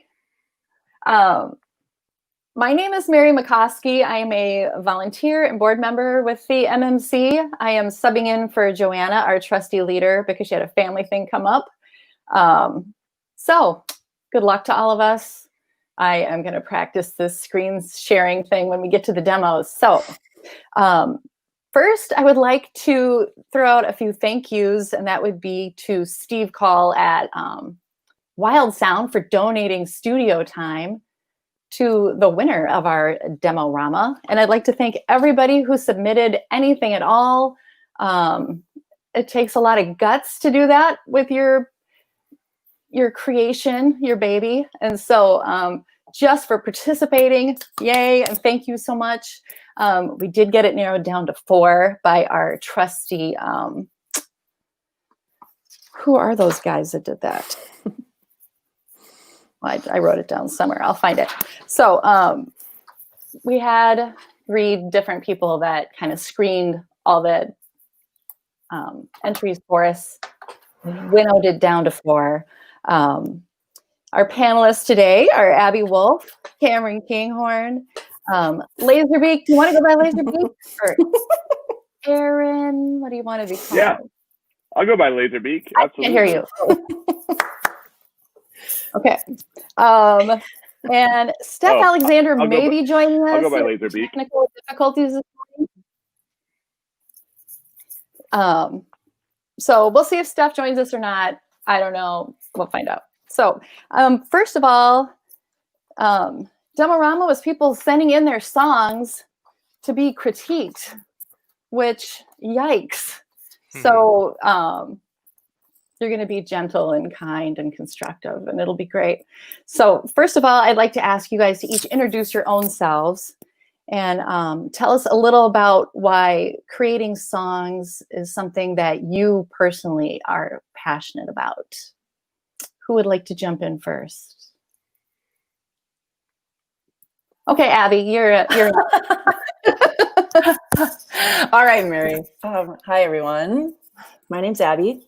I have been singing for all of my life and singing lots of other people's songs since I was a little kid. But I started writing my own songs when I picked up a guitar and didn't know how to play it, and also didn't really have all of the interest to learn how to play it. I'm mostly an auditory learner. So I started writing my own songs using guitar as a writing instrument when I was like 23. And with a lot of support and encouragement from friends and collaborators at the time, and since then have sort of found a way to continue making music, whether that's my own ideas or bringing other people's ideas to life or adding like layers or responses to other people's ideas. So I feel like where I'm at least right now in 2020, as a musician, is that I feel very, I feel pretty comfortable being a collaborator. So I love the process of bouncing ideas off of other people. And I love that interplay, and I love how that teaches me and sort of like raises the bar that then I can strive to try to reach for too. So I'm really interested in interplay, and yeah, I don't know. Does that kind of answer that? That's it. That's all I got. That's great. And you will exist in a little bit of that tomorrow night when you are playing for us here at the summit. Yeah. So exciting. Yeah, 7:30 tomorrow. Yeah. Did you want, I was almost going to say today, just to be funny, but I decided not to scare anybody. Okay, good. Cameron, how about you go next? Yeah, so I'm Cameron Kinghorn. I'm a vocalist, trumpeter, songwriter, band leader. And yeah, as far as like what got me started with songwriting, so I was in a a rock band in middle school, starting in middle school and through high school. And so that was kind of when I started writing songs for the first time. And thinking back, all the way back, it's like there are notebooks full of lyrics for songs that never saw the light of day, which is still true. Still have notebooks full of lyrics. But yeah, so that's kind of where the songwriting process started for me. Yeah, and it wasn't until I got into college that I started seriously writing songs, and that's the first time that I started writing anything that anyone actually heard, outside of friends or like the high school battle of the bands or anything like that. Yeah, and yeah, so that's kind of where the songwriting thing started for me, and kind of thinking about back to that time too, like as far as like demos and recording and that kind of thing goes. Yeah, I remember like Finale, there's Allegro, I think it was called, in like the 90s and early 2000s. Yep. Yeah, and so there's also like I have, if I could find, I would love to go back and find those, but like hey, what up? Oh, good. I wasn't sure if I was early or late. I couldn't find my phone. Hey, Steph. How you guys doing? Good. But yeah, Real good. yeah, like that early version of Finale, and like that was my first time really like notating music, and I used to do a lot of that in middle school. So it'd be like, oh, I have like this idea in my head for something that I could play on the trumpet, and then like going in and doing that. So that's kind of developed from that to like being able to flush out now after going to college and studying everything, like being able now to flush out full ideas that way. And then also, there's the whole like as soon as we were able to start recording, using like a phone or like a digital recorder, that's always been a huge thing for me. So yeah, anyway, I guess we'll get into probably more of that later, but yeah, that's sort of an introduction to me. All right, thanks. All right, Laserbeak, let's hear it. Uh-oh, is he on? Yeah. I am, can you hear me? Yeah. Yes. Okay. I'm Laserbeak. I'm a music producer.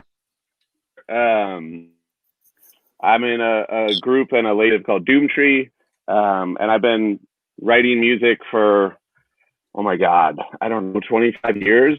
I found my acoustic guitar hidden in his closet when I was in 7th grade, and wanted to be a rock star like a lot of kids do, and so figured out power chords and immediately, as everyone does as well, like, screw it, I know 2 chords, let's have a band. And so I played in an indie rock band called the Plastic Constellations for a very long time, and kind of like toured the country and grew up like formative years on the road, and fell in love with everything music. And then in around the year 2000, I got into music production and started doing Doomtree, and I've been making beats for the last 20 years. And I'm a lifer. Like, I know everybody else here is. I need, without getting too woo-woo, like if I go a couple of weeks without making anything, even just myself, I get really crabby and pissy and not fun to be around. And so I know that I need to create music to be a good person or a better person. So I'm just all about anyone learning, trying, figuring all that stuff out. I think it's so cool, empowering, and so thanks to everyone for submitting their songs. Awesome. So Steph, we're going around and introducing ourselves, and what makes you passionate about writing a song or creating music? Oh man.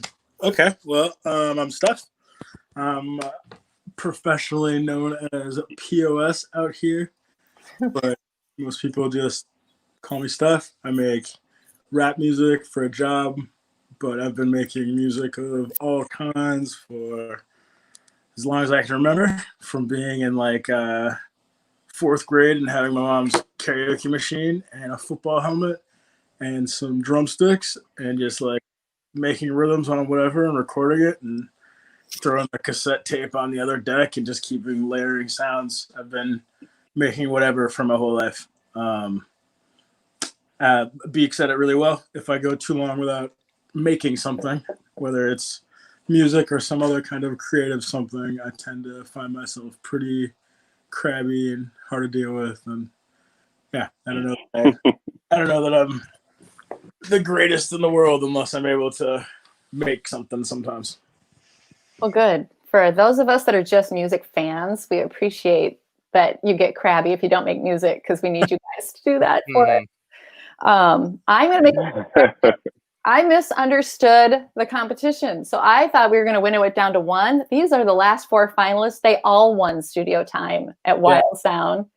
So Steve is awesome for that big fat donation.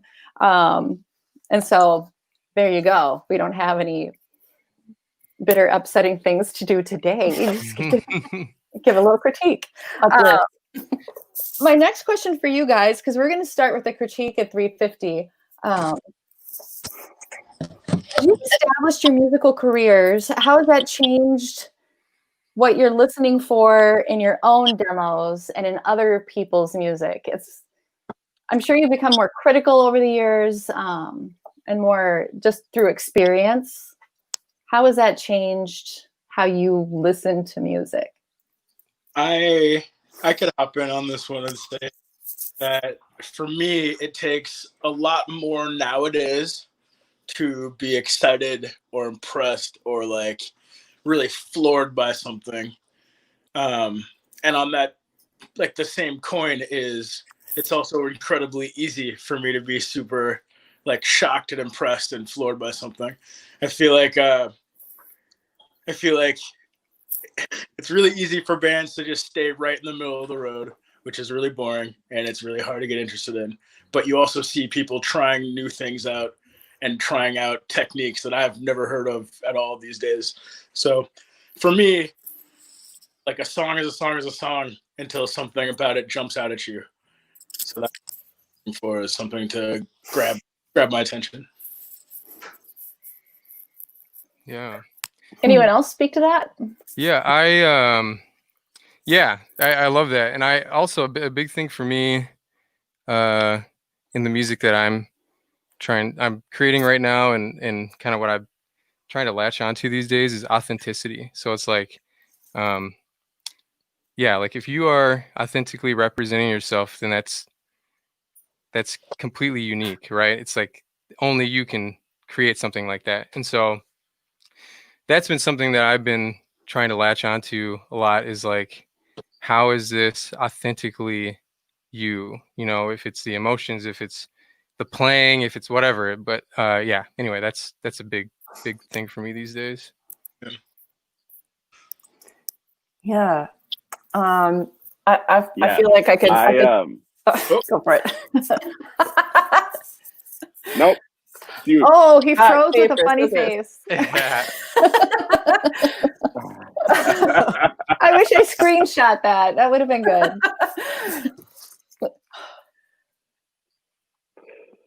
Okay, I'll go. Yeah. Echoing what Steph and Cameron both said. It seems like there's a qualitative presence in a performance or in an idea, which is like the writing of the song. Like either way, both ends.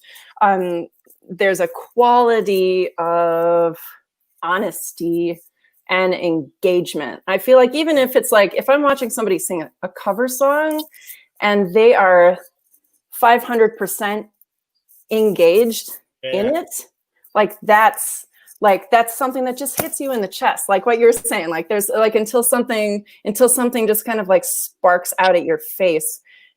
And there's so many different angles to that too. It can be, but I feel like if I'm watching somebody, let's say I'm watching somebody's video that they're live streaming of them singing a brand new song that they just wrote, like sharing a demo for the first time.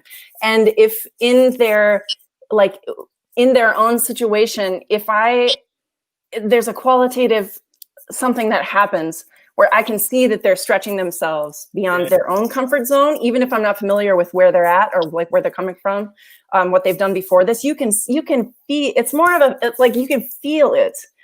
And that's just like, it just like immediately like catches my eye and my ear. And like, I respect that because that's something that I strive to always like keep alive in myself, whether I'm singing cover songs or pushing myself to like share my own vulnerable little demo with the world for the first time. It's the qualitative thing that it just clicks.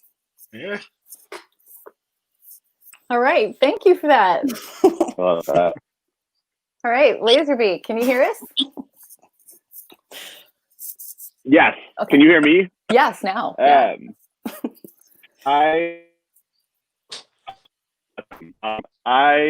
When I was younger, I really gravitated towards adult music, whether that was like math rock or things that were in different time signatures or stuff that just like really challenged me mentally. And as I've gotten older, and I was also really into like maximalism, like all the stuff all at once, do as much as you can. And now as an old man, I like simple, and I like when someone can do something to create emotion in me with lesser things, and I like getting to the meat of it. Like I don't need the 10-minute intro anymore.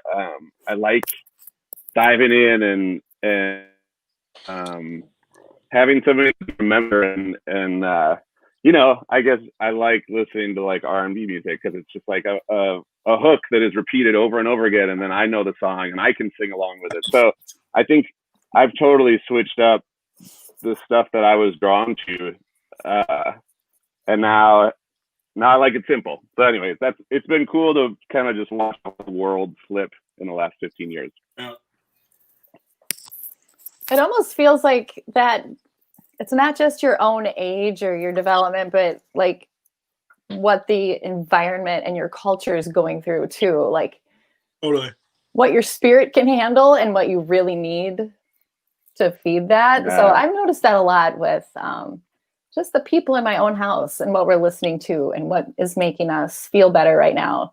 It's changed a little bit. Maybe when the world settles down a bit, that'll change, but it's been interesting to see how that evolves.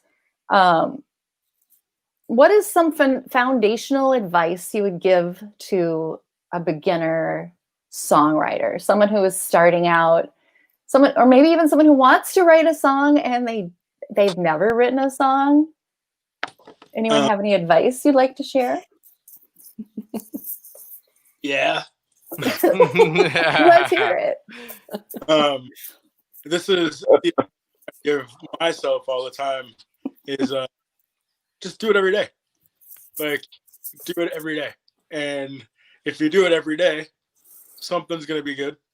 You can't expect it to all be good. You can't expect to be a genius the first day you try. You can't expect to be a genius ever. But fucking, oh, sorry. If you throw at the wall all day, something's going to stick. Yeah.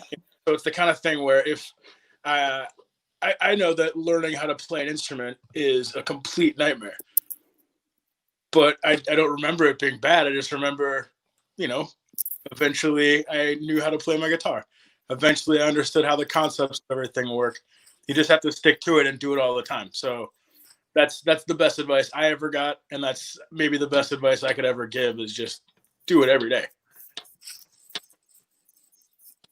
Yeah, in the comments section, Kashimana wrote, just do it. The songwriters agree. Good advice. Absolutely. Yeah. And I just want to maybe piggyback on that a little bit, but Steph, you were mentioning like playing the guitar, and then he was like, oh, now I play the guitar, and now I know my way around this thing, right? It's like I've always I started playing piano when I was like 5, and that was kind of like my parents were like, hey, we think this is a important thing. And at the time, you know, I didn't really decide necessarily that I was gonna play the piano, but I'm so glad that I did. Piano's the instrument I've been playing the longest, and that's the instrument. I don't perform on piano, but I sit, and every time I sit down to write, I sit at the piano. And so I'm so glad that I have that foundation, where, just having, whether it doesn't even have to be a harmonic instrument, it could be drums, could be anything, but just where like you have a relationship with an instrument and you're able to like communicate that to other people. I think that's, that would be one bit of advice that I would give someone really starting out.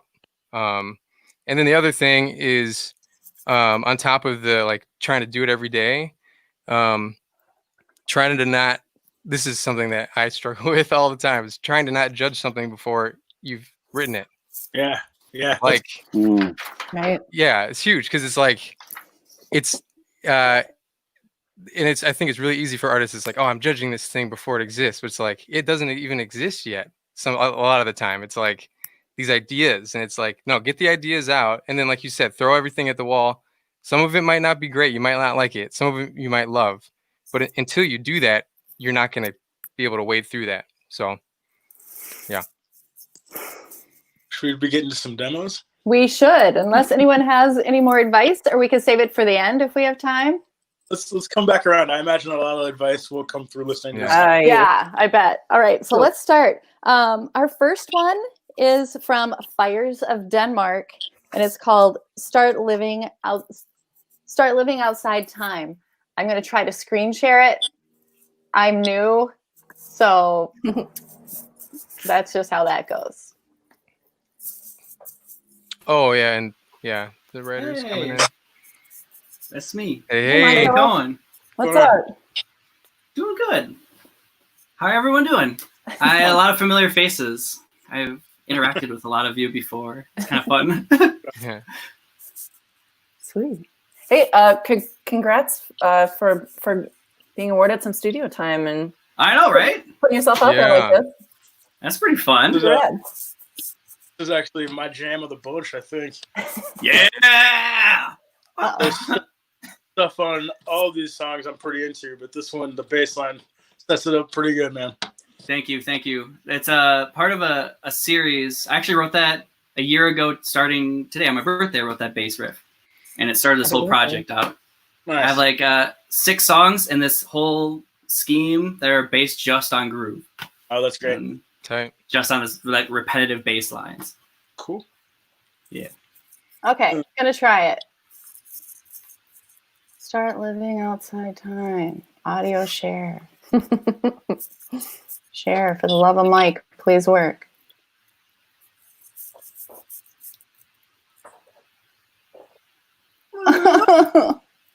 If not, we can always go to YouTube. I think it's loading up. It worked like a charm this morning, you guys. It worked. Technology, man. Yeah, that's all right. You'll get it. This is a whole new world that we're all still in. Nobody's sweating. Nobody's sweating. I've been loving these streams today. It's been great. That's cool. I'm gonna try it again. I'm so sorry.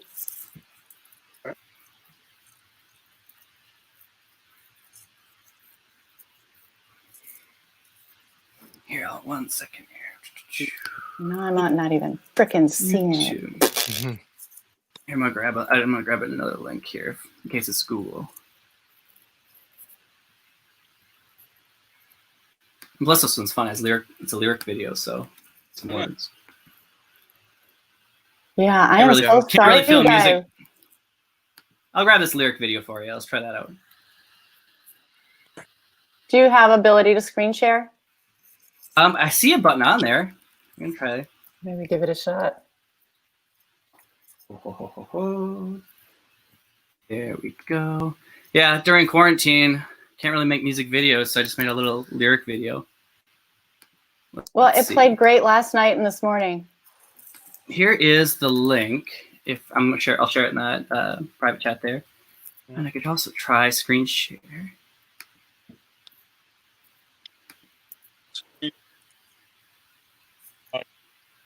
Let's go ahead and... Oh, there's my screen share. Here we go.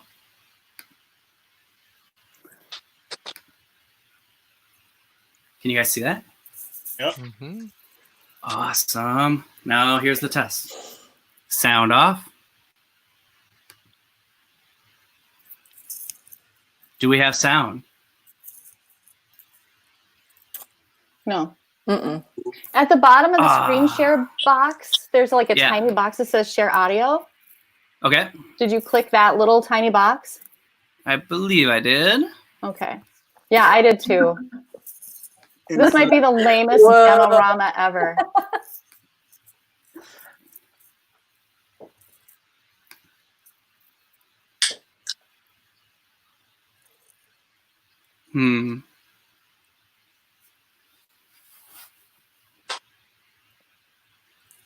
Jiminy Christmas.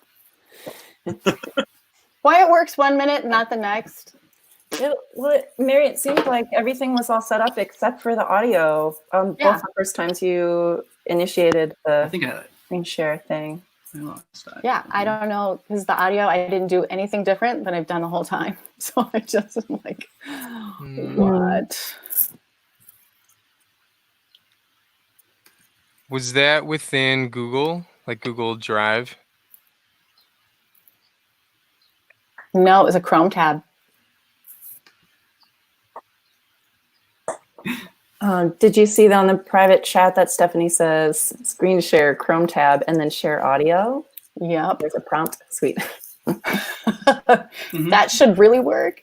All right, I'm going to try shared one more time. I shared a YouTube link in the private chat.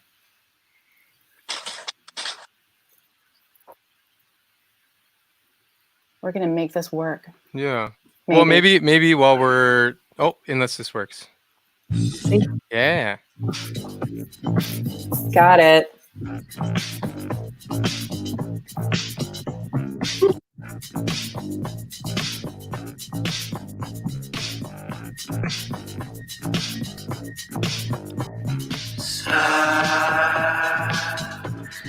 Living outside of time, where truth is rarely often real. Endless lights pull the feedback down.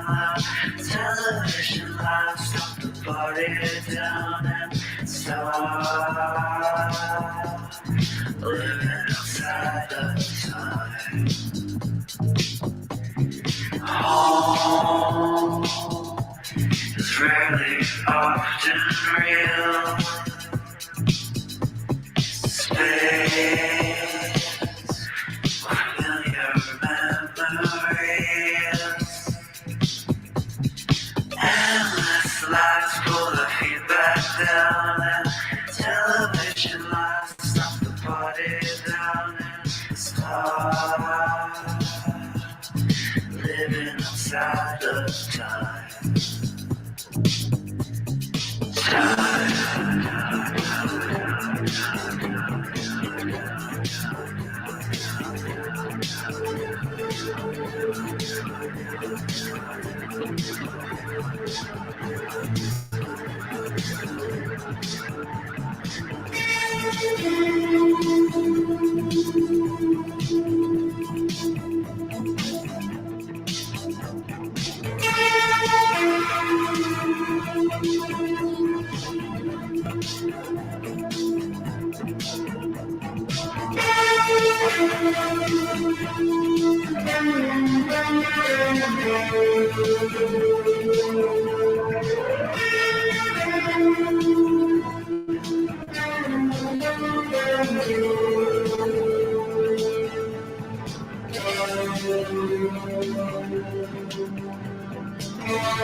Endless lives pull the feedback down and television lights stop the party down.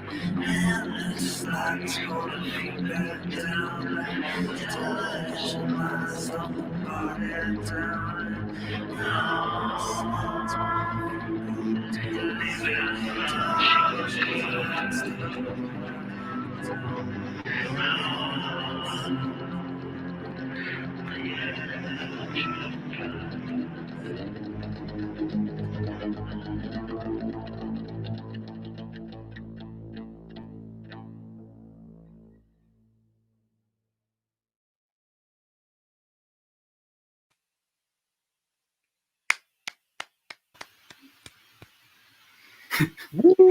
Yeah.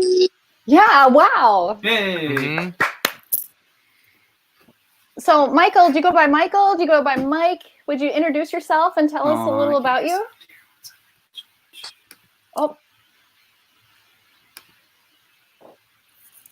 Can you hear us? I can't tell if you can hear us. Yeah, Michael, Terrell, from Fires of Denmark. Everyone hear me okay? I had a little bit of delay myself. Yeah. All good, yeah. Yeah, this is my, yeah. This is my little studio project. Oh, shoot. I have a delay, so I'm gonna have to restart some stuff here. 1 second. Okay.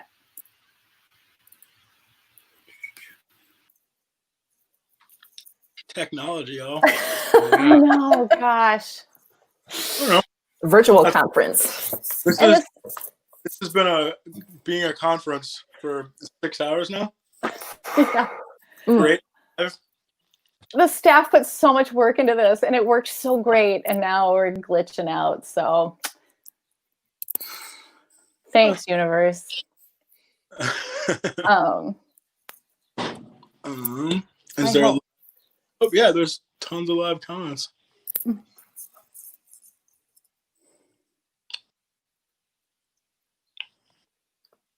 I love when people are saying hi to each other on here. That's good.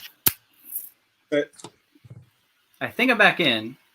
You sound good. Looks like it. Can you hear us? I think I'm back in. Hey. Yeah. Yeah, we can hear you. So tell us about Fires of Denmark.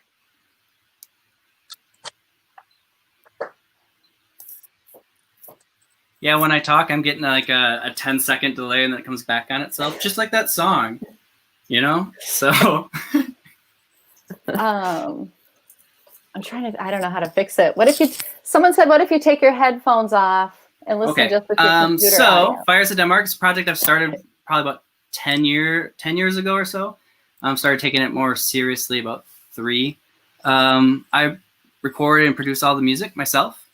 In my basement, play all the instruments on it. And yeah. That's about it. Okay, panelists, can anyone give him some feedback? I like Like that. I don't know how to fix that. Yeah. Oh, there he is. When I think through the demo a couple times, I wanted to hear the more variation. You know, I wanted to like cut through a little bit, and I want a couple real like really simple fills to happen a little more. And then I might find a way to cut off 30 seconds of that time. I might find a place to where I can cut it, especially if you're just gonna ride that bass line so hard. It is awesome. But exactly. You gotta keep it moving. Gotta keep it moving. Me and Peak have been working a lot together forever, and a couple projects. The whole vibe has been like, how do we make this 3-minute song a 2-minute 30-second long song, and it's like constantly trimming the fat off everything. That's all I can do. Exactly. This project was originally they're kind of like, these songs were originally 9-minute ones, like kind of trancey like stuff too. And and we're actually going to be releasing it in 2 versions. One is that 9-minute long version, and then we're going to do that. Like, I love that, cutting it back down to even tighter, at 3 minutes. I got all that fat there. I keep wanting to chop out. Yeah. Looks like we got to move on soon, but I just want to say real quick, congratulations on recording all that yourself and mixing it. It sounds great. It sounds really like the quality of how it sounds. I'm kind of existing right now in the world of like bedroom production and all that. This is my basement here. Yeah. And so when you're able to get something that sounds that good from home, that's really great. So nice job. Really good work. Right on. Any last advice before he hits the studio with Steve? I would actually be wondering, Michael, if you are planning to, when you do kind of, cut this in a final way, or make it finished, if you would again be planning to make it a totally self-produced, record everything yourself, or if you're going to bring in a couple of other outside elements or voices or instruments or whatever. This is the catalyst for this project that we're working on. We wrote the rest of the songs just based off this bass loop. I had 4 musicians come in for a weekend, and we just started looping stuff. And my bass player just kind of told him, like, hey, do like that bass feel, just kind of again just got funky, and just like record these 45-minute long loops, and that we just cut down and keep cutting them down. So bringing in lots of musicians. In the fall, I think we're going to finish up this whole album project. And I got like 6 or 7 musicians. We're going to get a cabin and some artists and videographers, and we're just going to document the whole thing and do an artist collective thing. It's going to be fun. Yeah. Awesome. So this is the beginning parts. And then share it with the MMC so we can share it with everybody else. So that would be fantastic.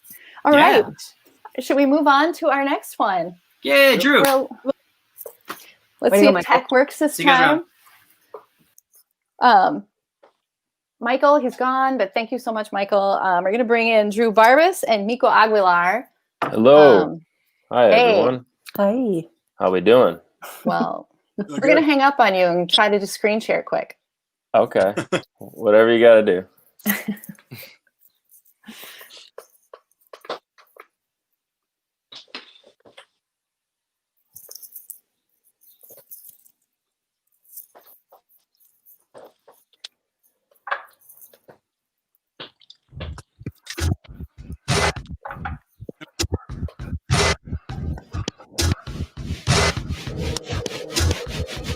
Ripple and cause and effect. Turn the streets empty and red.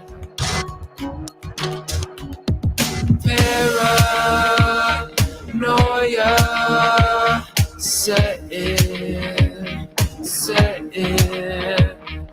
Tensions began to heighten. Why do I feel so dangerous?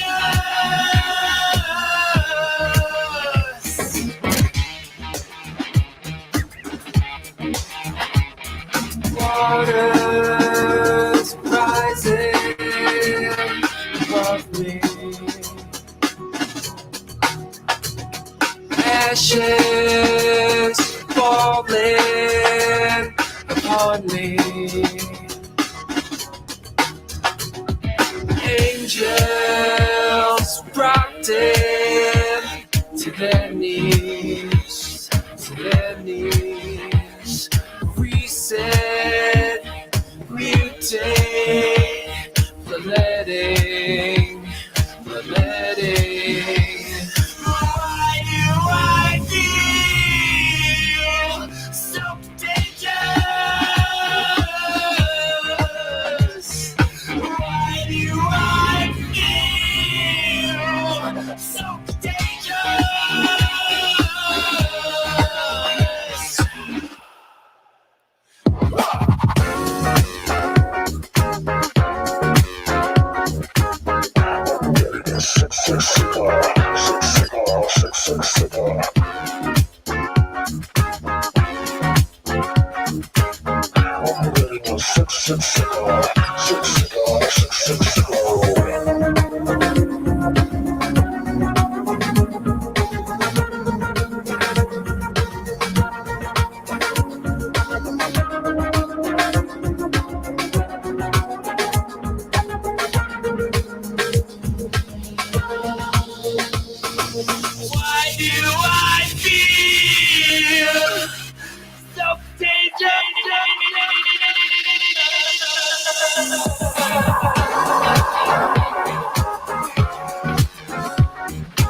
Yeah. Yay! Yeah.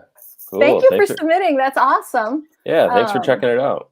So, Drew, tell us about yourself. Tell us about your song, your project. Sure. So I am a Minneapolis-based musician and play around here with a band called the Morning Kings. It's like a funky alt jam band kind of thing. But I met Miko Aguilar. He's a producer out in California through a bunch of sync licensing songs that we're writing together. And we kind of, throughout this whole quarantine thing, came up with this idea of a whole album and new project about dualism and duality. And so we've had a few songs signed from that kind of stuff, and now we're doing this whole album, and we wrote this song probably like a week or two ago that we're starting to work on. So any kind of feedback on performance, instrumentation, EQ, pitch, like all that kind of stuff, like let's chop it up. Tear me down here. Let's go. I'm just gonna jump in. I wouldn't tear it down at all. I like that song a lot, and I think that it would benefit from a little bit of maybe thinning out the tone of the guitar and the funk sections, and also it's like future modern sounding music, right? Yeah. So what I would do, if in your shoes, is I would just like flood that thing with tons and tons and tons of effects and craziness all over the vocals, and then slowly dial it back until I find something that's crazy but not way out of hand. Okay. And then I do the same thing with the guitars. I try new licks or new little riffs to throw in every four just to change it up and keep it feel like it's moving. Yeah. But that's it, man. I would just fill it up with effects and more ideas for riffs and vocal flourishes and stuff like that. And then after it's just loaded with tracks, then start peeling it back to kind of like what you got right now, but just with a little bit more spice all over. All right. Cool. That can be done. Yeah. Yeah. I think the vocal production, I think, especially on the verses, there's a lot of room for more motion and movement. Yeah, one thing. So on the "Why Do I Feel So Contagious," right? That's you got the crunch vocal going on. Yeah. And which is dope. I was just thinking one thing like about the performance of it is I feel like if you continue to like sing loud through the whole phrase, because like kind of toward the end the crunch kind of wears off a little bit, right? So you're not hitting it, you're not slamming it. And so that just sounded to me like if you kind of use the same intensity through that whole phrase, then that crunch, then you'll have the crunch the whole time. Cool. Which I thought, because I love the crunch. I just feel like if in the performance, if you like just kept that intensity, that would be killer. I had a couple of just like specific little things, but during the breakdown, the second time that it happens, right, you have that second guitar part that comes in that's kind of louder, and it sounds like the second phrase. And this is like a really specific thing, but it sounded like the second phrase of that. Are you muting the guitar? It's got like a tremolo on it. Okay. It's got like this weird effect. If you listen with headphones, then it's going to be like it's like going back and forth. Yeah, it's got kind of a cool. slightly like a phaser tremolo, like dotted eighth or what, I don't even know what it is. Cool. Kind of effect. Yeah. And that could be a mixing thing for sure. Yeah, well, it's just like it was just the second phrase of each of those. Because that part is awesome and it's like really locked in, and it grooves hard. But the second phrase is like a little bit hard to hear for some reason. Okay. So that would just be something worth listening to. Because if it was the same, if it's like, it seems like the idea is that part is like the rhythm, right? And it's just like driving through the whole time. Yeah. And so, yeah, that would be worth just checking out. Awesome. Yeah. I'll let someone else. Speak.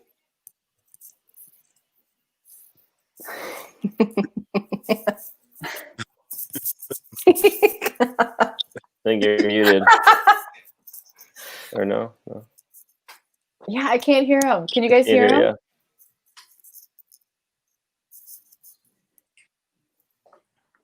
What if he's saying really good stuff and we're missing it? I know. I feel like he's got something to share. Maybe I don't want to hear it. No. He's got the meaning of life and we can't hear it. Totally. If you want to type in the comments. Yeah, Beat, can you type it in and we can relay it? Now he looks fluid. But I guess I can I don't really have too much like in the way of like here's a tip or whatever. And more so I would say that I totally like acknowledge it seems like this idea is really like crystallized. It's really, there's nothing, it's not second guessing itself as a, in terms of like the lyrics or the melodies that you've chosen. Everything seems just like really solid and very decisive, which I think is awesome and something that I really struggle with a lot. So I'm wanting to ask you what you think outside of like these super awesome tips and thoughts about production tricks. Like, what do you think it's missing anything? Do you think it's missing anything, or it has too much of something? Like, no, I think it's really, about it? Yeah, I think it's a lot about cleaning it up and making sure that kind of like what we were saying before is that the layers are actually moving the song somewhere. That it starts off with this kind of this vocal line, and then it slowly gets thicker and thicker with the choirs of myself, which is weird. I'm trying to like the strange frustration that we all have right now of being stuck in our little Zoom boxes and like just seeing empty streets and things that are normally filled with people. And it's just like an eerie kind of like place, these cities that we live in. And it's really just trying to like capture that whole feeling and connect it. But we want like something that can rock and still affect people, but also be slightly kind of groovy and dancey. Cool. I don't know. We're trying to call it like electro dark indie rock or something like. I don't even know, but All right, I need to move on to the next Yeah, one. It's cool. 420. Thank you all. But no, Thank you. I have a comment from you from Laserbeak because he typed it in. Oh, okay. And it says, I really like the driving groove. I agree with Steph to take it even crazier, dig in harder to electronic and ear candy and make the funk guitar stuff feel even crazier. More future electro vibes, less jam band guitar. Mm-hmm. So that is Laserbeak's input. We got it in. Yay. Great. So, Thank you guys. Appreciate cool. it. Thank you. Have a good night. Thanks, Drew. Thanks, Drew. All right. So our next one is DeLakes. Also Drew. Double Drew. Drew's Another for Drew. days. They're all over the Drew. place. Drew's for days. So Drew, I'm going to go ahead and I'm going to screen share your stuff, and then we'll talk to you as soon as we're done listening. How about that? Sounds good. Thank you. All right. I think we're going to screen share. I can't promise anything. Can you guys hear me now? Yeah. Summer days. Nice. Okay.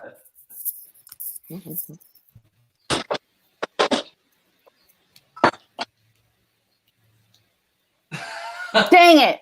Yeah, I got to pull it up over on my end if you want to try that out. Ever loving. Go.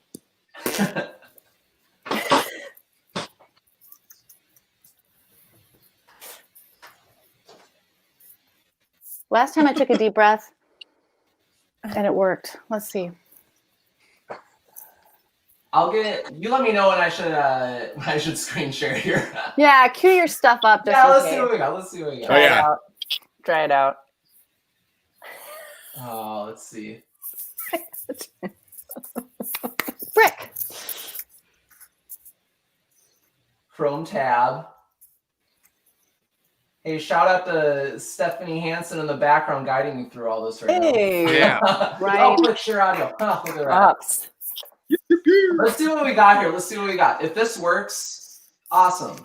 If not, who knows? Well, I'll speak. Yeah?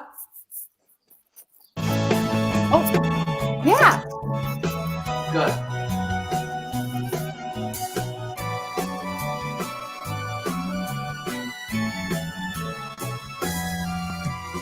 So on the eve of a first encounter, the trees synchronize the sway. And at the time it was lost on me, but it brought out the magic of May. Watch me levitate, I'm falling over my living wage, singing chanties and sipping purple haze. At the end of that summer evening breeze, gotta hurry now.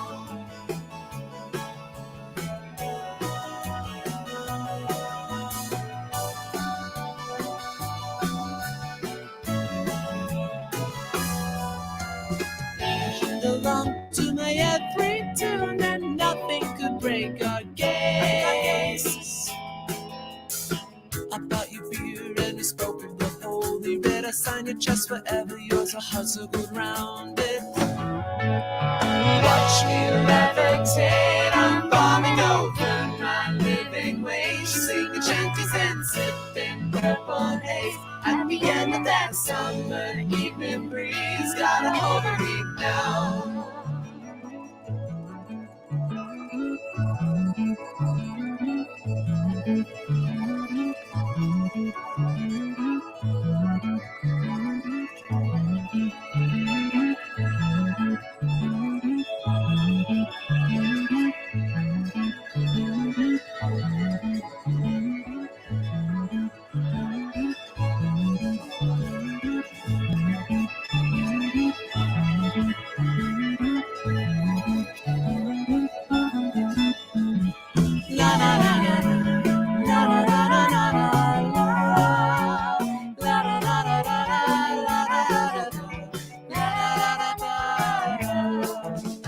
Let's together tonight, flip this town around, scream our love out loud, skipping paper stones across the gilded shore, dreaming of our next encore.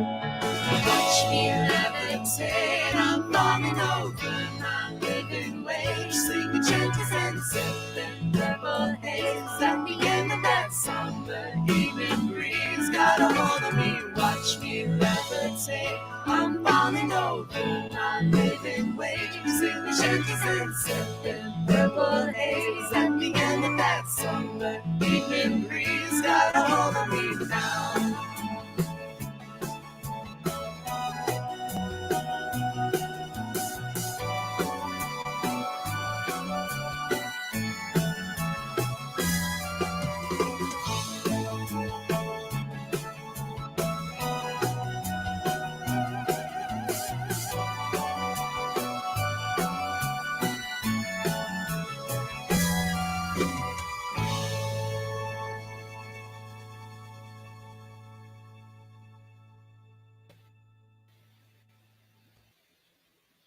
There it goes. Yeah. Perfect. That was Thank you. delightful. All right. Let's give Drew some feedback before he hits the studio with Steve. Anybody? I only take mean criticism, by the way. What do you mean? That's what I'm here for. You. Abby, you got it. Okay. I'm jumping in. I would say kind of two things. So there's like a lot of super fun, like bubbly energy in this song. Yeah. Both instrumental spots in the middle and at the end.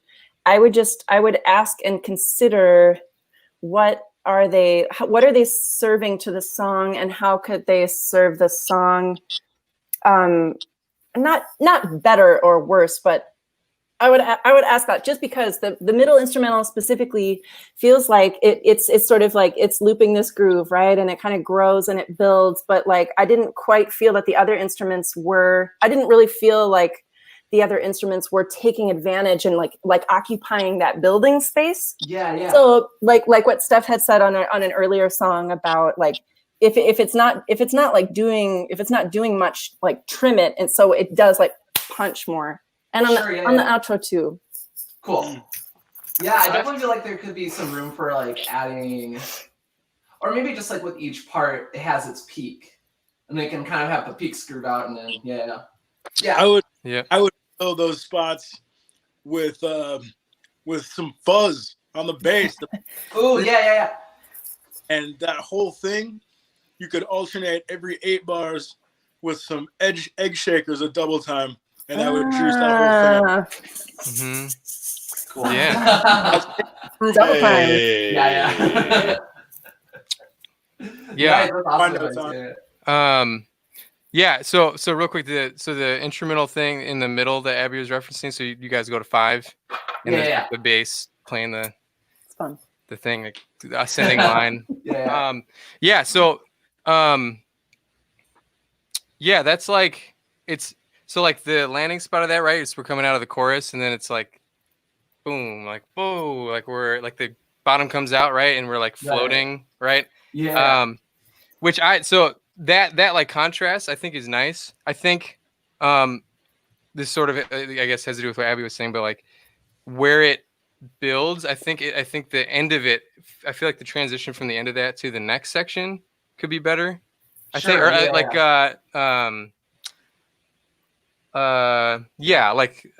in the same way that the transition from the chorus to that section, like there's something that's like really nice about that moment, because it's like, oh, this is brand new. We have never heard anything like this in the song. So when you're coming back to the song, I feel like there could, if you could maybe focus on that transition a little bit. And I know you go from that part to a spot that has no lyrics, right? And then you go from that to lyrics. Yeah. In that spot. So that's just something I was thinking about, is like, maybe the spot without lyrics isn't necessary. Maybe, I don't know. Sure, but just like, thinking about like, how can you make the transition from that section back to the song, feel like it's cool. Cause I really like going into that section. Yeah. So like, okay, like how do we get back out of that section? Cool. I'm thinking, I was thinking about that, because it does, I definitely want it to like fall into the next section, but I don't want it to trip into the next section, which is what it's kind of doing right now. I hear you. Yeah, so just thinking about like what can you do to get back into the song in that chunk. Thank you. Yeah. Thank you. Yeah. Yeah. And I was going to say one thing, that the bass. So there's like a lot of bass, like a lot of notes, Yeah. but I actually kind of like it. I don't know. I could go either way on those kind of things. In this song, it's like such a vibe. Yeah. Well, tell you what, it's on every song on our album has at least a couple bass parts layered on top of each other, and I did that on purpose. So I'm glad you picked that out. That's my main thing. Because I try to think of the bass as being more of the secondary melody line. So I'm hoping that like from that I can make the bass part a little more a little whacked out, but also purposeful. So thank you. Yeah. And I guess especially like just with the vibe of this song, it's like the bubbly elements that Abby referenced earlier. Like that one for me, it stuck out right away. It was like, oh man, we're just like we're going. Yeah. Yeah. So sweet. So Drew, who are you? And tell us about your band. And are you in Minneapolis? Where are you based? I am in Minneapolis. I've been doing music with friends since kind of like late middle school. I've just always loved being in bands, and I really hadn't been in one for a while. I was doing this like solo stuff here and there, still doing albums, but just on my own. I was getting really tired of that. And so I got some friends together, and we've been playing for about a year now, and we're just about done recording a whole album. That one will be the very first track of it. But otherwise, we go by the lakes. The whole album is supposed to kind of have that same energy that Summer Days does, of just definitely lighthearted, love bass, dancier, very bass heavy type music. And then just kind of like thinking as like I kind of have been trying to think of it as music that would be good for respite in times of now.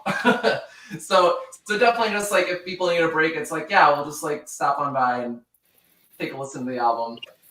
Don't stop, don't stop fighting and kicking it, but like if you need a break, hey, what's up?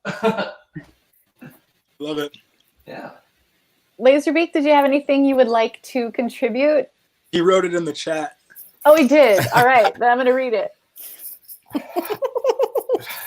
I think my audio is still really bad. Clippy. No, we heard that. Yeah, but he's not. Oh, really? Should I read it? Yeah. No. Sorry. No. It's like, I found it. Okay. Hi, everybody. I'm Laserbeak, and I say I love the Electric Light Orchestra vibes going on in the first half. Yes, because it sounds like a party, right? I actually already enjoyed the middle instrumental section. I just say using it to move around a bit more with different instrumentation and then fill out the build even more as it goes back into the big ending. Either that or move the middle intro section to the very end and make it a serious outro jam. That's actually which is interesting. That'd be a really nice touch. Yeah. Mm-hmm. Yeah. Because then it's like you're just like floating off at the literally the Bye-bye. floating is like that's That's not a bad idea. I've never thought of that before. Nice. Yeah. That's why everyone needs a Demo-rama. Honestly, this is great. Before you hit the studio. Yeah. Cool. Anything else for Drew before he commits this thing? Just get those shakers in there, man. Don't forget. Oh yeah. You got it. I got the shakers already. Mic set up. All I have to do is just press record. And thank you for screen sharing your own stuff. Yeah, I'm glad it worked. Oh, me too, man. Dang. Yeah, I almost started really swearing, and that would be terrible. All right. Thank you so much. Awesome. Thanks so much. Congrats. All right. Thank you. Thanks, everyone. All right. Our next artist is going to be Mara Dunst. She'll be joining us. Oh, it's only 4:34. Oh, there she is. Oh, good. Good. Okay, so I am going to try to screen share your stuff. I've got it pulled up just in case. It has not been pretty. I'll give it a shot.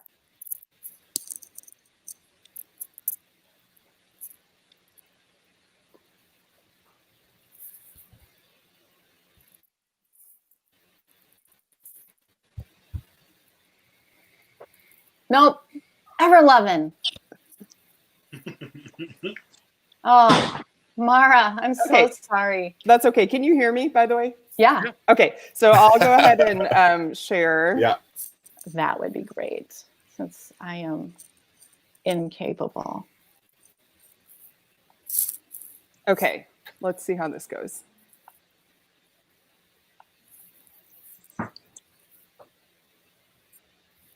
Can you hear the music? Not yet, but it just popped up on the screen. You don't hear it? Did you click the little the button in the very bottom left corner that says share audio? Probably not. Bottom left corner. Yeah. So get out of this and try it again. And there's a little button at the very bottom left corner on the screen share page. Okay, let me try again. Sure.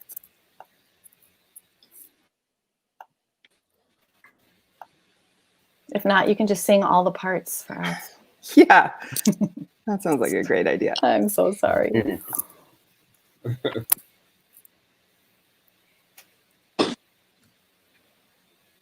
Okay, is it sharing? There we go. It is now. So I wonder, is it a terrible idea if I unplug my headphones and just use like external computer audio to do this? You know what? Just turn off your microphone altogether. Sorry, what was that?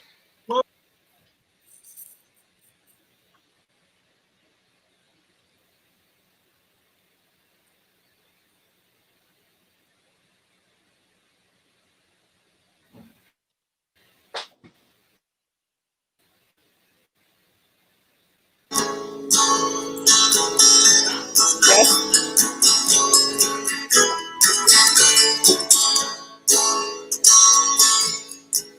I started wanting something more when I was a child.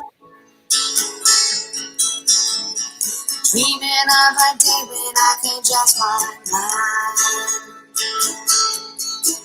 Stopped going to school when I turned 15.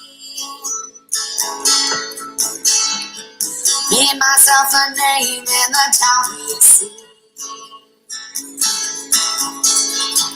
Made money dancing for a little while until that man would stop being around outside. That dog won't hunt, that branch won't bend, and I'm never going back to Johnson City again. I've been on the run since I don't know when, and I'm never going back to Johnson City again. No, I'm never going back to Johnson City again. My mom spent her whole life working in a factory. I knew that kind of living wouldn't work for me. She worked herself to pieces, but each man don't care. So she leaves parts of the pain around her everywhere. I know I screwed what wasn't mine, but it wasn't enough to get me over the state line. And the dog won't run, and that branch won't bend, and I'm never going back to Johnson City again. I've been on the run since I don't know when, and I'm never going back to Johnson City again. No, I'm never going back to Johnson City again.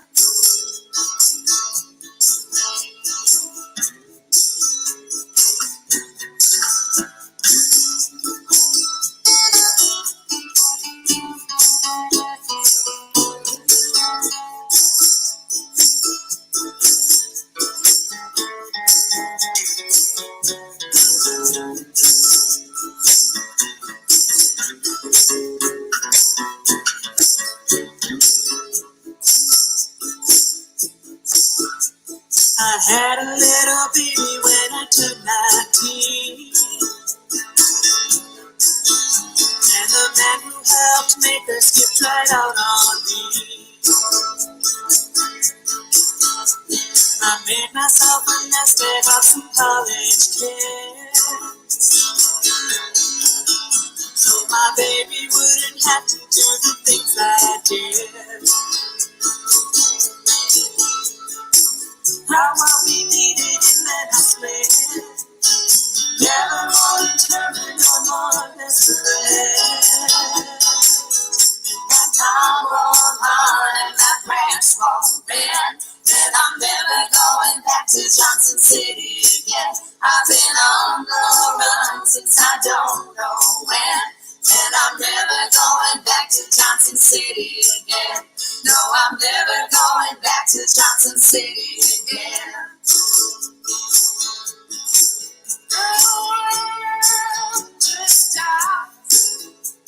Girls like me, I'll have to be the one to believe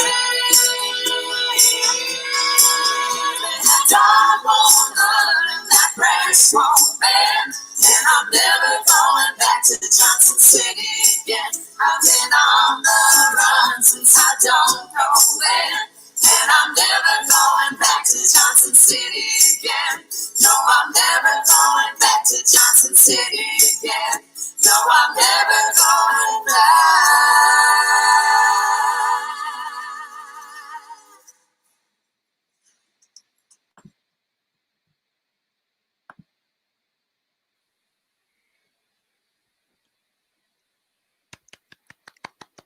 Thank you. Samara, thank you so much for sharing that with us. Of course. Thanks so much for this opportunity. And thanks for having the skill set to put it on the screen share for us. Oh, you're very welcome. Will you please tell us about yourself and your band and your song? Yeah, sure. So I'm the writer of this song, and it's performed by one of the bands I'm in called the Foxgloves. And as you saw from the picture, it's a 6-piece band, string band. And so I have been a musician my whole life, but I would say that in the last couple of years, I've been experiencing kind of like a personal resurgence and kind of creativity bloom in my life, because I think, so I'm a classically trained violinist, and I also have some deep perfectionist tendencies that I have to fight in my adult life. And I think being classically trained kind of encourages those perfectionist tendencies in a way, because you either play it right or wrong, and there's kind of no in between, and the goal is to play it right, and the way that something is played right is determined by somebody else. And so I had a really hard time being able to branch out into improv and just trying something out, and being able to write something that maybe wasn't great on a first take, but could be great if I spent a bunch of time workshopping it, because in my kind of black and white perfectionist brain, it either needed to be the best right out the gate, or I needed to not even bother. And so I've been trying really hard to work against that. And there were a couple of moments that I had in the last couple of years that really brought that clear to me, that I was living in a prison of my own making. And so I started to really break out of that, and just trying to put myself out there more, and trying to get more comfortable with being vulnerable in musical spaces and creative spaces, and also wanting to be a creator, not just a person who plays other people's creations, especially I think as a woman in the music industry. And so that has just been absolutely rewarding and just 100%, affirming and exciting for me. And so one of the outlets for this has been songwriting for a group like the Foxgloves, where I get to bring something to the table, and these outrageously talented women bring it to life in a way that I couldn't have even imagined when I was writing it myself. And so the Foxgloves is a pretty new band. We just got together in August or September of last year, but it's really been a musical experience unlike I had ever even dreamed of, honestly, with the strength of the singers, the strength of the instrumentalists, the strength of the way that we arranged songs. And we lost a little momentum in all of the COVID stuff, but we're really excited to pick it back up again. And we're hoping to record later in the year. And so definitely looking for feedback before we commit this sort of thing to digital memory anyway. All right, who is ready to give her a little feedback before she hits the studio? I have a little bit. Sorry, I was. No, stop. I appreciate it. Thank you. All I wanted when I was listening to the whole thing is reverb and playing around with some effects on your vocals. And then I said this to a group earlier, but the idea of got this fundamental and foundational rhythm going. You've got all these strings, everything is moving nice, perfectly together. I want layers of riffs. I want licks. I want violin lines. I want guitar lines. I want like little answering callback riffs, answering all the time, and stack them up like crazy, and then peel them back until you've got just the right ones in place. That's what I would do, just to keep the song moving, add little ear candy. But it's a cool song, and I really love how the harmonies get huge at the end and swell up like that. Great. Abby? Yeah. I really appreciate the patience in this song. The way that just each line of the verse, it says its sentiment, and then there's a little bit of a breath afterwards before the next one starts. Like it's just like it really just puts you back in a place where you're listening. So that's really nice. The one thing that I felt about the structure of the song, like the overall shape of it is really well thought. Like it's verse and chorus and verse and chorus and then instrumental, right? Then verse and then chorus again. The only thing that I feel like kind of could help keep the momentum going is after the third verse, which does seem like there's really kind of like an emotional like gem there that you're sharing in the third verse. I feel like going into a chorus right after that and then having that little mini like other guy, bridgey, pre-chorus, whatever, where the lyrics are, the world just doubts girls like me. I just wrote down the first part of it, so I don't have exactly that. Yeah, I know. But like, so the first thing that comes to mind is maybe considering having that third verse that is really like presenting like some guts there, going right into that bridgey moment, the world just doubts, blah blah blah blah. Then chorus, bam bam, because that last chorus, the very last chorus, really is where we get this like blossom, and like it is like the climax of the tune. So I feel like hearing a chorus again in between those two parts, like maybe just like maybe auditioning what the song would feel like going from the third verse to that next kind of stepping stone moment, then to a chorus. Okay. Yeah. And just see what that feels like, and maybe like take it or leave it, like who knows? But yeah, of course. Yeah. All right, I have I speak for Laserbeak because he's having some mic issues. So this is what he says. He says, "Love the chorus." There's like 10 O's, and the pre-chorus chord changes that lead into it. And same goes for all the layered harmonies. The biggest thing for me would be switching up the instrumentation throughout the song. So each verse has a different instrumental dynamics that separate it from the previous section. At the third verse, I break it down a ton. So it's just vocals and a small bass line or chill B3 organ or something. But killer ending of the song with the bending harmonies. Yeah. Thank you. Yeah. So that is really good. Yeah. I hope I use the right inflection and intonation You to sounded pull just off like a Laserbeak. Yeah. Really good. I didn't even practice. Yeah. So just real quick, I just want to say, because we're just about out of time. So that song's great. That's an amazing song. It's really well written. The melodies, like the places that the harmonies happen, like the harmony doesn't come until the pre-chorus, and then it really fleshes out in the chorus. It's really, really, really well done. It's really beautiful. And yeah, so the things that other people have said I actually had some notes about these things. So like the stating an idea in the verse and then having it second to ruminate on it, I think that's really beautiful. I love that. Yeah, the biggest thing for me, I think, was at the end. So like the end happens, and I think one of the main differences in the vocal arrangement is that there's an octave, someone singing the octave up on top, which I think is awesome. And I think the one thing I want to say is, and you were talking about improvisation and all that, and like working out, being comfortable with that, and you know, it's like a whole group, obviously, but yeah, I really think that there could be someone improvising at the end in some way, whether it's an instrumentalist or a vocalist. Like, I think that would just even a little, like, give it a little extra lift at the end. Okay. So, yeah. Wonderful. Yeah. All right, that is our time, you guys. Mara, thank you so much for joining us and sharing your song with us. Thanks, Mara. Yeah. Thank you so much. Congrats. Get it. Thank you, panelists, for your input. This has been so wonderful today. And it is going to go on our YouTube channel next week, so that if people couldn't be here today, they can still get it. I'm going to work on my Laserbeak impression so that next time I can really nail it. I can't hear it.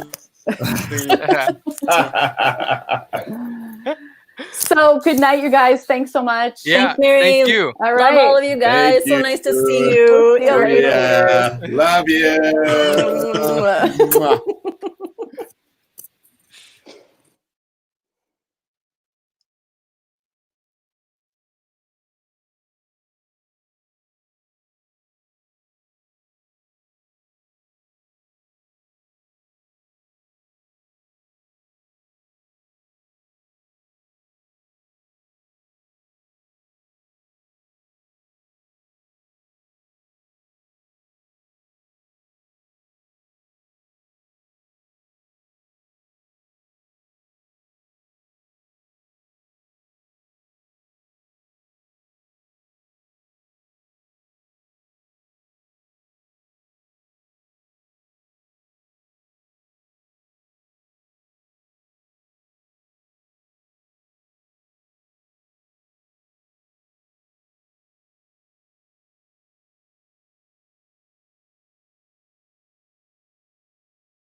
Hello, hello.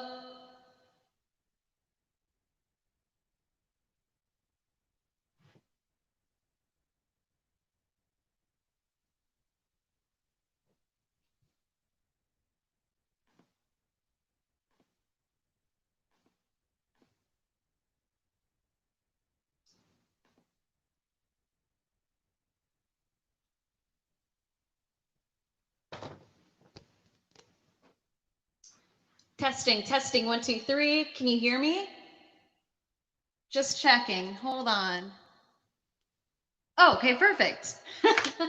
Okay. Hi, I'm Sim1. These are my friends for today. And I'm going to perform for you now.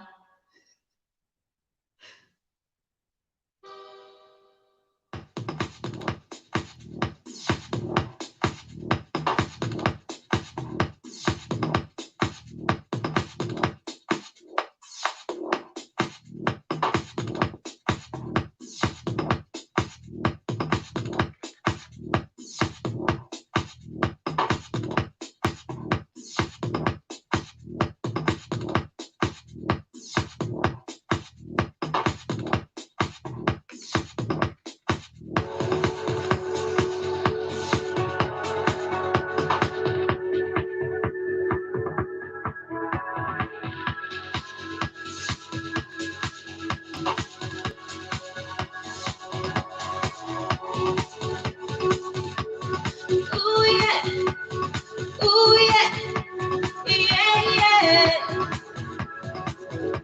yeah yeah. Ooh yeah, ooh yeah, ooh yeah, yeah yeah. Ooh yeah, ooh yeah, ooh yeah, yeah yeah. Ooh yeah, ooh yeah, ooh yeah, yeah yeah. Ooh yeah, ooh yeah, ooh yeah, yeah yeah.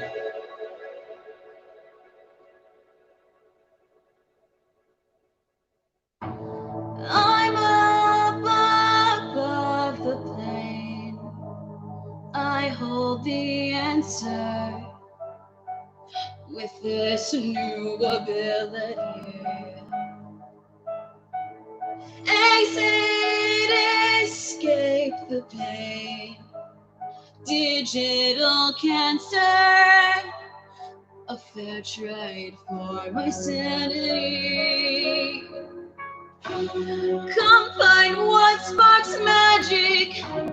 Forget life, it's tragic. No worth anymore of our time. The world as we knew was our line. Birth of a new cycle. I sucked in a spiral. Humanity forced to rely on what's inside. I found my life.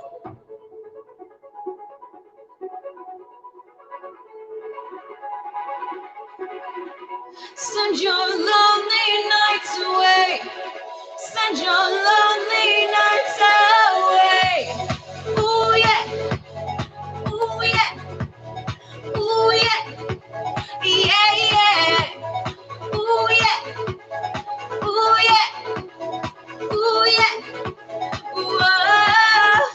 Send your lonely nights away. The power cell has paved the way to live and die another day. I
Ooh yeah, ooh yeah, ooh yeah, ooh yeah, ooh yeah, ooh yeah.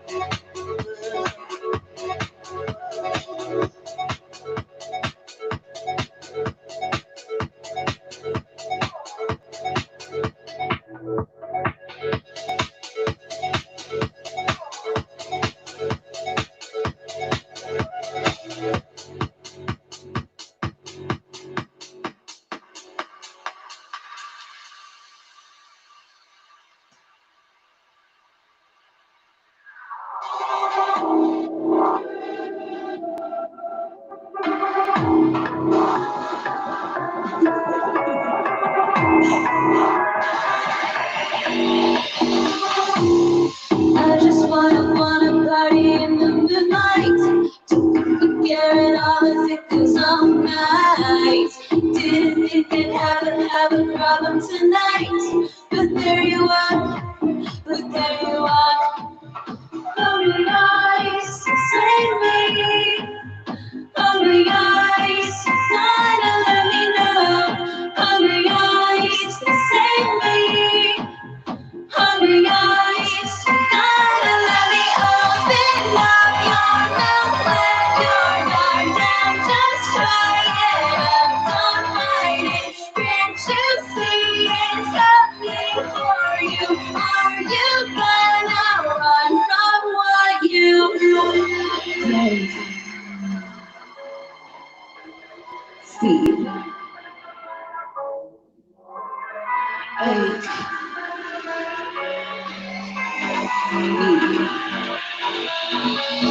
Are you gonna run from what you? Are you gonna run from what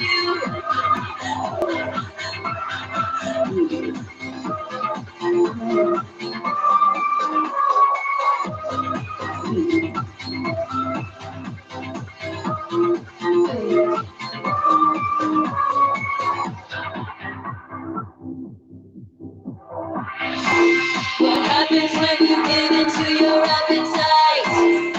Think it goes away just after one bite. You can try it again with all your might, but it won't stop. No, it won't stop. Hungry eyes, save me. Hungry eyes, every day you grow. Hungry eyes, betray me.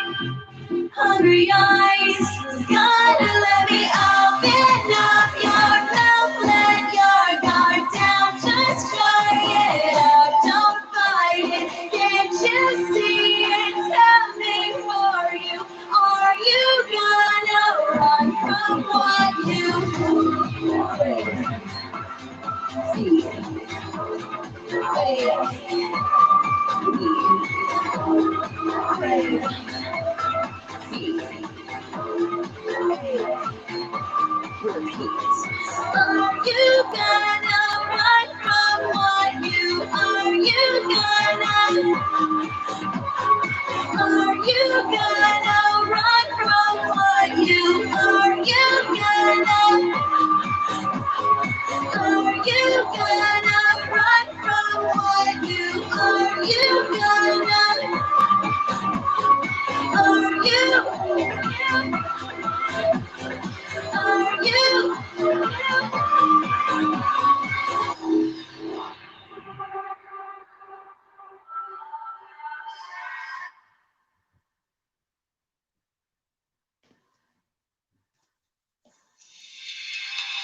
I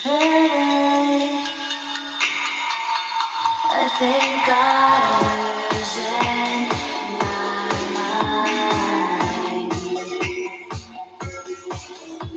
my crush, call on. I really wish you would have never gone. Hey, it's away. You turn around, but I can see your face. I'm losing my mind, don't care if I'm losing. My crush, call on. I really wish you would have never gone. Another time, another place. I've let the sea be my escape. Another life, another face, another night, yeah. So yeah, so better. I think I'm losing my mind. My crush, call on. I really wish you would have never gone. It's away. You turn around, but I can see your face. I'm losing my mind, don't care if I'm losing. My crush, call on. I really wish you would have never gone.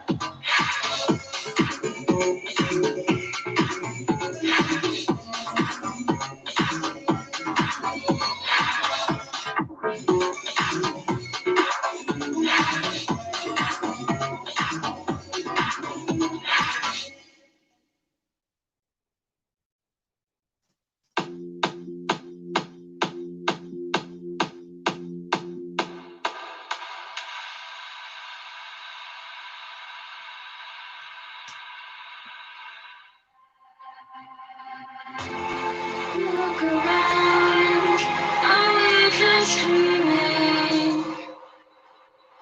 Do you care what is real? To you does it matter? If we wait, will we remember? And that is like us. I promise that we do. We're down the road, heading in the door. Our answers like an extra now. Someday we'll know. Letting out the clock will help out a lot. Because once you refuse to stay, all that you know is the sky blue, are the waves too. It doesn't matter. Were we here first? Is this our curse? It doesn't matter. Is the sky blue? Are the waves too? It doesn't matter. Were we here first? Is this our curse? It doesn't matter. Sky blue, are the waves too? It doesn't matter. Is we still fine? It doesn't matter.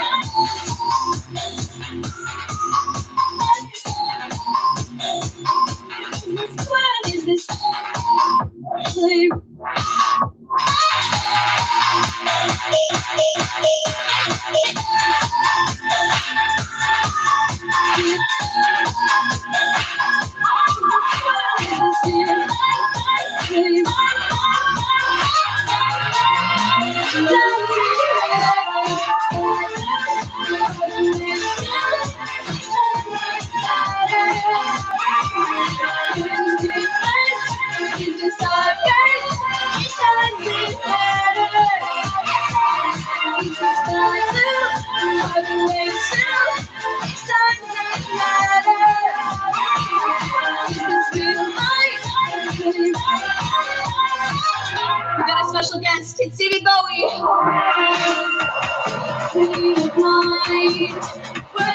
just dreaming.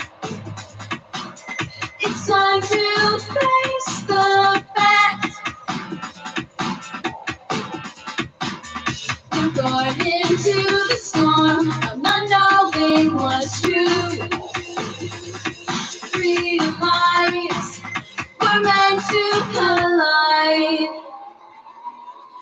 Is the sky blue? Are the winds true? It doesn't matter. Will we hear first? Is this our curse? It doesn't matter. Is the sky blue? Are the winds true? It doesn't matter. Will we hear light? It doesn't matter.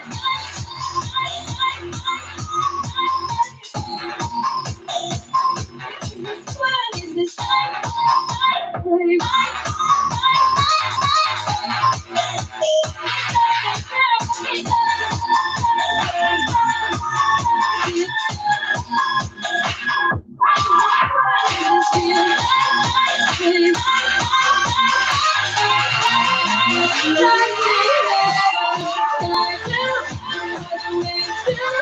It doesn't matter. It's just our curse. It doesn't matter.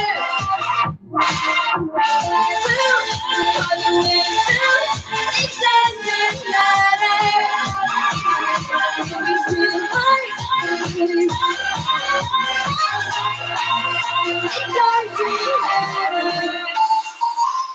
Thank you. I'm Sim1. This is my David Bowie figurine, and I am out. Thank you to the Minnesota Music Coalition, and enjoy the rest of the summit.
Hello, this is Samantha Moon, and we are here live. It is so good to be with you all today.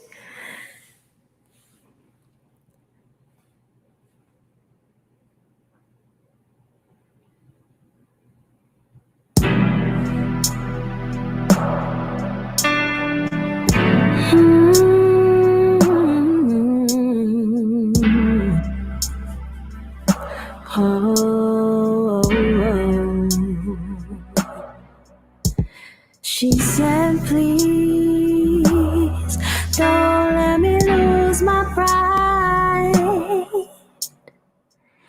I wanna keep everything I have inside.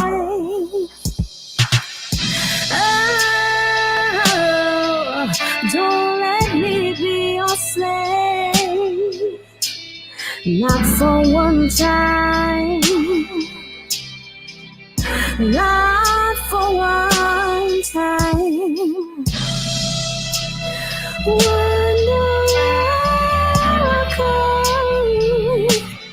If I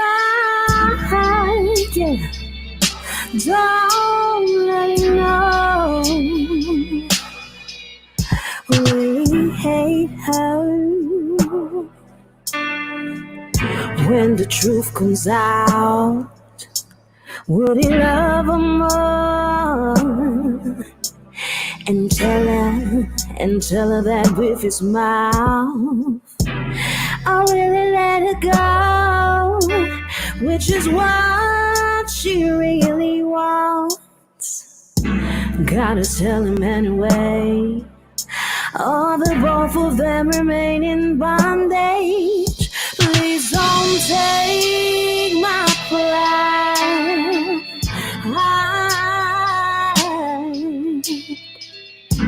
I realized she got him hypnotized.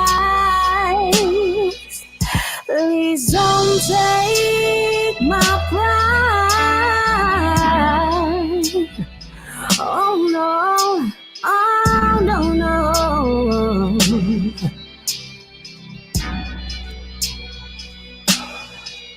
Don't take my pride. Here's this man who lives his life trying to fix everything when he sees it's not right. But she wanna leave. What can he do? Doesn't it take two to do what you do? You can't do it alone. So open your eyes. If you let it go and it comes back, that's when you realize they can't take your pride.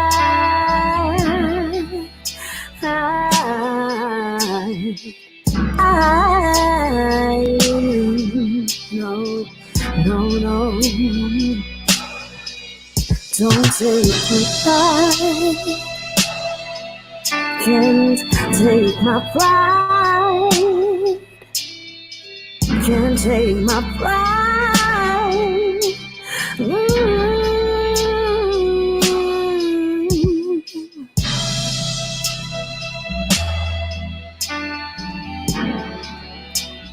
How y'all doing out there? Can you hear me clearly?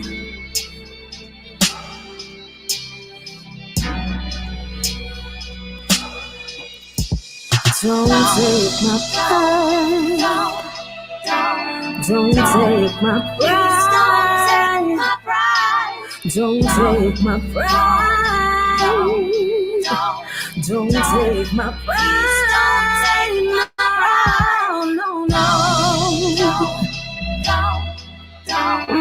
No. Please don't take my pride. Don't take my pride. Don't. Please don't take my pride. No. Don't. Please don't take my pride. Please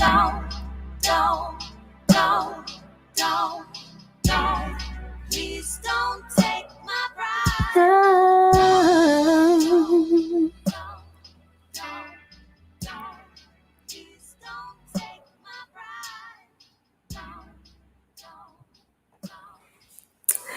Hope you're all enjoying the music so far. This is a warm-up, and it is a pleasure to be here today.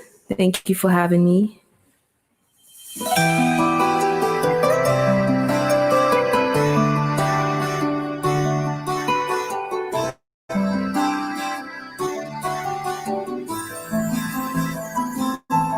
Do you remember me trying to stay over the water? Do you remember me calling for your help? You turned your back on me, my only help for shelter. At least I thought, but when I looked, another door was open. Just when I thought I was going down so deeply, I held you by the hand and pulled you up so swiftly. I didn't want you to go through such a situation. At least you thought, because of our last confrontation. You call me now. You call me now. You call me now. You call me now. You call me now. You call me now. When it's your turn, the tables turn, and now you're underwater. Just when you thought you were going down so deeply, I held you by the hand and pulled you up so swiftly. I didn't want you to go through such a situation. At least you thought, because of our last confrontation. But God said to me, you don't stand alone. All these trials you go through is that you learn. Every exercise that you practice, you'll feel the burn. Your faith will move mountains, and you learn. Oh, you call me now. You call me now. Oh, you call me now. When it's your turn, and now you are the water.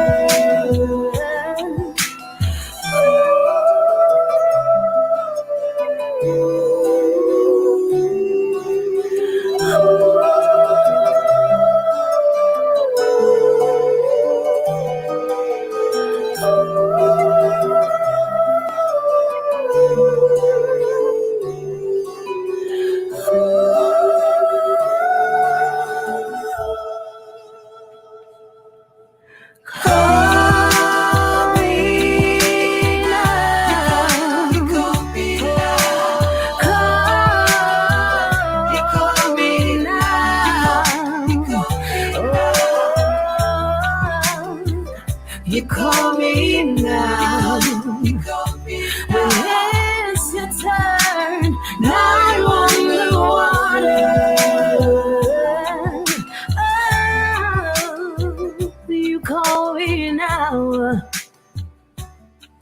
Yeah, yeah. How y'all doing out there?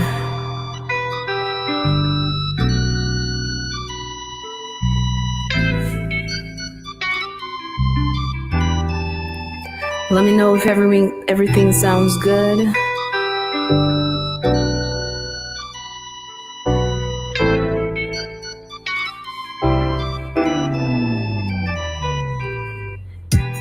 Some days come, some days go. We act as if love we don't know. Our love is strong, but something's wrong. Lately arguments is all that we know. Could you remember the days when we acted like children? Now we're serious and we make excuses, damaging this love for nothing, because nous toujours fâchés que nothing. I was wrong for with a golden diamond ring. You need to stop yelling before we end up in confusion. Let's ask ourselves this question: if we know what love is, should I have to right by you? And should you not be right by me? If we know what love is, should I not do right by you? And should you not do right by me? Yeah. And to express ourselves, nobody stress ourselves. Father, keep us life and strength, let us bless ourselves. No sense to make other people our problem. No sense to make other breathing ourselves.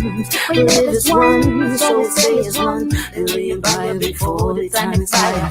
Real type of loving and I know require. Real understanding and I know desire. If we know what love is, should I not do right by you? And should you not do right by me? If we know what love is, should I not do right by you? And should you not do right by me?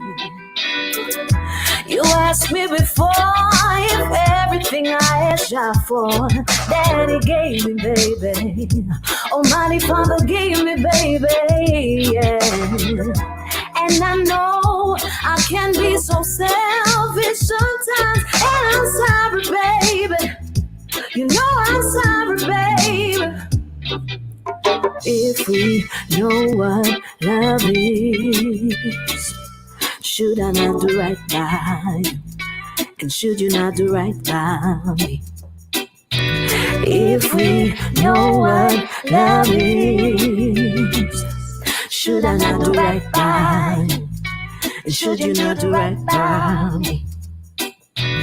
If we know what love is, should I not do right by you? And should you do right by me? If we know what love is, should I not do right by you? Should you do right by me?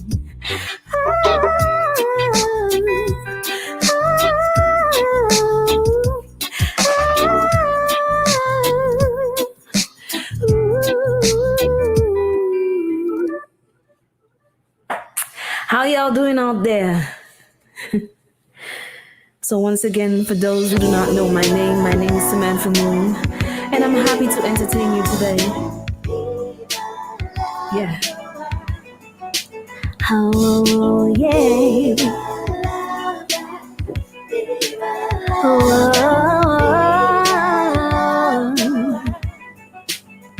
listen. Freedom, freedom for today and for tomorrow. Everything has its season, season for today and for tomorrow. Everything has a reason, reason for today and for tomorrow. Everything has a season, season for today and for tomorrow. Oh yeah, time to open eyes, time to open eyes, time to realize, time to realize, oh, time to open eyes, time to open eyes, time to realize, time to realize. Love is the master of the ring. Why do the people imagine a vain thing? Oh, there is a season for everything. Sweet and things I will ever hate, key things. It's nothing new under the sun. Ooh, life blooms and life is gone. Oh, live through the cosmos, everyone. After the darkness, light must come. Freedom, freedom for today and for tomorrow.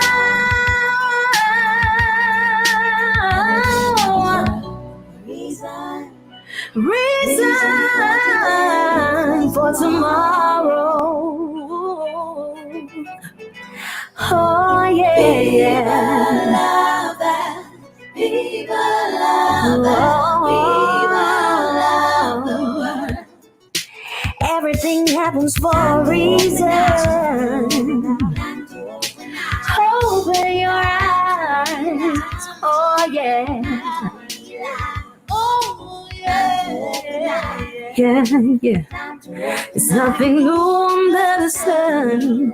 I can see you dancing over there. How you guys feeling? How you guys feeling?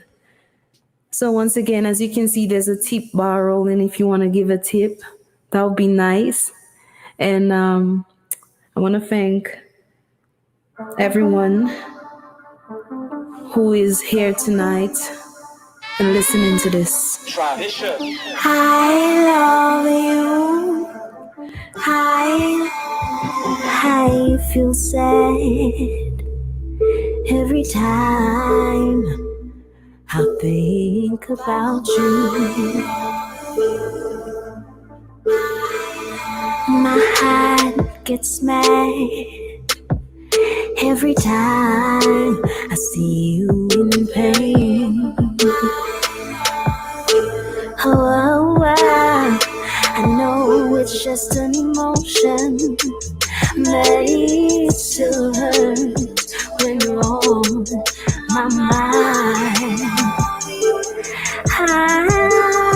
I'm filled with devotion, 'cause I hate to see you this way.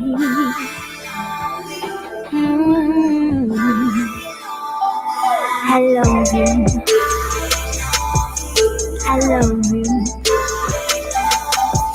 I love you. I love you. 'Cause I love you. I love you. I love you.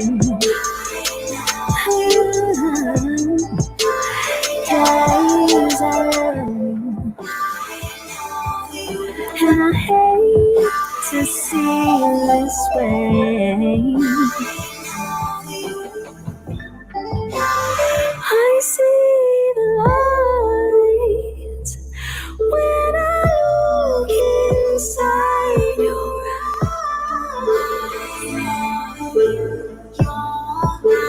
eyes. You're so strong. Oh my god. And now sorry you guys, kinda crying. Oh, I see the light when I look inside your eyes. I'm filled with devotion, 'cause I hate to see you this way.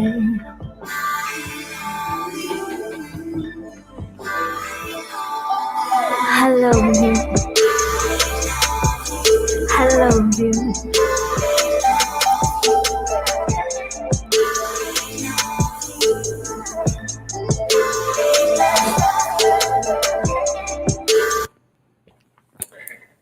I'm sorry, I have to pause this and tell you guys something. My sister recently passed away, and this song was inspired by her. So every time I sing it, it gets me emotional. But today especially, because last night, I was thinking about it and I was like, how much I miss my sister and everything. And this song was dedicated to her. And No way. I know I'm supposed to sing this straight and everything, but it's very emotional right now. So I'm gonna just go to the next song. I hope you guys understand.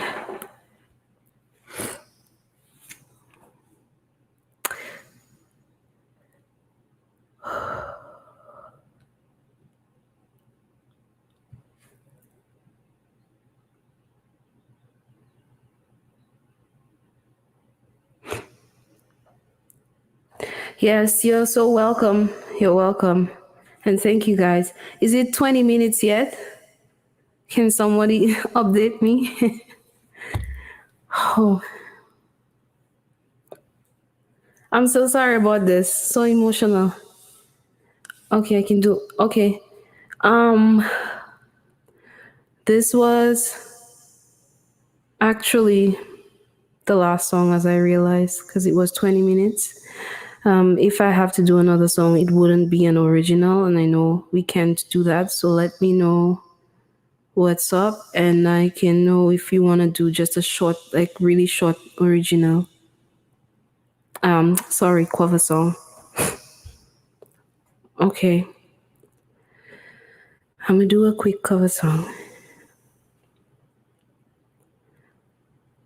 Oh my God, I can't believe I got so emotional. It's like, but when you lose someone, it's really hard, and it's something that I have to deal with for the rest of my life. It's hurtful, but it is what it is. I'm gonna do this last one for you guys.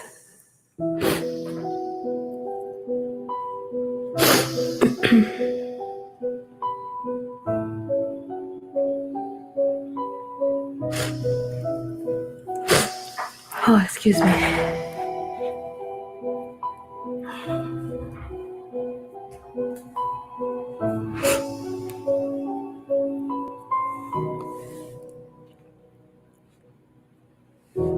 I should have known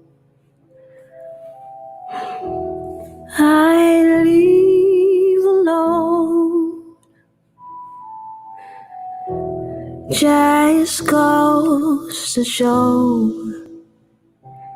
that the blood you bleed is not the blood you owe. We were a pair, but I saw you there. Too much to bear. You were my life, but life is far away from fear. Was I stupid to love you?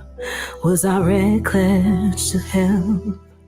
Was it obvious to everybody else that I've fallen for a lot?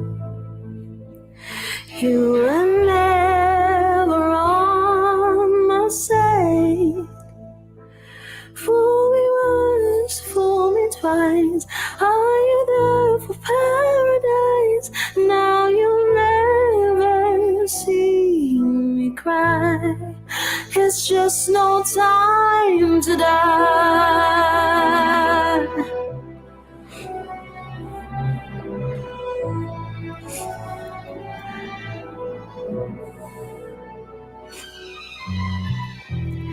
I let it burn. You're no longer my concern. Faces from my past return. Another lesson yet to learn, that I've fallen for a lot. You were never on my side. Fool me once, fool me twice. Are you there for paradise? Now you'll never see me cry. Just no time time to die. No time to die. No time to die.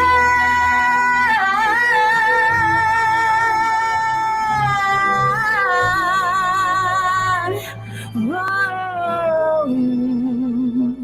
Fool me once, fool me twice. I had ever paradise. Now you never see me cry. Just no time to die.